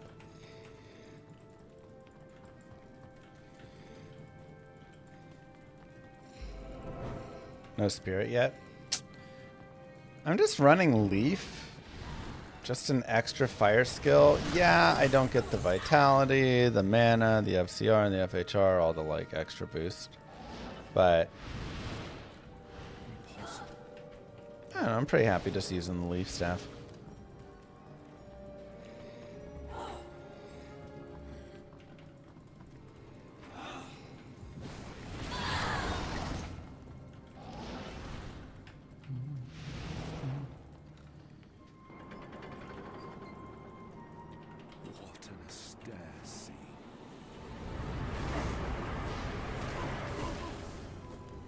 Wow, fire enchanted, but doesn't even matter.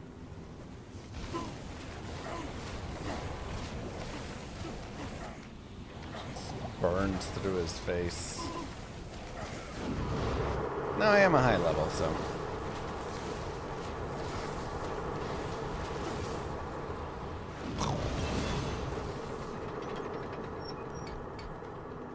But that's dominant.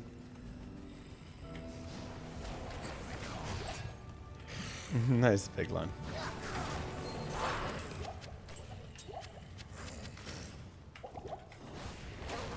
Like, nope, just me.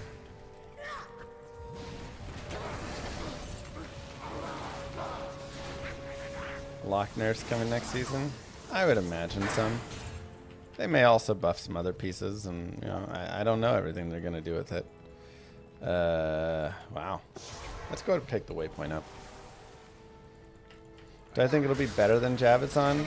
I just don't love the Javazon, personally. It's just, like, not my favorite character, so...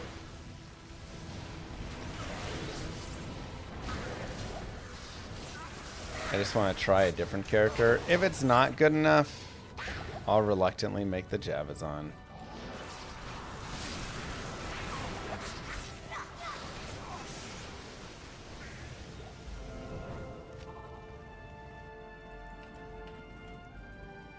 But if I can avoid it, I'd love to play a different. What I would really love to do is run around with a big old Boazon. But I don't have enough gear yet for it. That'll be like a later on thing I could do.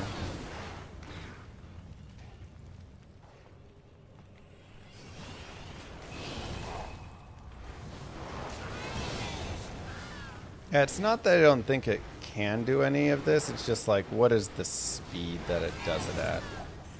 That is the real question. Yeah, physical Bozon's still like my favorite build in this game, or one of the top 3. But you just have to be so stacked for it. Requires so much gear.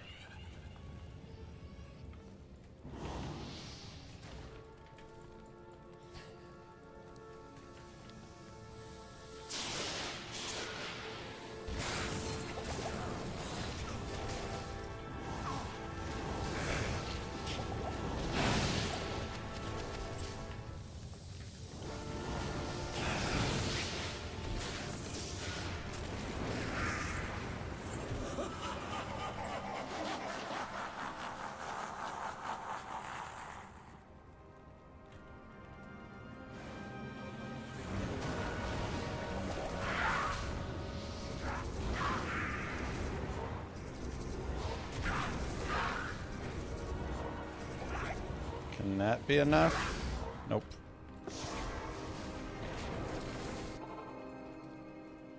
Echoing Strike is faster than Javazon. I don't think it's faster.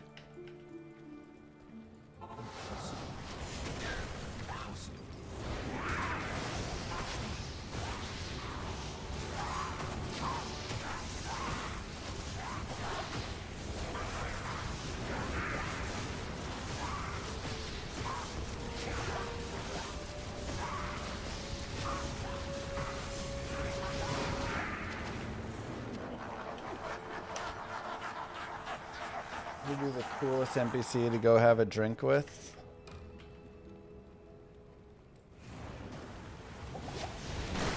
I mean, I'm sure Jeed would be hysterical.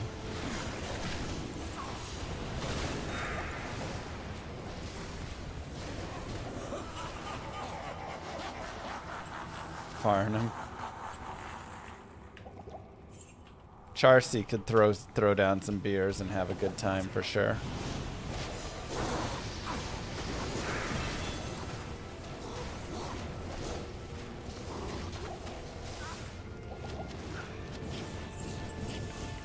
Ormus would be super annoying.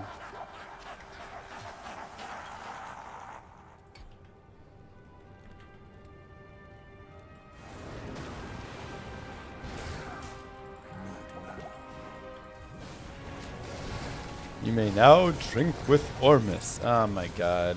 Should have.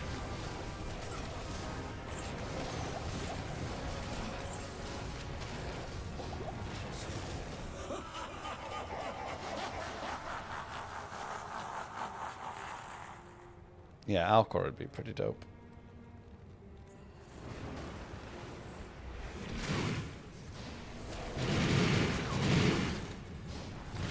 Be a wild experience.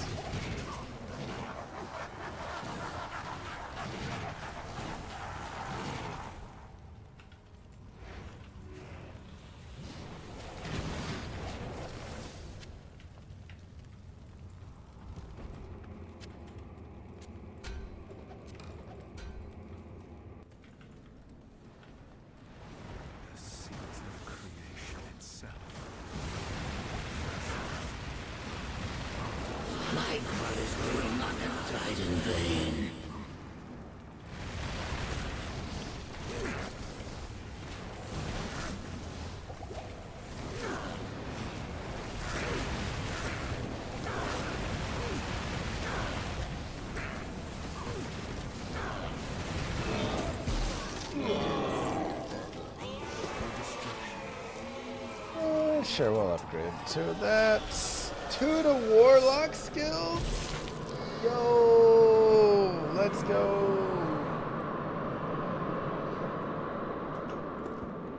Bye-bye rhyme. Hello, Warlock skills. We're just all skills, man. 2 to Chaos skills, 2 to Warlock skills, 3 to Fire skills. This is some mega skill boosting that we have found.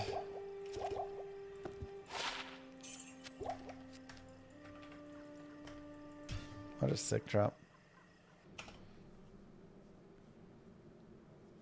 Good day. We have also officially maxed out all the fire skills. So I guess at this point it's time to start the demon. These creatures of Time to start the demon tree. yield to me. Perish.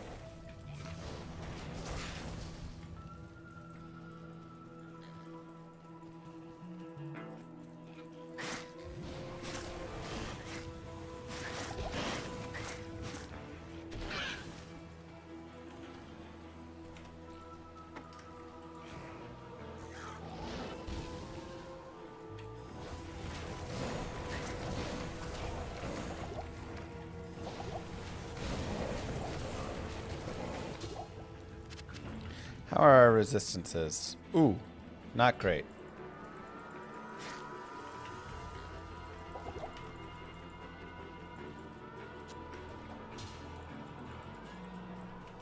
I mean, I am running just a lot of stuff that is not resistance.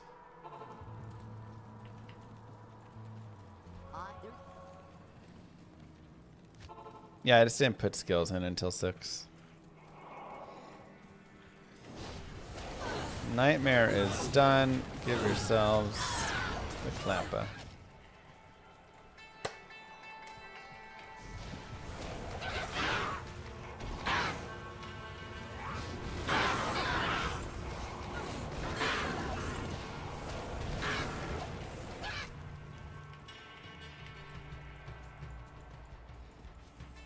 Does the lingering fire actually do a ton of damage? I mean, it does okay damage, you can see.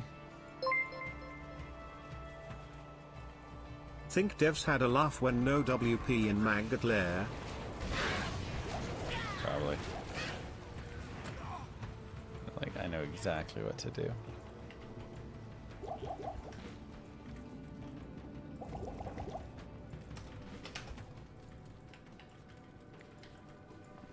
Do we need points in levitation mastery? No. We can use our weapon, we're good.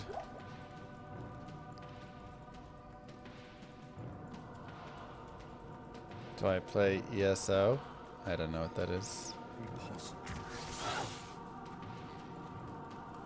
Sounds like you're trying to say something esoteric. Oh, Elder Scrolls Online. I have not. That one I have not.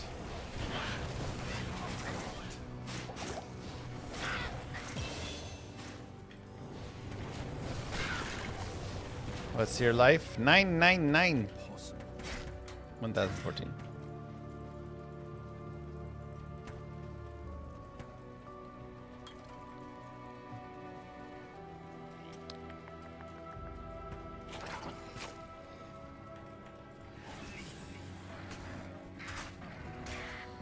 $1,500 LK runs at P7. Still half a surf running. Oh man. You got this. You got this.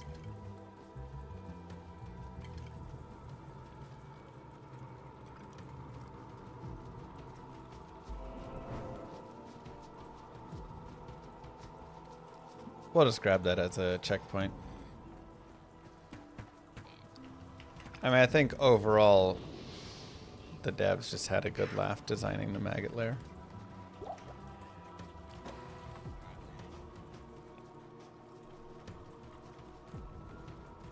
And at first I hated them for it.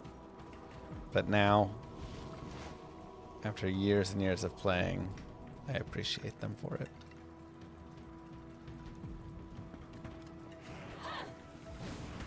It really is funny how over the years my hates and loves and opinions of stuff within the game has shifted so much. Stuff that I used to absolutely hate about D2 is some of my favorite stuff now, like the maggot lair.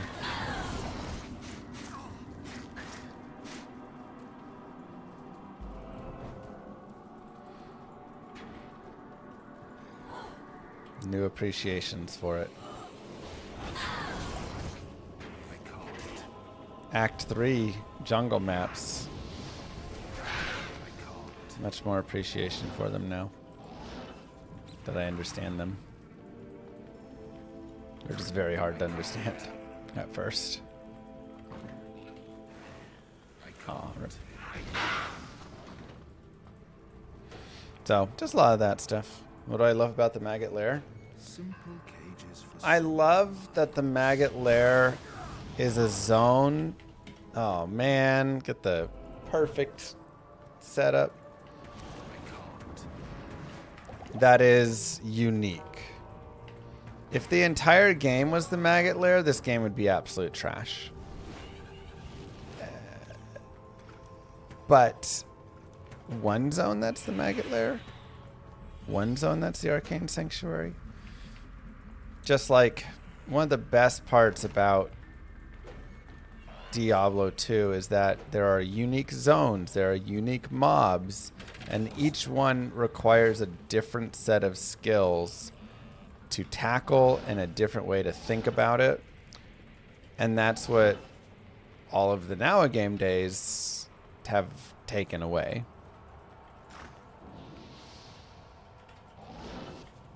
They're all the same open spaced passageway that just leads in one direction.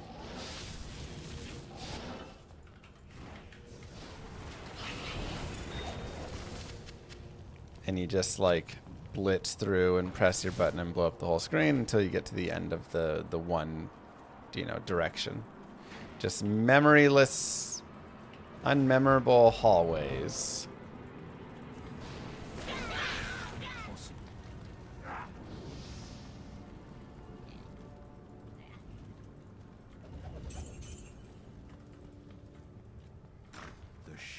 And Diablo 2 is kind of the opposite there, where it's very memorable.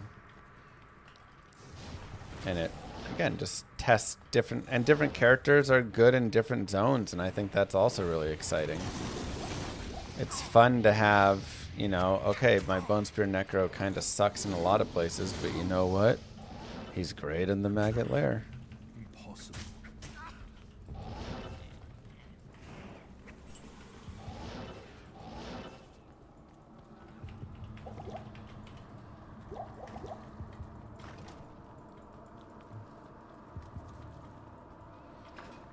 So I just get very tired when I open up new ARPGs and play them, and every single zone feels like the same exact zone with just a slightly different skin on top of it.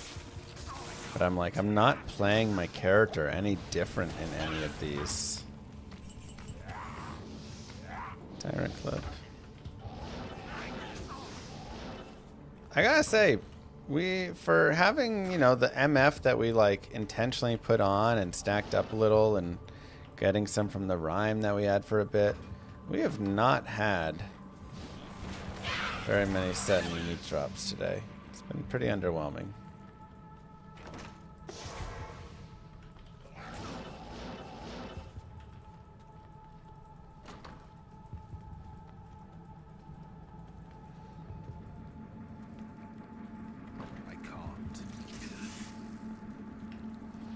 There's no loot filter set right now, so nothing to worry about there.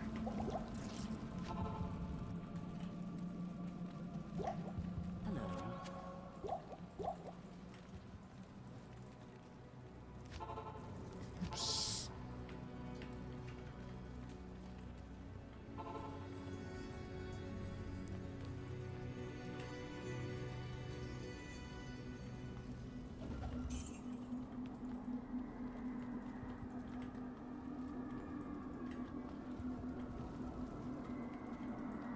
Yeah, the vendors are memorable, the zones are memorable, just a lot of memorable pieces overall.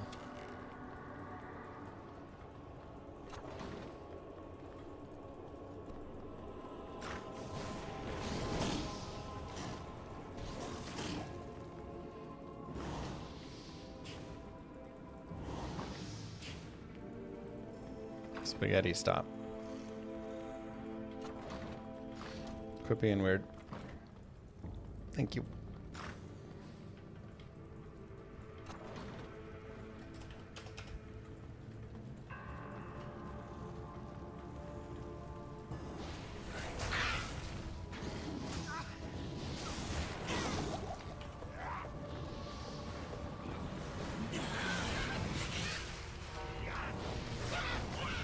Could be, who knows.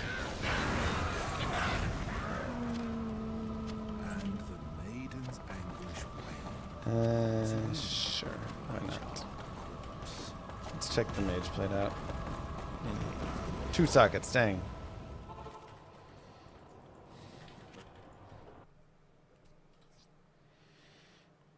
Did I get the World Sun Keep waypoint?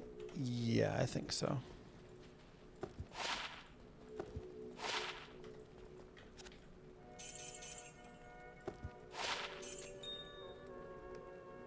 Nice. Finally a good charm. Okay. Hey. I can't.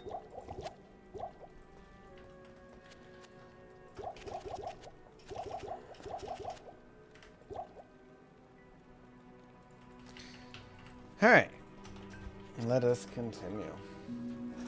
We have level 60. I'll do a little bit of Player's 8, but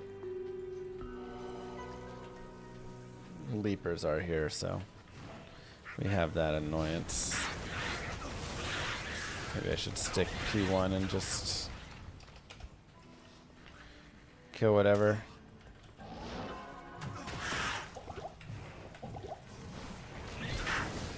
It's possible just run straight to the end of Act 1 and then kill the boss and go to Act 2. Yep. Act 1, you don't have to do anything else. Just run and kill.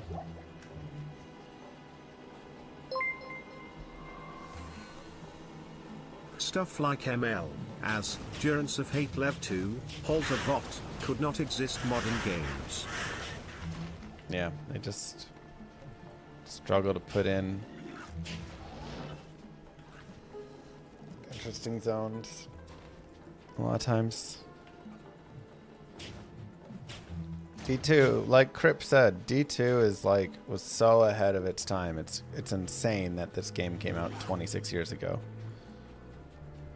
and still does so many things better than many games nowadays when you're like, you have the blueprint in front of you.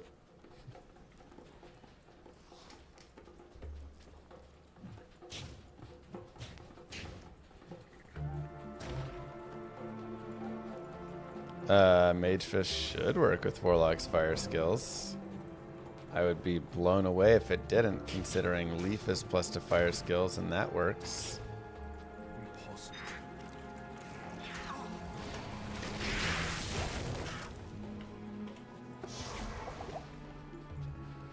I can't.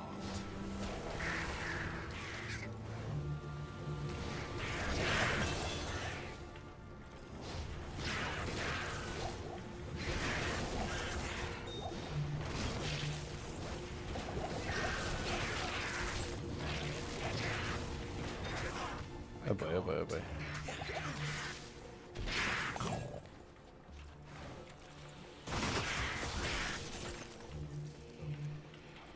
One thing I do really love is Wall Apocalypse is kind of crazy with how big it is and stuff. The slow buildup before it actually goes off is a pretty good amount of time. It's pretty long, and it creates this oh god, I gotta survive for this few seconds until it blows up. Kind of like it.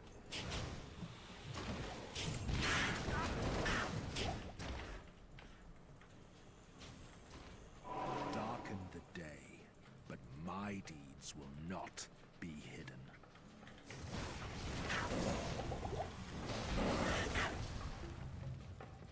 Let's find a waypoint.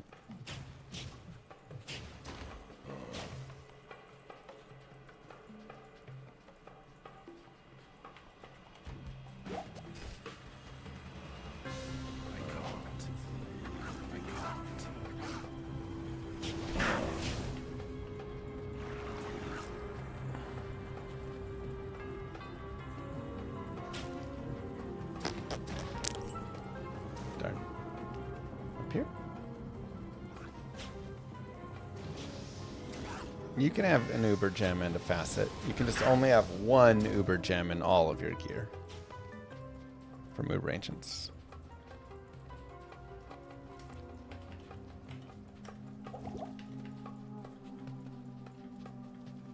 What are my thoughts on endgame mapping on D2R like PD2? I don't know. I don't know if I love the mapping system exactly. I think it works nice in PD2, don't get me wrong, but it's not my favorite endgame style overall. So I have mixed feelings. I feel like there's a better endgame style, and honestly, I think the terror zones are kind of better. Like, one of the problems with maps is they just kind of, they're so distant from the base of the game, right? You kind of like do the campaign really fast and then you get into mapping. That's like how all of the games with mapping have it. And you kind of stop caring a little bit about the rest of the game. Whereas here, with the terror zones and stuff, you're like always still caring about the other zones. And it's really cool that you get to revisit the zones and use your knowledge of the zones. So it's hard to say exactly. Yo, Ollieman! Mwah. The 1260. Not much, but thank you for what you've done for this game, the guides and everything. Oh my god. What do you mean not much? That is extremely generous.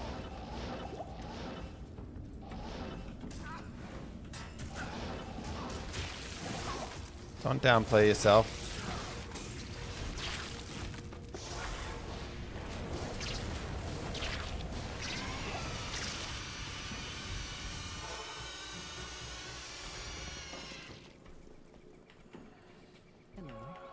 There's nothing the right portion can't cure.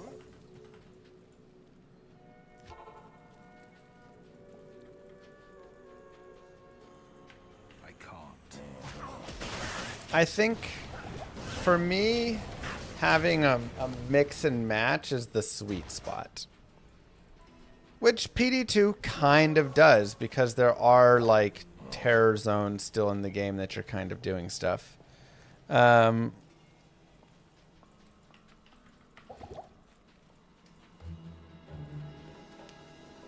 think having like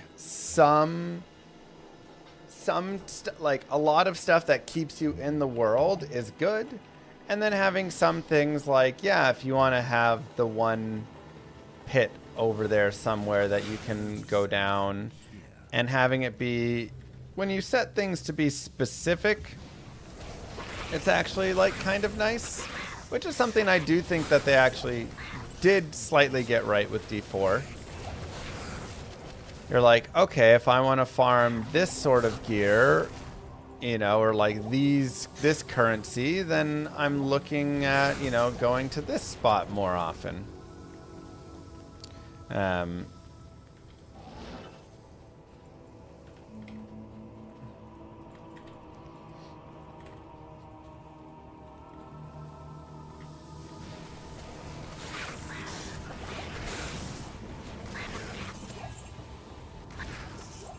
So I think that can be fun, having like a little bit of that, or just like achievements. Like, hey, if you get down to, you know, pit 20 or whatever, let's just say, then at that level, when you beat this boss and finish it, then you like complete it. And now you get a charm that, you know, gives you a little more power, does a little something. I think stuff like that is really fun.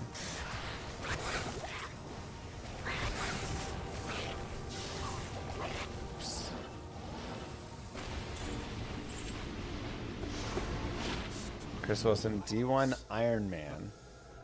Like he's doing an Iron Man in Diablo 1, or he did one. It's kind of fun. But I think when it becomes just like all the thing,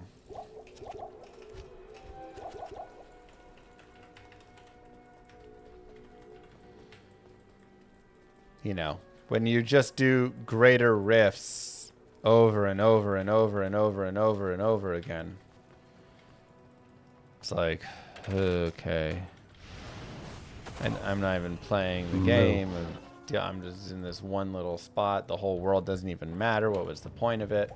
Why design this entire world if I just spend all my time in town or in the map? Town or the map?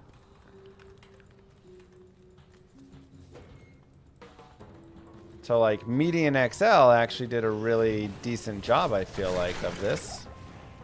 because they kind of have all of these like maps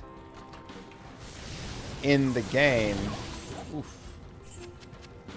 And you like come across them and they're portals, and they say like you have to be, you know, level 120 to enter this portal. And so you have to, like, when you hit that level, then you can start farming that portal, and you can go and kill it. And if you finish that, like, quote-unquote map, then that boss will drop a charm.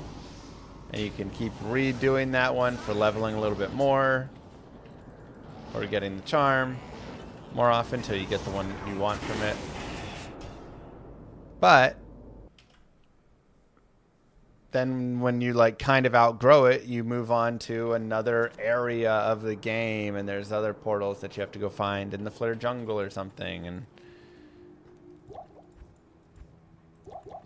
so I really like how they implemented it.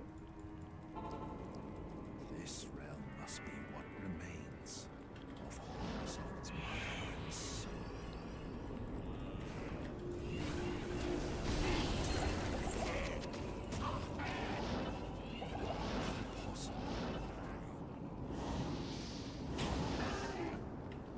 What you said about Greater Rifts is no different than you going to town and doing Endario runs. Well, it is, because Endario runs aren't like... Nightmare Endario runs are a very specific thing that I did trying to get one piece of gear at the spot that has the best odds. And now I'm not doing it anymore. But you know what you're still doing in Diablo 3? Greater Rifts, right? Like, I like when there are, go here and try and get this from this spot. Go here and try and, you know, like, this has better odds, but you could still get it elsewhere. But it's not, this is it. You just farm this, and that is the whole rest of the game. That's what I'm saying. Like, that's all you do.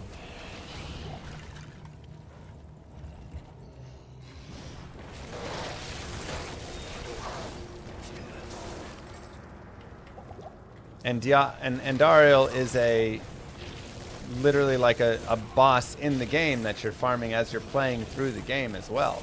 So you can choose to farm her along, you know, the way if you want, and do that. So like it's a big, it may seem like a subtle difference, but it's a very large difference. There's nothing wrong with grinding a certain zone over and over again. I love grinding.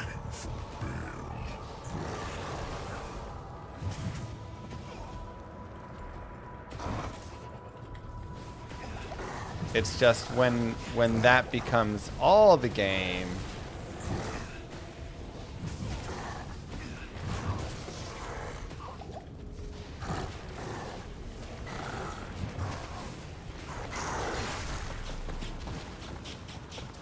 starts to like, okay.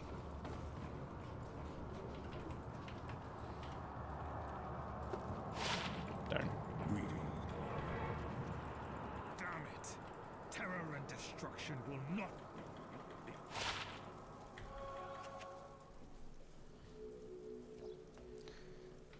I prefer grinding the same areas versus random areas. I prefer the game linking to itself, if that makes any sense. Like, again, the entire Diablo, let's say 3 or 4, either one, campaign and overworld and everything, irrelevant. Good day. Right? Like, they're just like, the game is get max level really fast in a few minutes, and then go to mapping system where you sit in town, and then you're in a map. And there's nothing about the world other than that. And the maps are all kind of the same, and that's it, right? Diablo 2, you're deciding where you want to go back to. Okay, I'm going to go farm and kill Endariel again a lot. I'm going to go kill Mephisto a lot. I'm going to do some Pendle runs. I want to go into the ancient tunnels or the pits. This zone feels better for this character. This type of map feels better here, right? Like you're actively making decisions based on which character you have. For, I want to farm cows. I'm literally building this character because I want to go farm the cows. And the cows are going to be better on this character.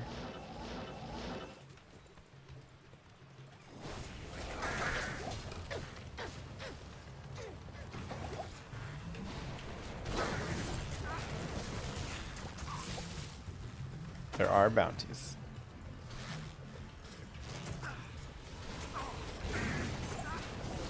But, also I feel like there's nothing in D3 that ever made me go, I should make a different character that has different strengths and weaknesses for different zones I want to farm.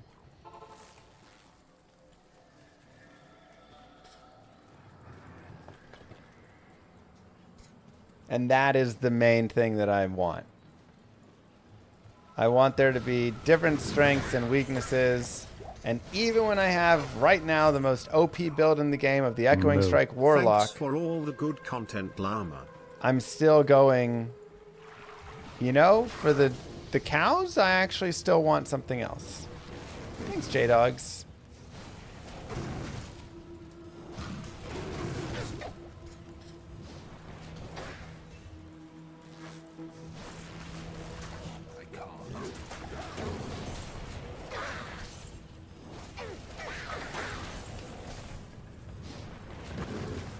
Jesus. That damage. Poison hurts a lot.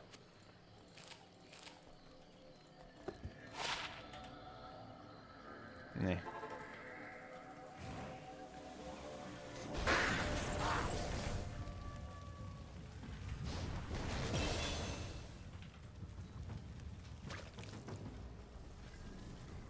Moo. Moo.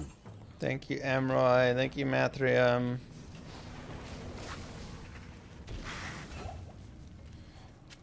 Alright, we're getting close to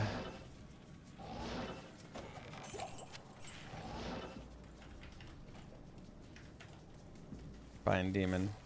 2 more points.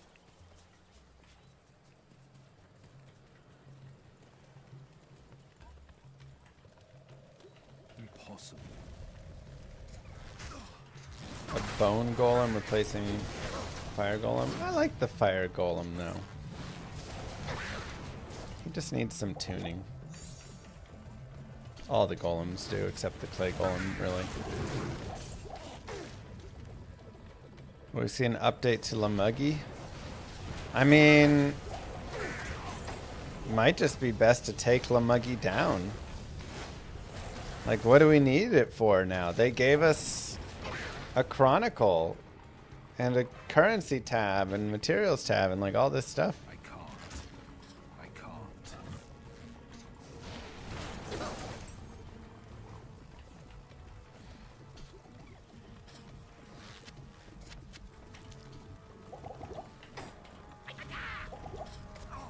Kind of feel like they ran me out of business.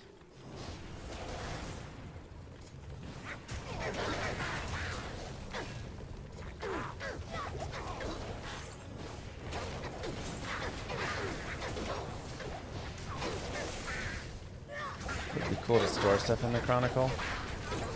It would, but I doubt we'll get that.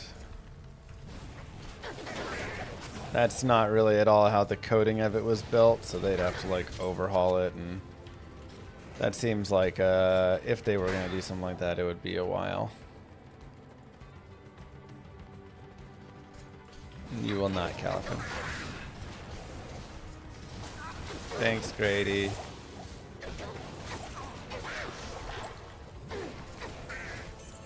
Ooh, Bartex.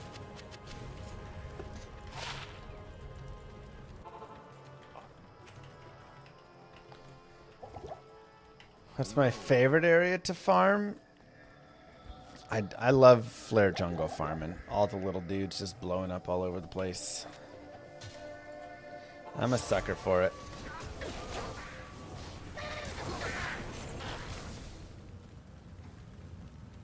Waypoint.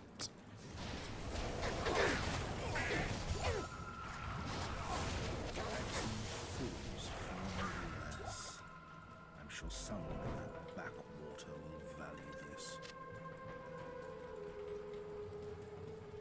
Thought I liked Endario farming the most. Nightmare. I've done thousands and thousands of, honestly, all runs. I would say my favorites are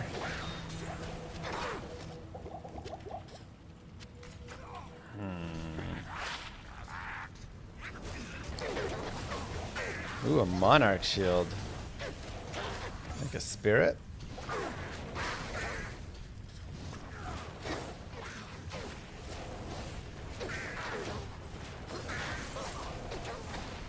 I love Flare Jungle. I really do like lower Karas farming. I like farming in the outer Act 2s, like Far Oasis, Rocky Waste, and kind of those areas.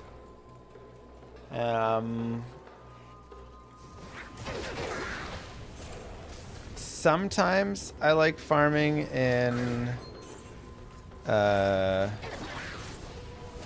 like Nilithax halls. Those can be solid.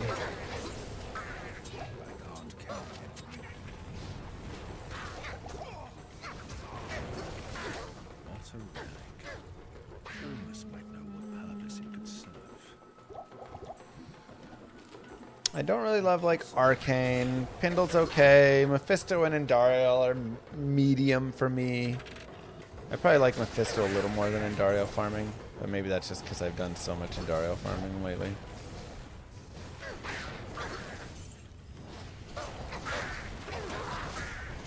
Stony Tomb is a fun farm spot. I enjoy the pits.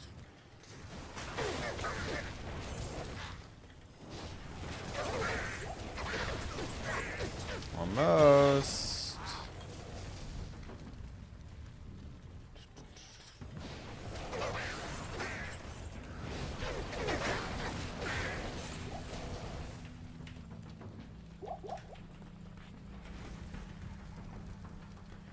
I definitely did more like meth runs as a child.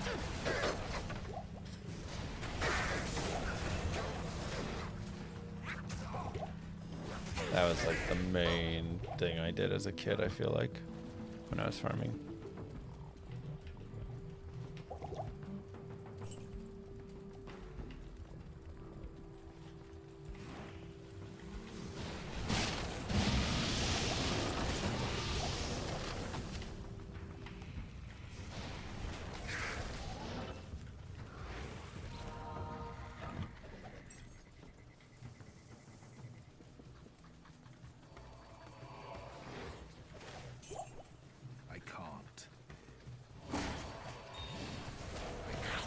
Let's just get a quick burr rune. Come on, burr. Players 8, burr, burr. Oh, never lucky.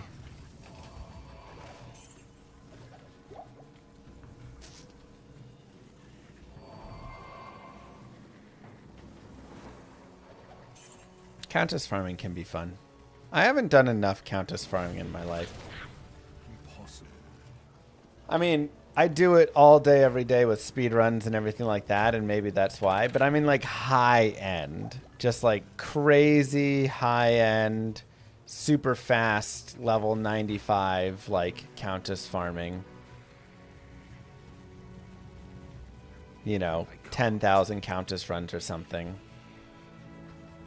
I just haven't done enough of that. Probably because I feel like whenever I want to do that, I'm like, I'll just go to the LK instead.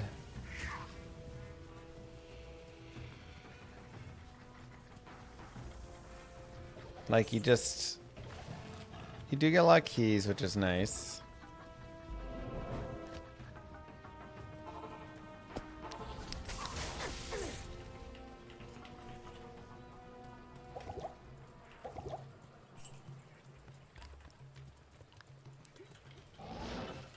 And then some runes, but you know, it's like every now and then you pick up a Mal or an Ist or an but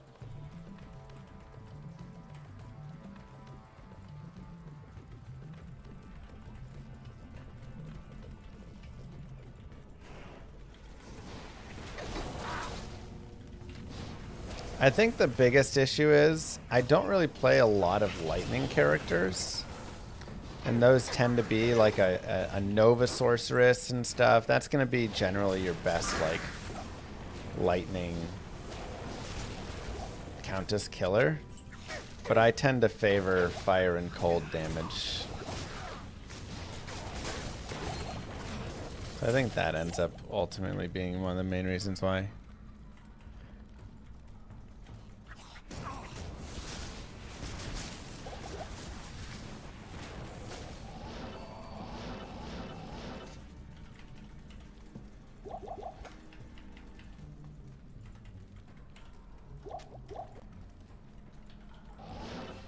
True, Grady. Imagine farming Countess until Zod. You'd have to be in the loony bin to do that. 50,000 Countess runs.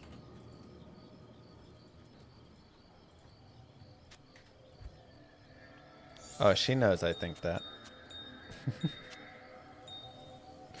Look, I did 5,900 in Dario runs. You're gonna do 10x that on Countess for Zod? Oh my god. Sure.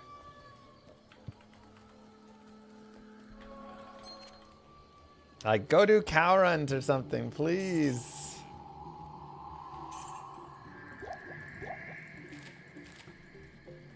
Girl's gonna have a lot of Terra keys, though. I'll tell you what.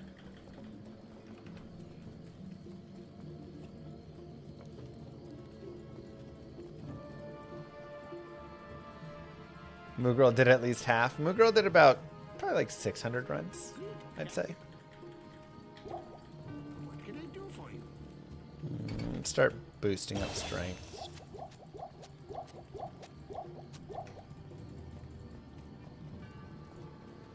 Sir Fox, over 77,000 LK runs for all rune words from the LK specifically. I mean, that's crazy. It's kind of brutal too because he had that started before D2 or before Reign of the Warlock. And then they added Reign of the Warlock and they're like, here's another rune word with Zod in it. And now Sir Fox is like, oh my god. Like, it added so many more runs to his challenge.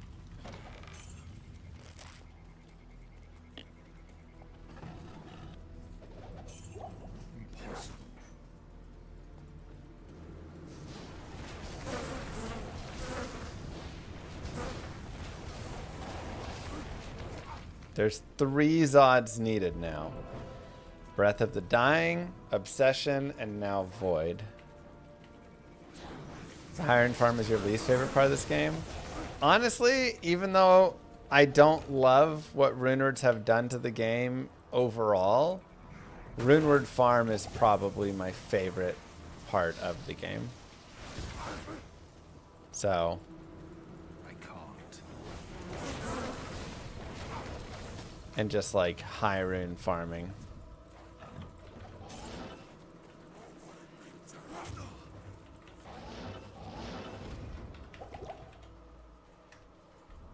Oh god.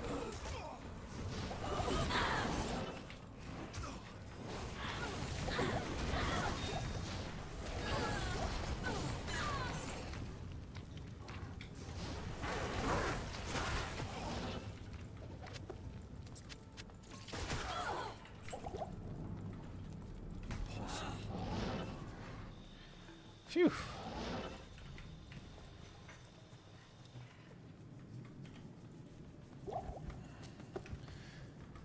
Since so many things to enjoy take so much time and have a full-time job, I'd perhaps buy items to be able to do some things easier. Wrong thinking? I mean, it depends what it is exactly, but generally I would say this is where a lot of times I go to the idea that the joy is in the journey of the thing, not in the achievement, the ending of the thing. The joy is of me playing Diablo 2. It's not fun if I just woke up tomorrow and I had every single high rune and every item in the game. That would be a very quick 5 seconds of joy. I'd be like, yeah, okay, and then now I've done it. Right? A little bit like Crip was saying in his video that he had yesterday we were watching. He was talking about how his character's getting a little boring now because it's kind of done. He kind of did it.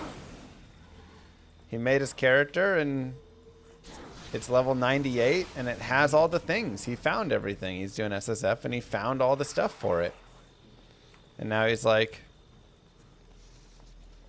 yeah, I got it. And I did the thing. So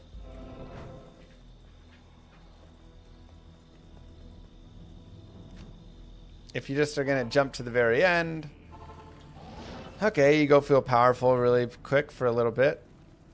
But then, like, I don't know. For me, like, I'm just like, okay, now what? Like, the whole point of all this farm is to farm for cool gear. But if I have all the cool gear, then what am I even farming for? So now I'm just kind of lost with it. So I tend to find that with a majority of things in life. Just when we get into the life advice piece of it, which is the joy is the journey, and so enjoy the journey.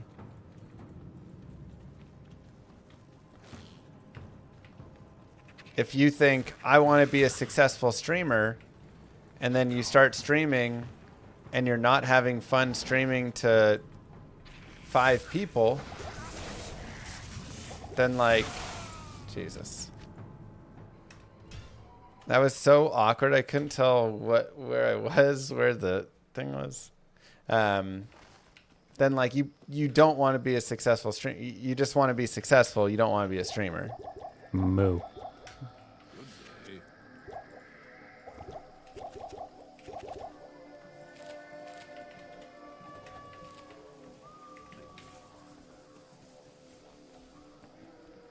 I passed it. Top right. Wait, did I grab it already? No.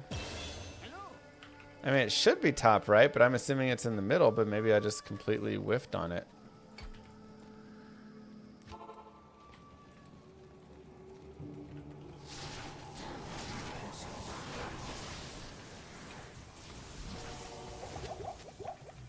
So, that's always, thanks, Miss M. Walker.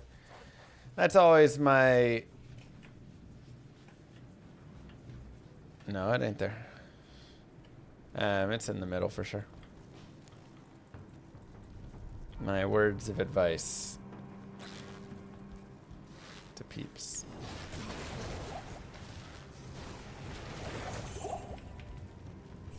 Because I get a lot of people that are like, I want to be a professional streamer. I want to do this. I'm like, okay, go stream. Go, like, try it. Try streaming for a few weeks and see, are you loving it? Are you enjoying talking to chat? Do you feel like you're excited to turn it on again and stream some more? If yes, okay. Then, yeah, keep going with it. And here's some stuff that can help and work hard and all that. But don't, and this is what you're saying a little bit of, do I buy all this stuff? Don't go and buy everything first for it. There are so many people that are like, what's all the equipment and everything you need and your entire setup that you have so I can start streaming? And I'm like, why are you trying to buy $3,000, $4,000 worth of gear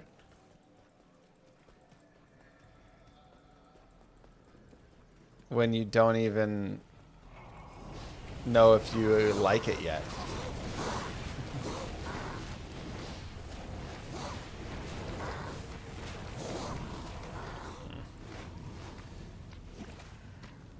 Annoying.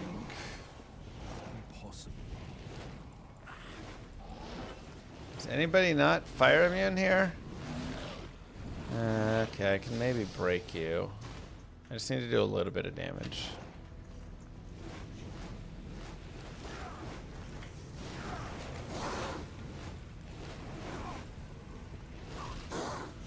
Nope. Shoot. Let's see.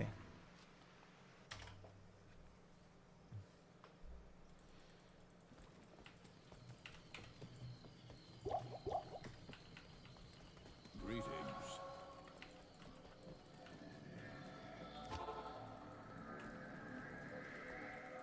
Yeah, it's like, hi, I'd like to buy a plane, please. Why? I'd like to start taking piloting lessons. Maybe we start with just going and taking a lesson first and seeing if you want to keep going with it.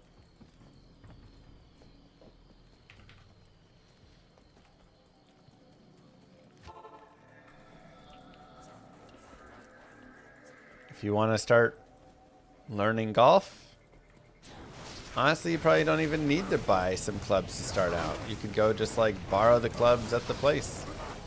But you can go to like Play It Again Sports or Goodwill or something and pick up some cheap clubs to go hit the ball with. And if you're enjoying it, oh, maybe we do a little more. Boy. How are we gonna do this?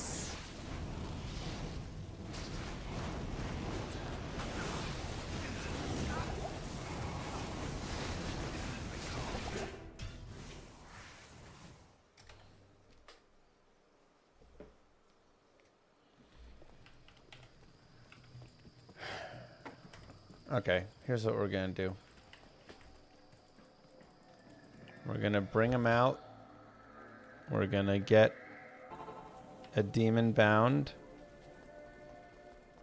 And then we're gonna get our Act 3 mercenary.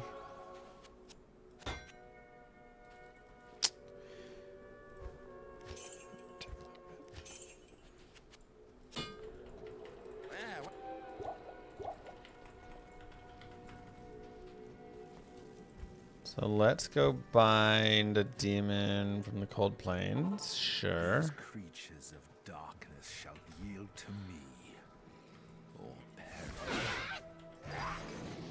Let's get a player's 8 demon.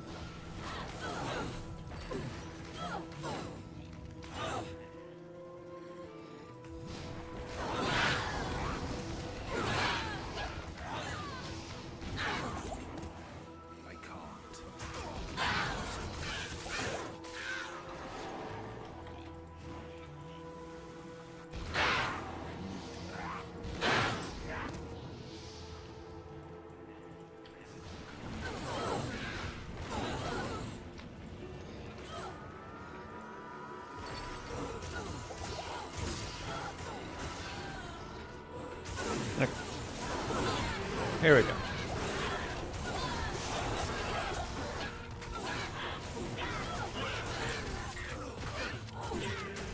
Moo.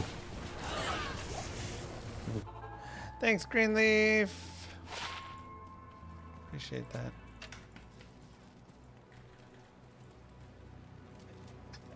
Welcome. Okay.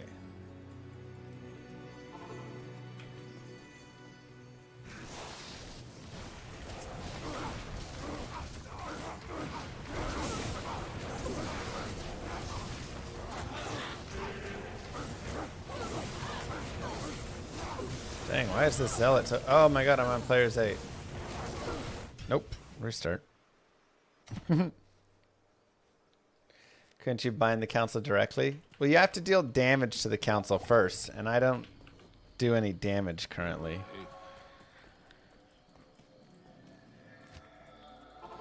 So...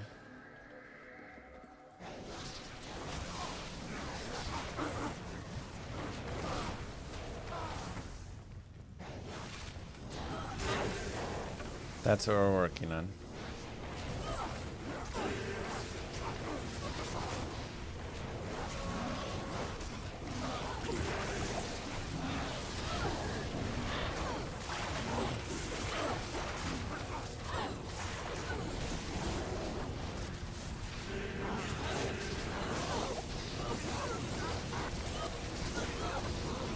Okay.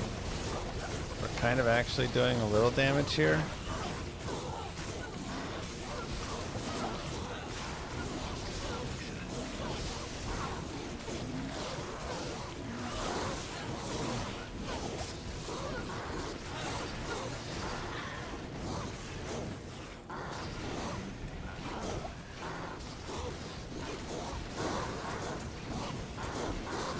Come on.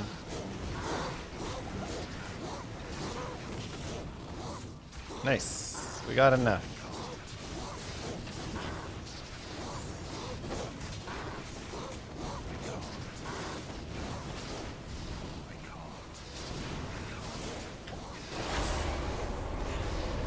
Got enough. Let's go.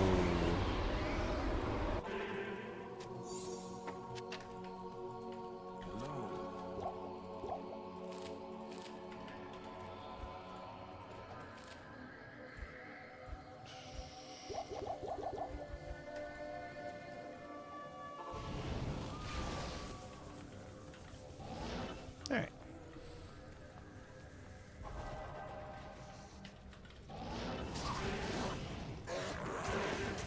I can't. Just a little creativity involved. If I wanted, I could also have gotten my mercenary. I have a cold Act 3 mercenary, and he would be able to do a little bit of damage. A lightning would also deal damage to the fire-only immunes there. Thanks, Greenleaf. Whoa, weird waypoint to run into. And that would have been solid enough, and then we could go from there, so.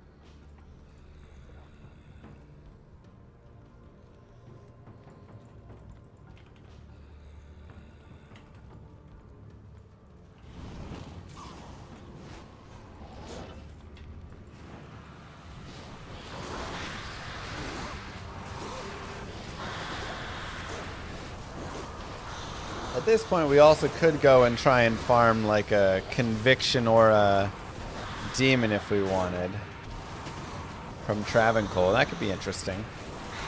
But I don't do damage though.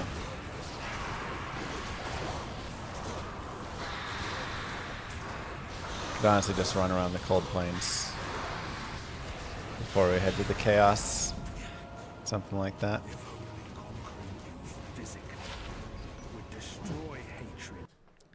Act 3 done. Give yourselves a clap. Greetings.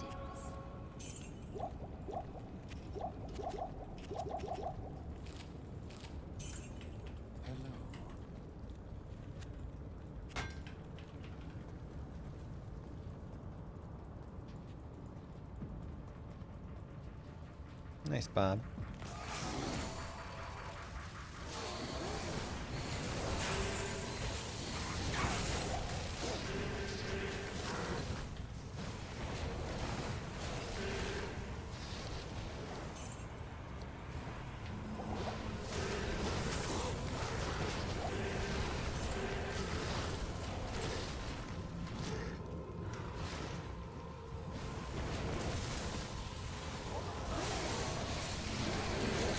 Little Natty's helm.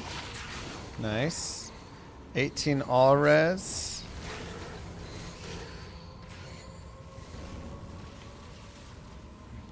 Lose 1 to skill, but that is a nice boost.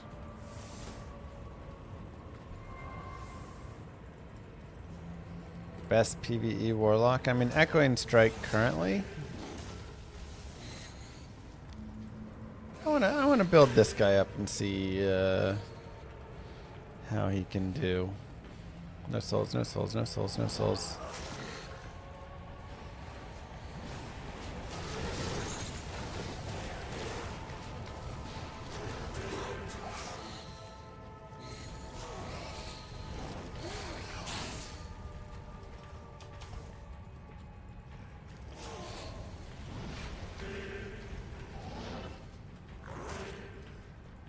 Find Mr. Isual.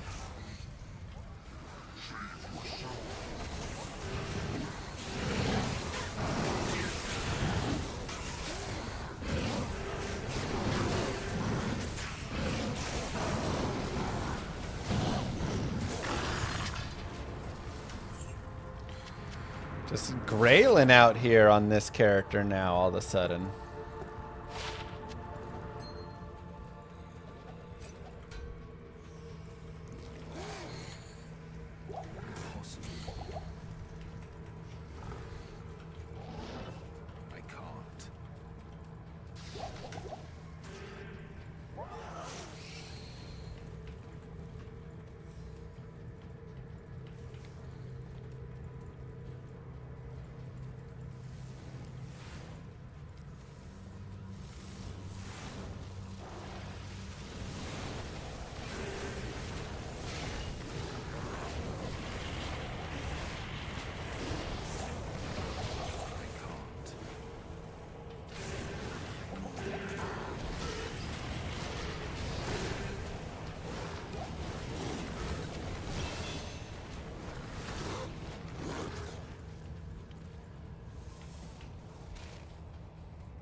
Oh god.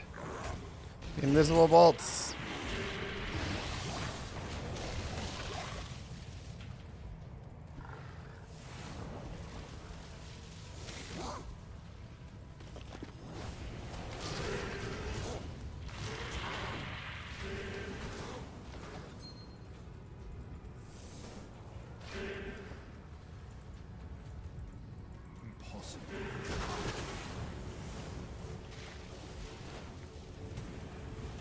Let's work towards Blood Oath.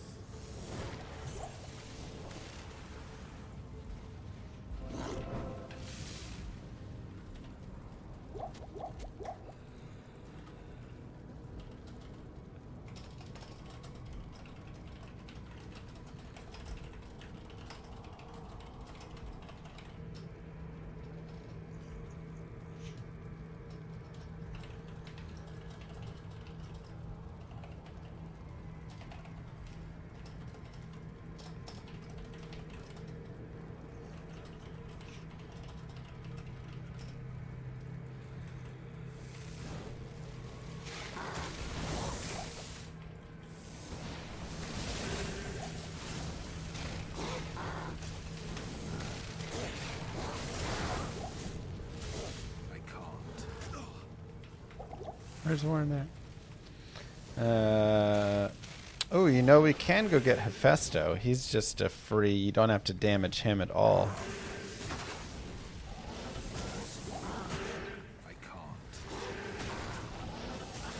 For some reason or another.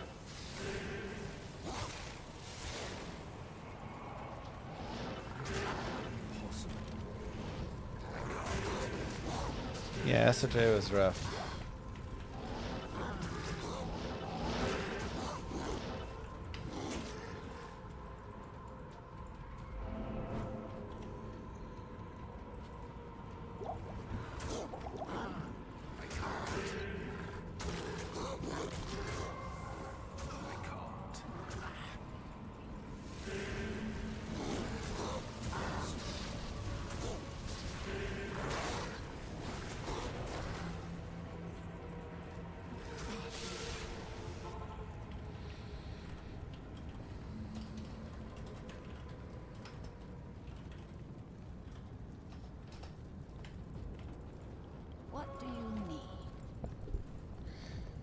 Okay, where is that?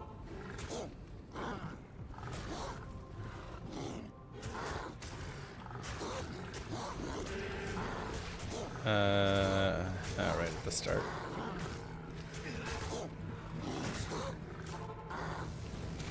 I know, I want him with conviction. That'd be really nice. Again, we haven't even forced like conviction yet at all. Nope.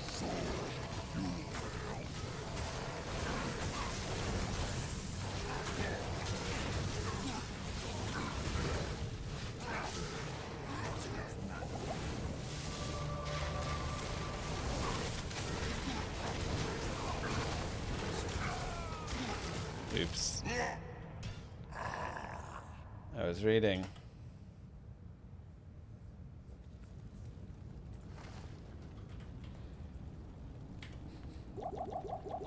Greetings. Round 2.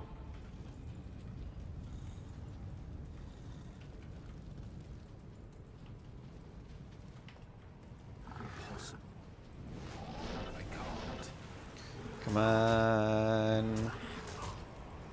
Yes! Moo. Thanks Don't for die, the Llama, epic don't die. content as always. Oh my dog. Conviction! Oh my dog. Thanks, Pitster. Man, it's still not enough. But Apocalypse does do some of the damage, it looks like.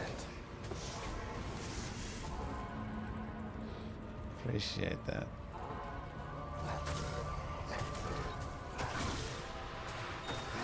Alright, now we need to focus on not dying. Hell Rune, no! What a waste of a forge. What a waste of a forge. Oof. Greetings. What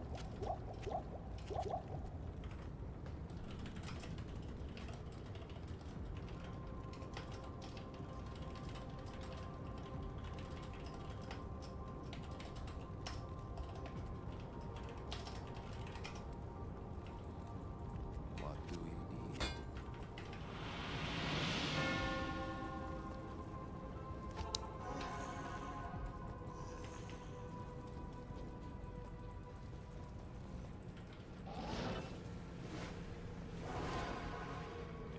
Hell Forge.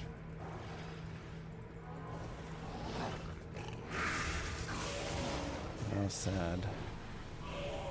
Alright, now we have a lot of fire immunes.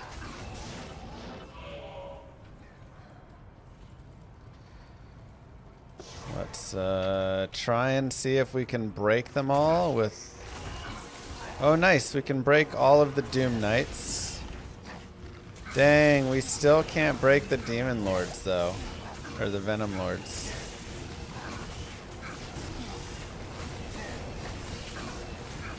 It's annoying. So we'll have to use our mercenary to help out there, probably.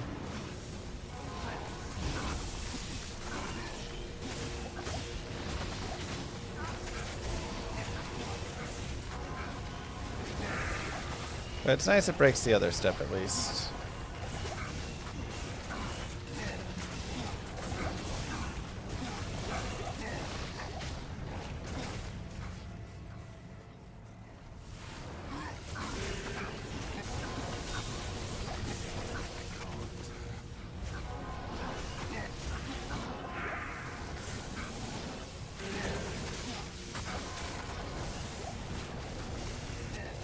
Mage plate, hello. Give me that +1 skills, baby. Oh, it's ethereal. Hold up, ethereal grail. Q Hagens. Nice, new ethereal grail item.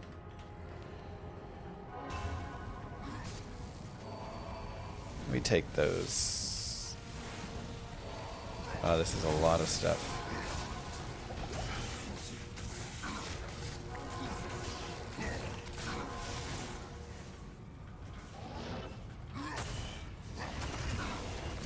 For my Eth Grail, I'm still using the, like, Grail tracker I've used before. Good for the Act 3 Mercenary? It is good for the Act 3 Mercenary. He's absolutely right.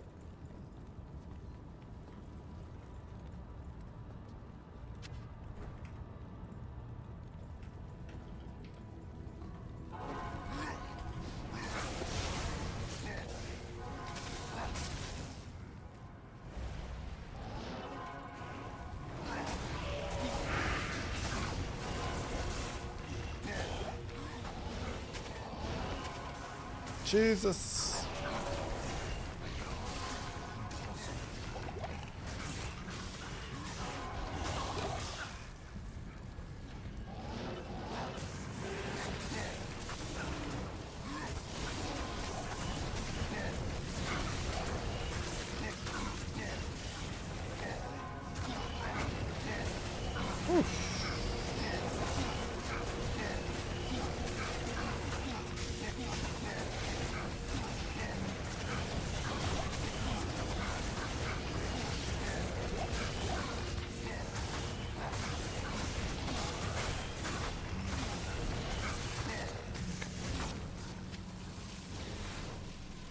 I mean, this is like the worst place for this character, so nothing surprising yet.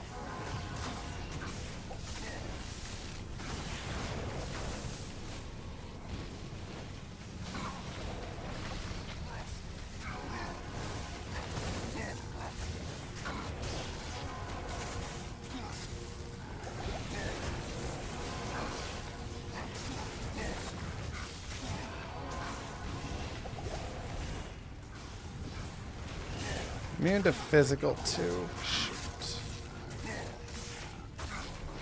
Engorge, engorge.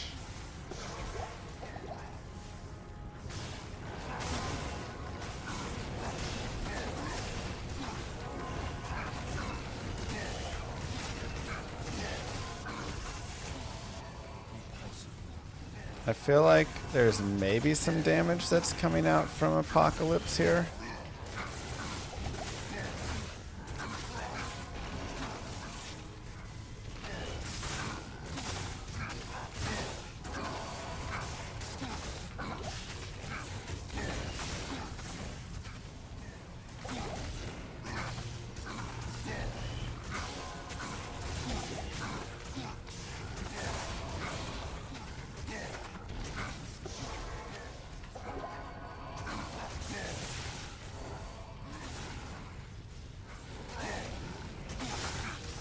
Maybe, maybe not actually. We are like getting a little bit done, but that's probably just the physical or the lightning enchantment. Huh.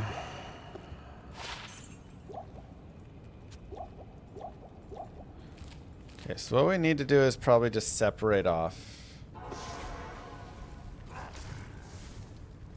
these guys. Oh wait, Infector's low enough. Sweet. We just needed damage on Infector so we could chain him. We lose our conviction. It's okay.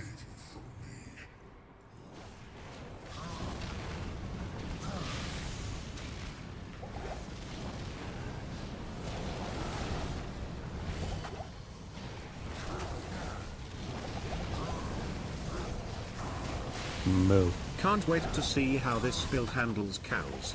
Better than this. RIP Conviction Demon. I sure hope so. Yeah. RIP Conviction, but it had to be done. What do you need? Bind Demon shouldn't work unless they're low.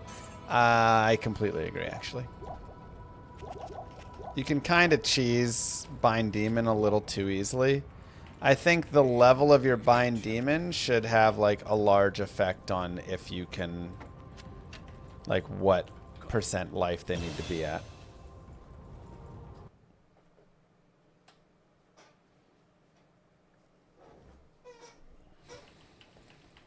Like Pokemon, you gotta get them low enough.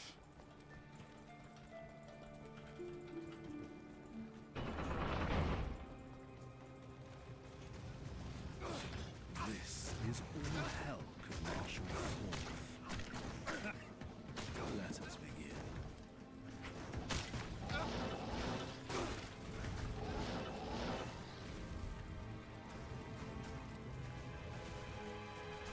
Hephaestus should probably also not be automatic, yes.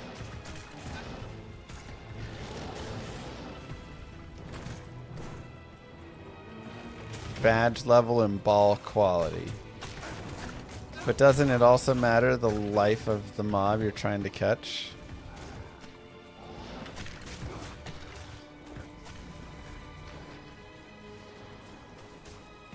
I definitely caught Pokemons easier when they had low life compared to high life.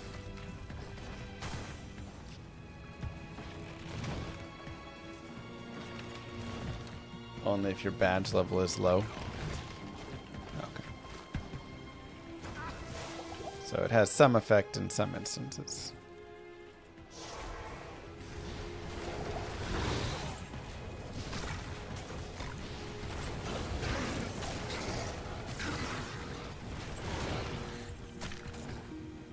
Nasty fire enchanted.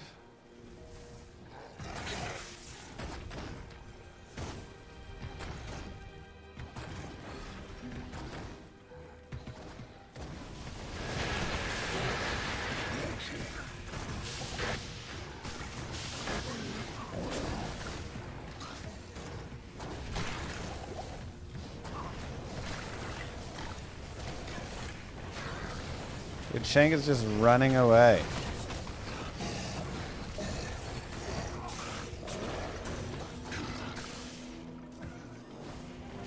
Power music. A demonic slave master herding demonic slaves.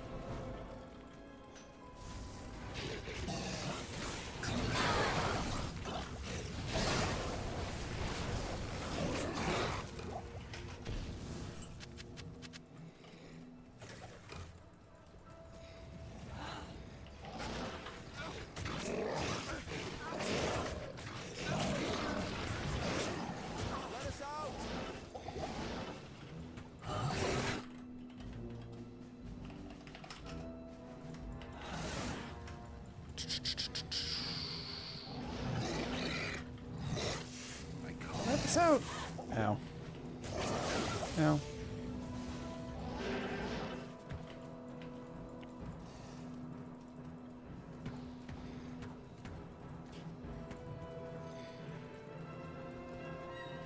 Bum, bum, bum.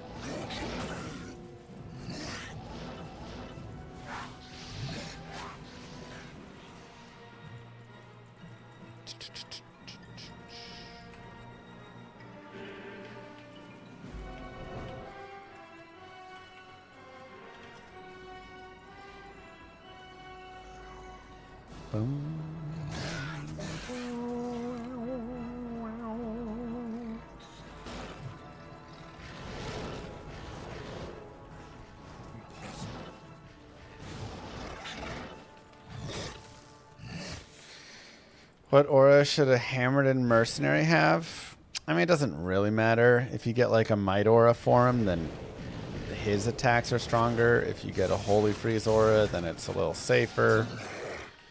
I prefer holy freeze there, but some people, like, you know, if you're feeling safe enough, strong enough, like you don't need that, then just get might for added damage. You could even go for like a meditation aura if you really wanted to get spicy. Or a prayer, sorry, not meditation.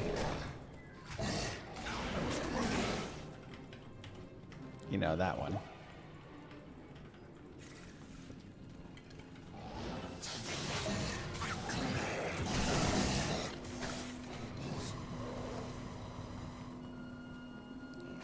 That one. Well, he gets meditation from the insight, so you get meditation. I guess meditation has prayer already in it. So does meditation plus prayer give you a double heal or no?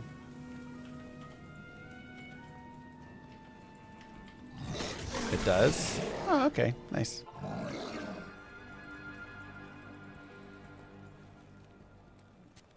Ort plus chip gem.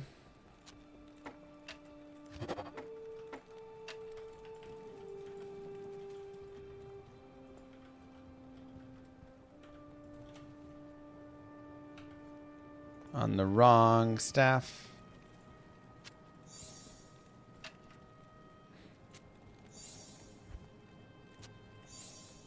Ort plus chip gem on the right staff.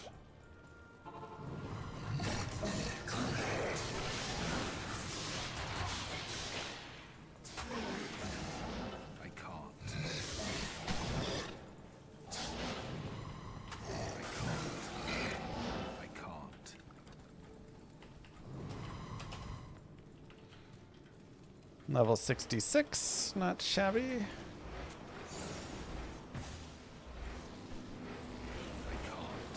I was also confused with the leaf.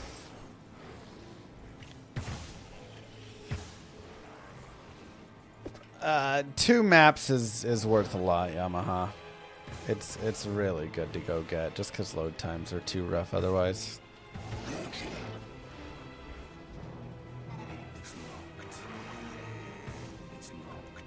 Bum, bum, bum, bum, bum. Perfect, got a waypoint. Alright.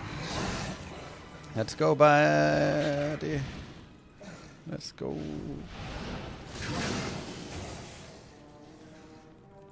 Area summit.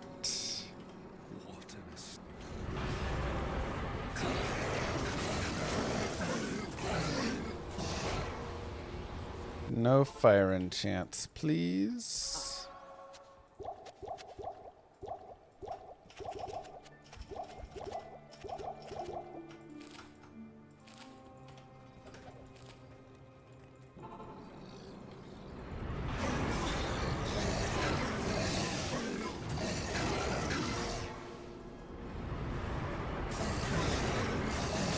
Good enough for me.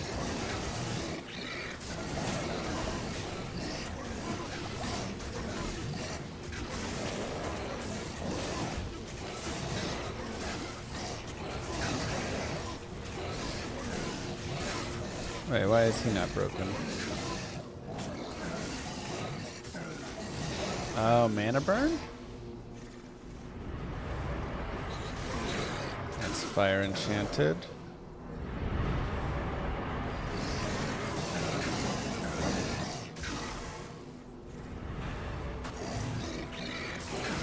Can I just not break him?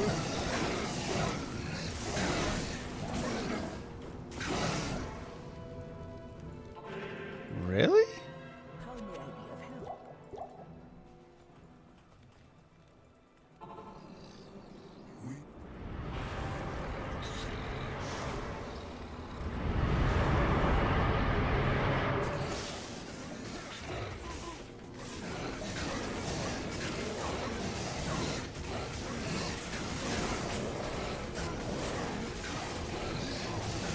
Let's deal with the other guys first, I guess, and then we'll figure out that.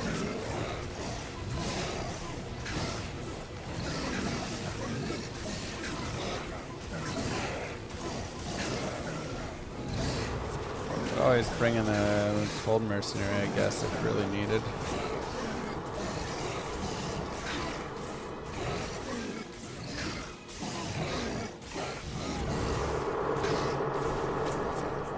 This otherwise is kind of slow. Alright, let's get a mercenary.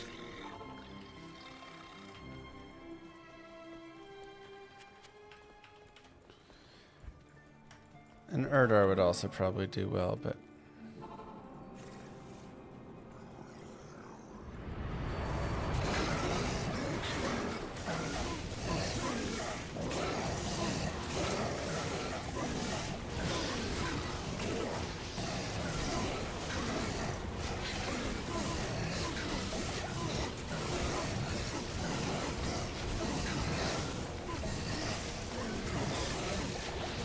magic resistant. It's a little bit annoying.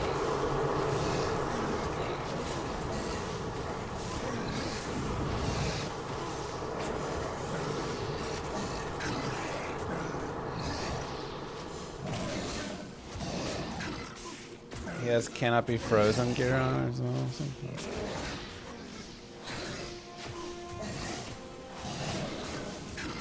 This is just as slow.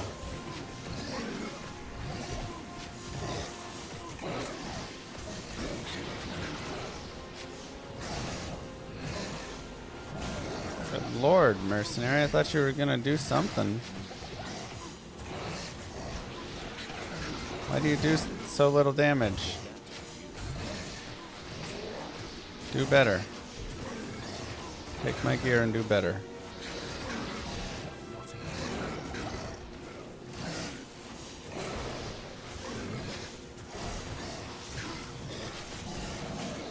It's an active mercenary, what I'd expect. I don't know, I thought he could do something. Oy, oy, oy. Maybe I should go get a lightning mercenary? I mean, again, the magic resistant doesn't help. It also doesn't help that this dude will not stop moving.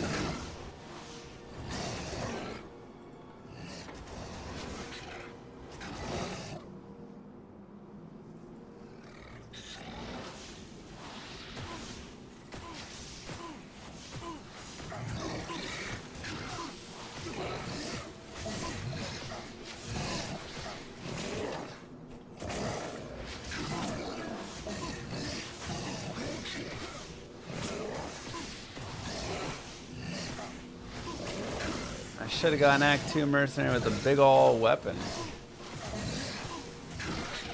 That's true.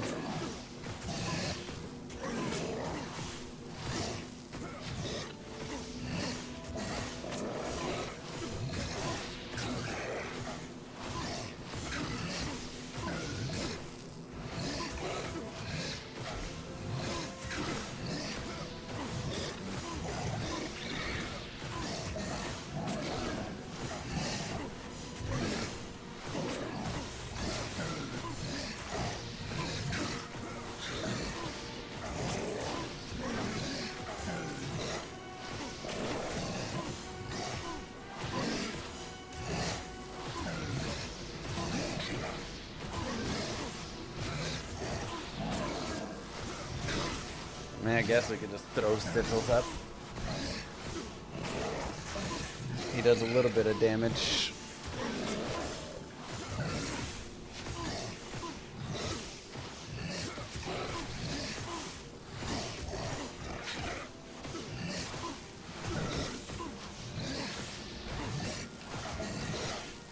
Nothing too crazy.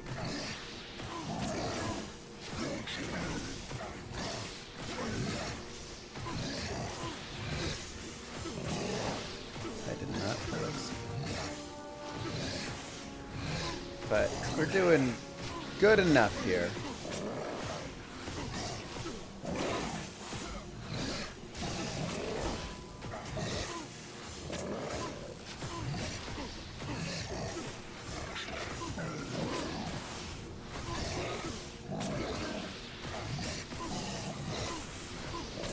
This is a great time to go to the bathroom if you need to go to the bathroom.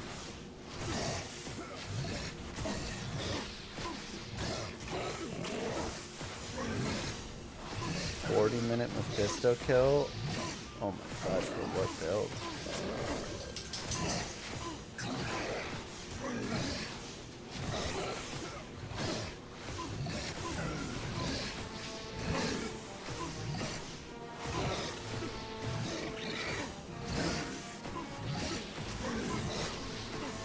Like, all things considered, not actually that slow.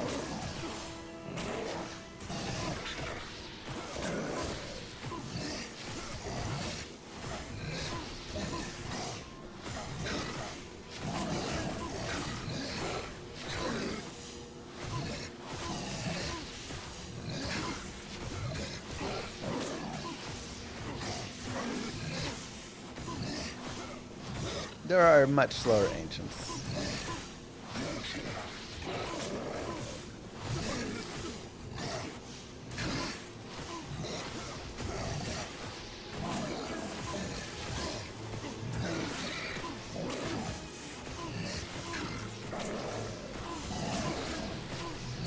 Yeah, lightning might have been better. It also, again, doesn't help that he's magic resistant.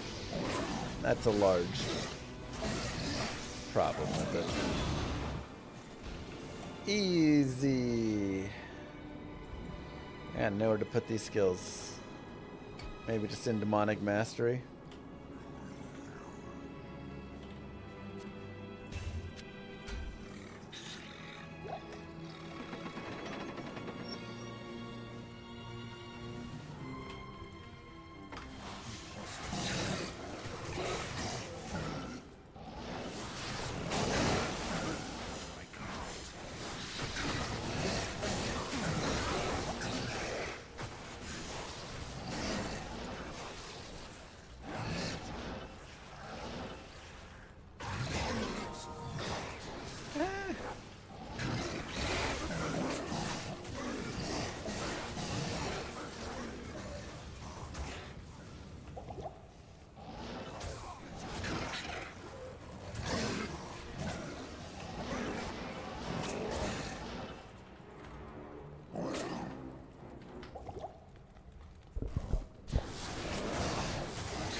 It's actually funny because this is a pretty good level for us. All our stuff dominates this area. No souls, no souls, no souls. Dang it! Souls and revival.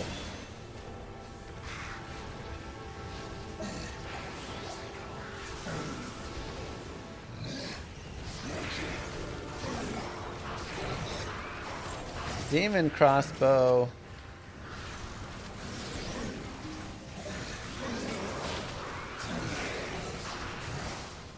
Gut siphon time.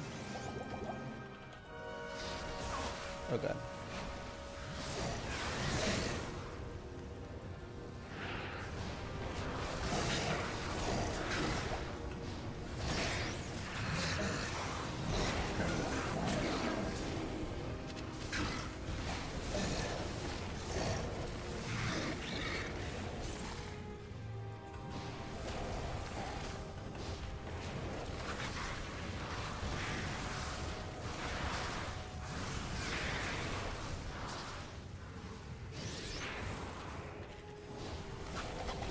Yeah, it's kind of funny.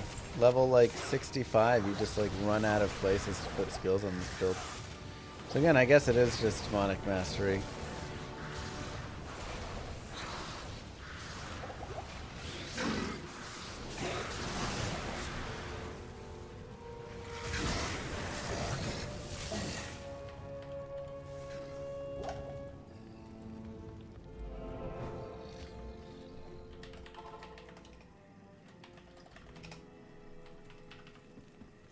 Hobby, thank you.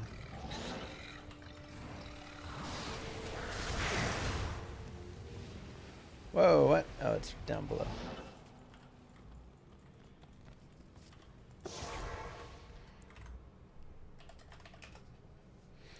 Okay. We're gonna have to pause right here. The babies are screaming and hungry, and it's past 8 o'clock, so even though we're right at the end, we'll have to finish it up tomorrow. Data clock stuff, you know how it is. GG everybody. Thank you for being here. Mwah. Kisses to you all. Dang you, Talik. I know. I'll see you tomorrow. Don't forget to go watch Mr. Llama VOD, collect your points, and enter the giveaway. Bye, guys.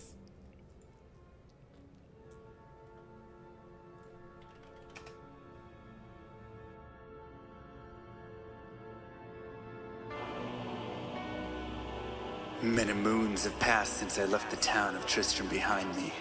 Since then I've tried to forget the terrors I beheld beneath the cold earth and the twisted nightmares that have haunted my every waking moment. There's something dark within me now. I can feel it. Ice blast to the past, a bitter killer's mastery class, an orb of ice, a centrifuge recast at the fast, a frozen mass. They shattered into glasses of ash, a chill and blizzard wizards cast, and now I'm gone in a flash. And we don't stop, a Nova proc, a weapon swap, a unique drop. We're tearing through this chaos, listen to our master rap to fought the last of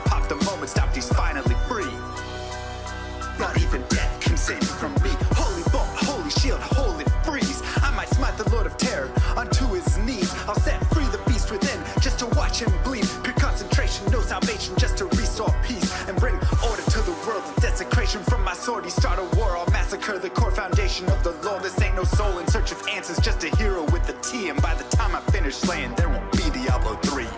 Lord of destruction, Lord of corruption, Lord of the hate and pain. I instigate a flow so great, eviscerate the syndicate. I decimate, eradicate my foes in turretonic state. They suffocate, choke on my name. Lord of seduction, Lord of disruption,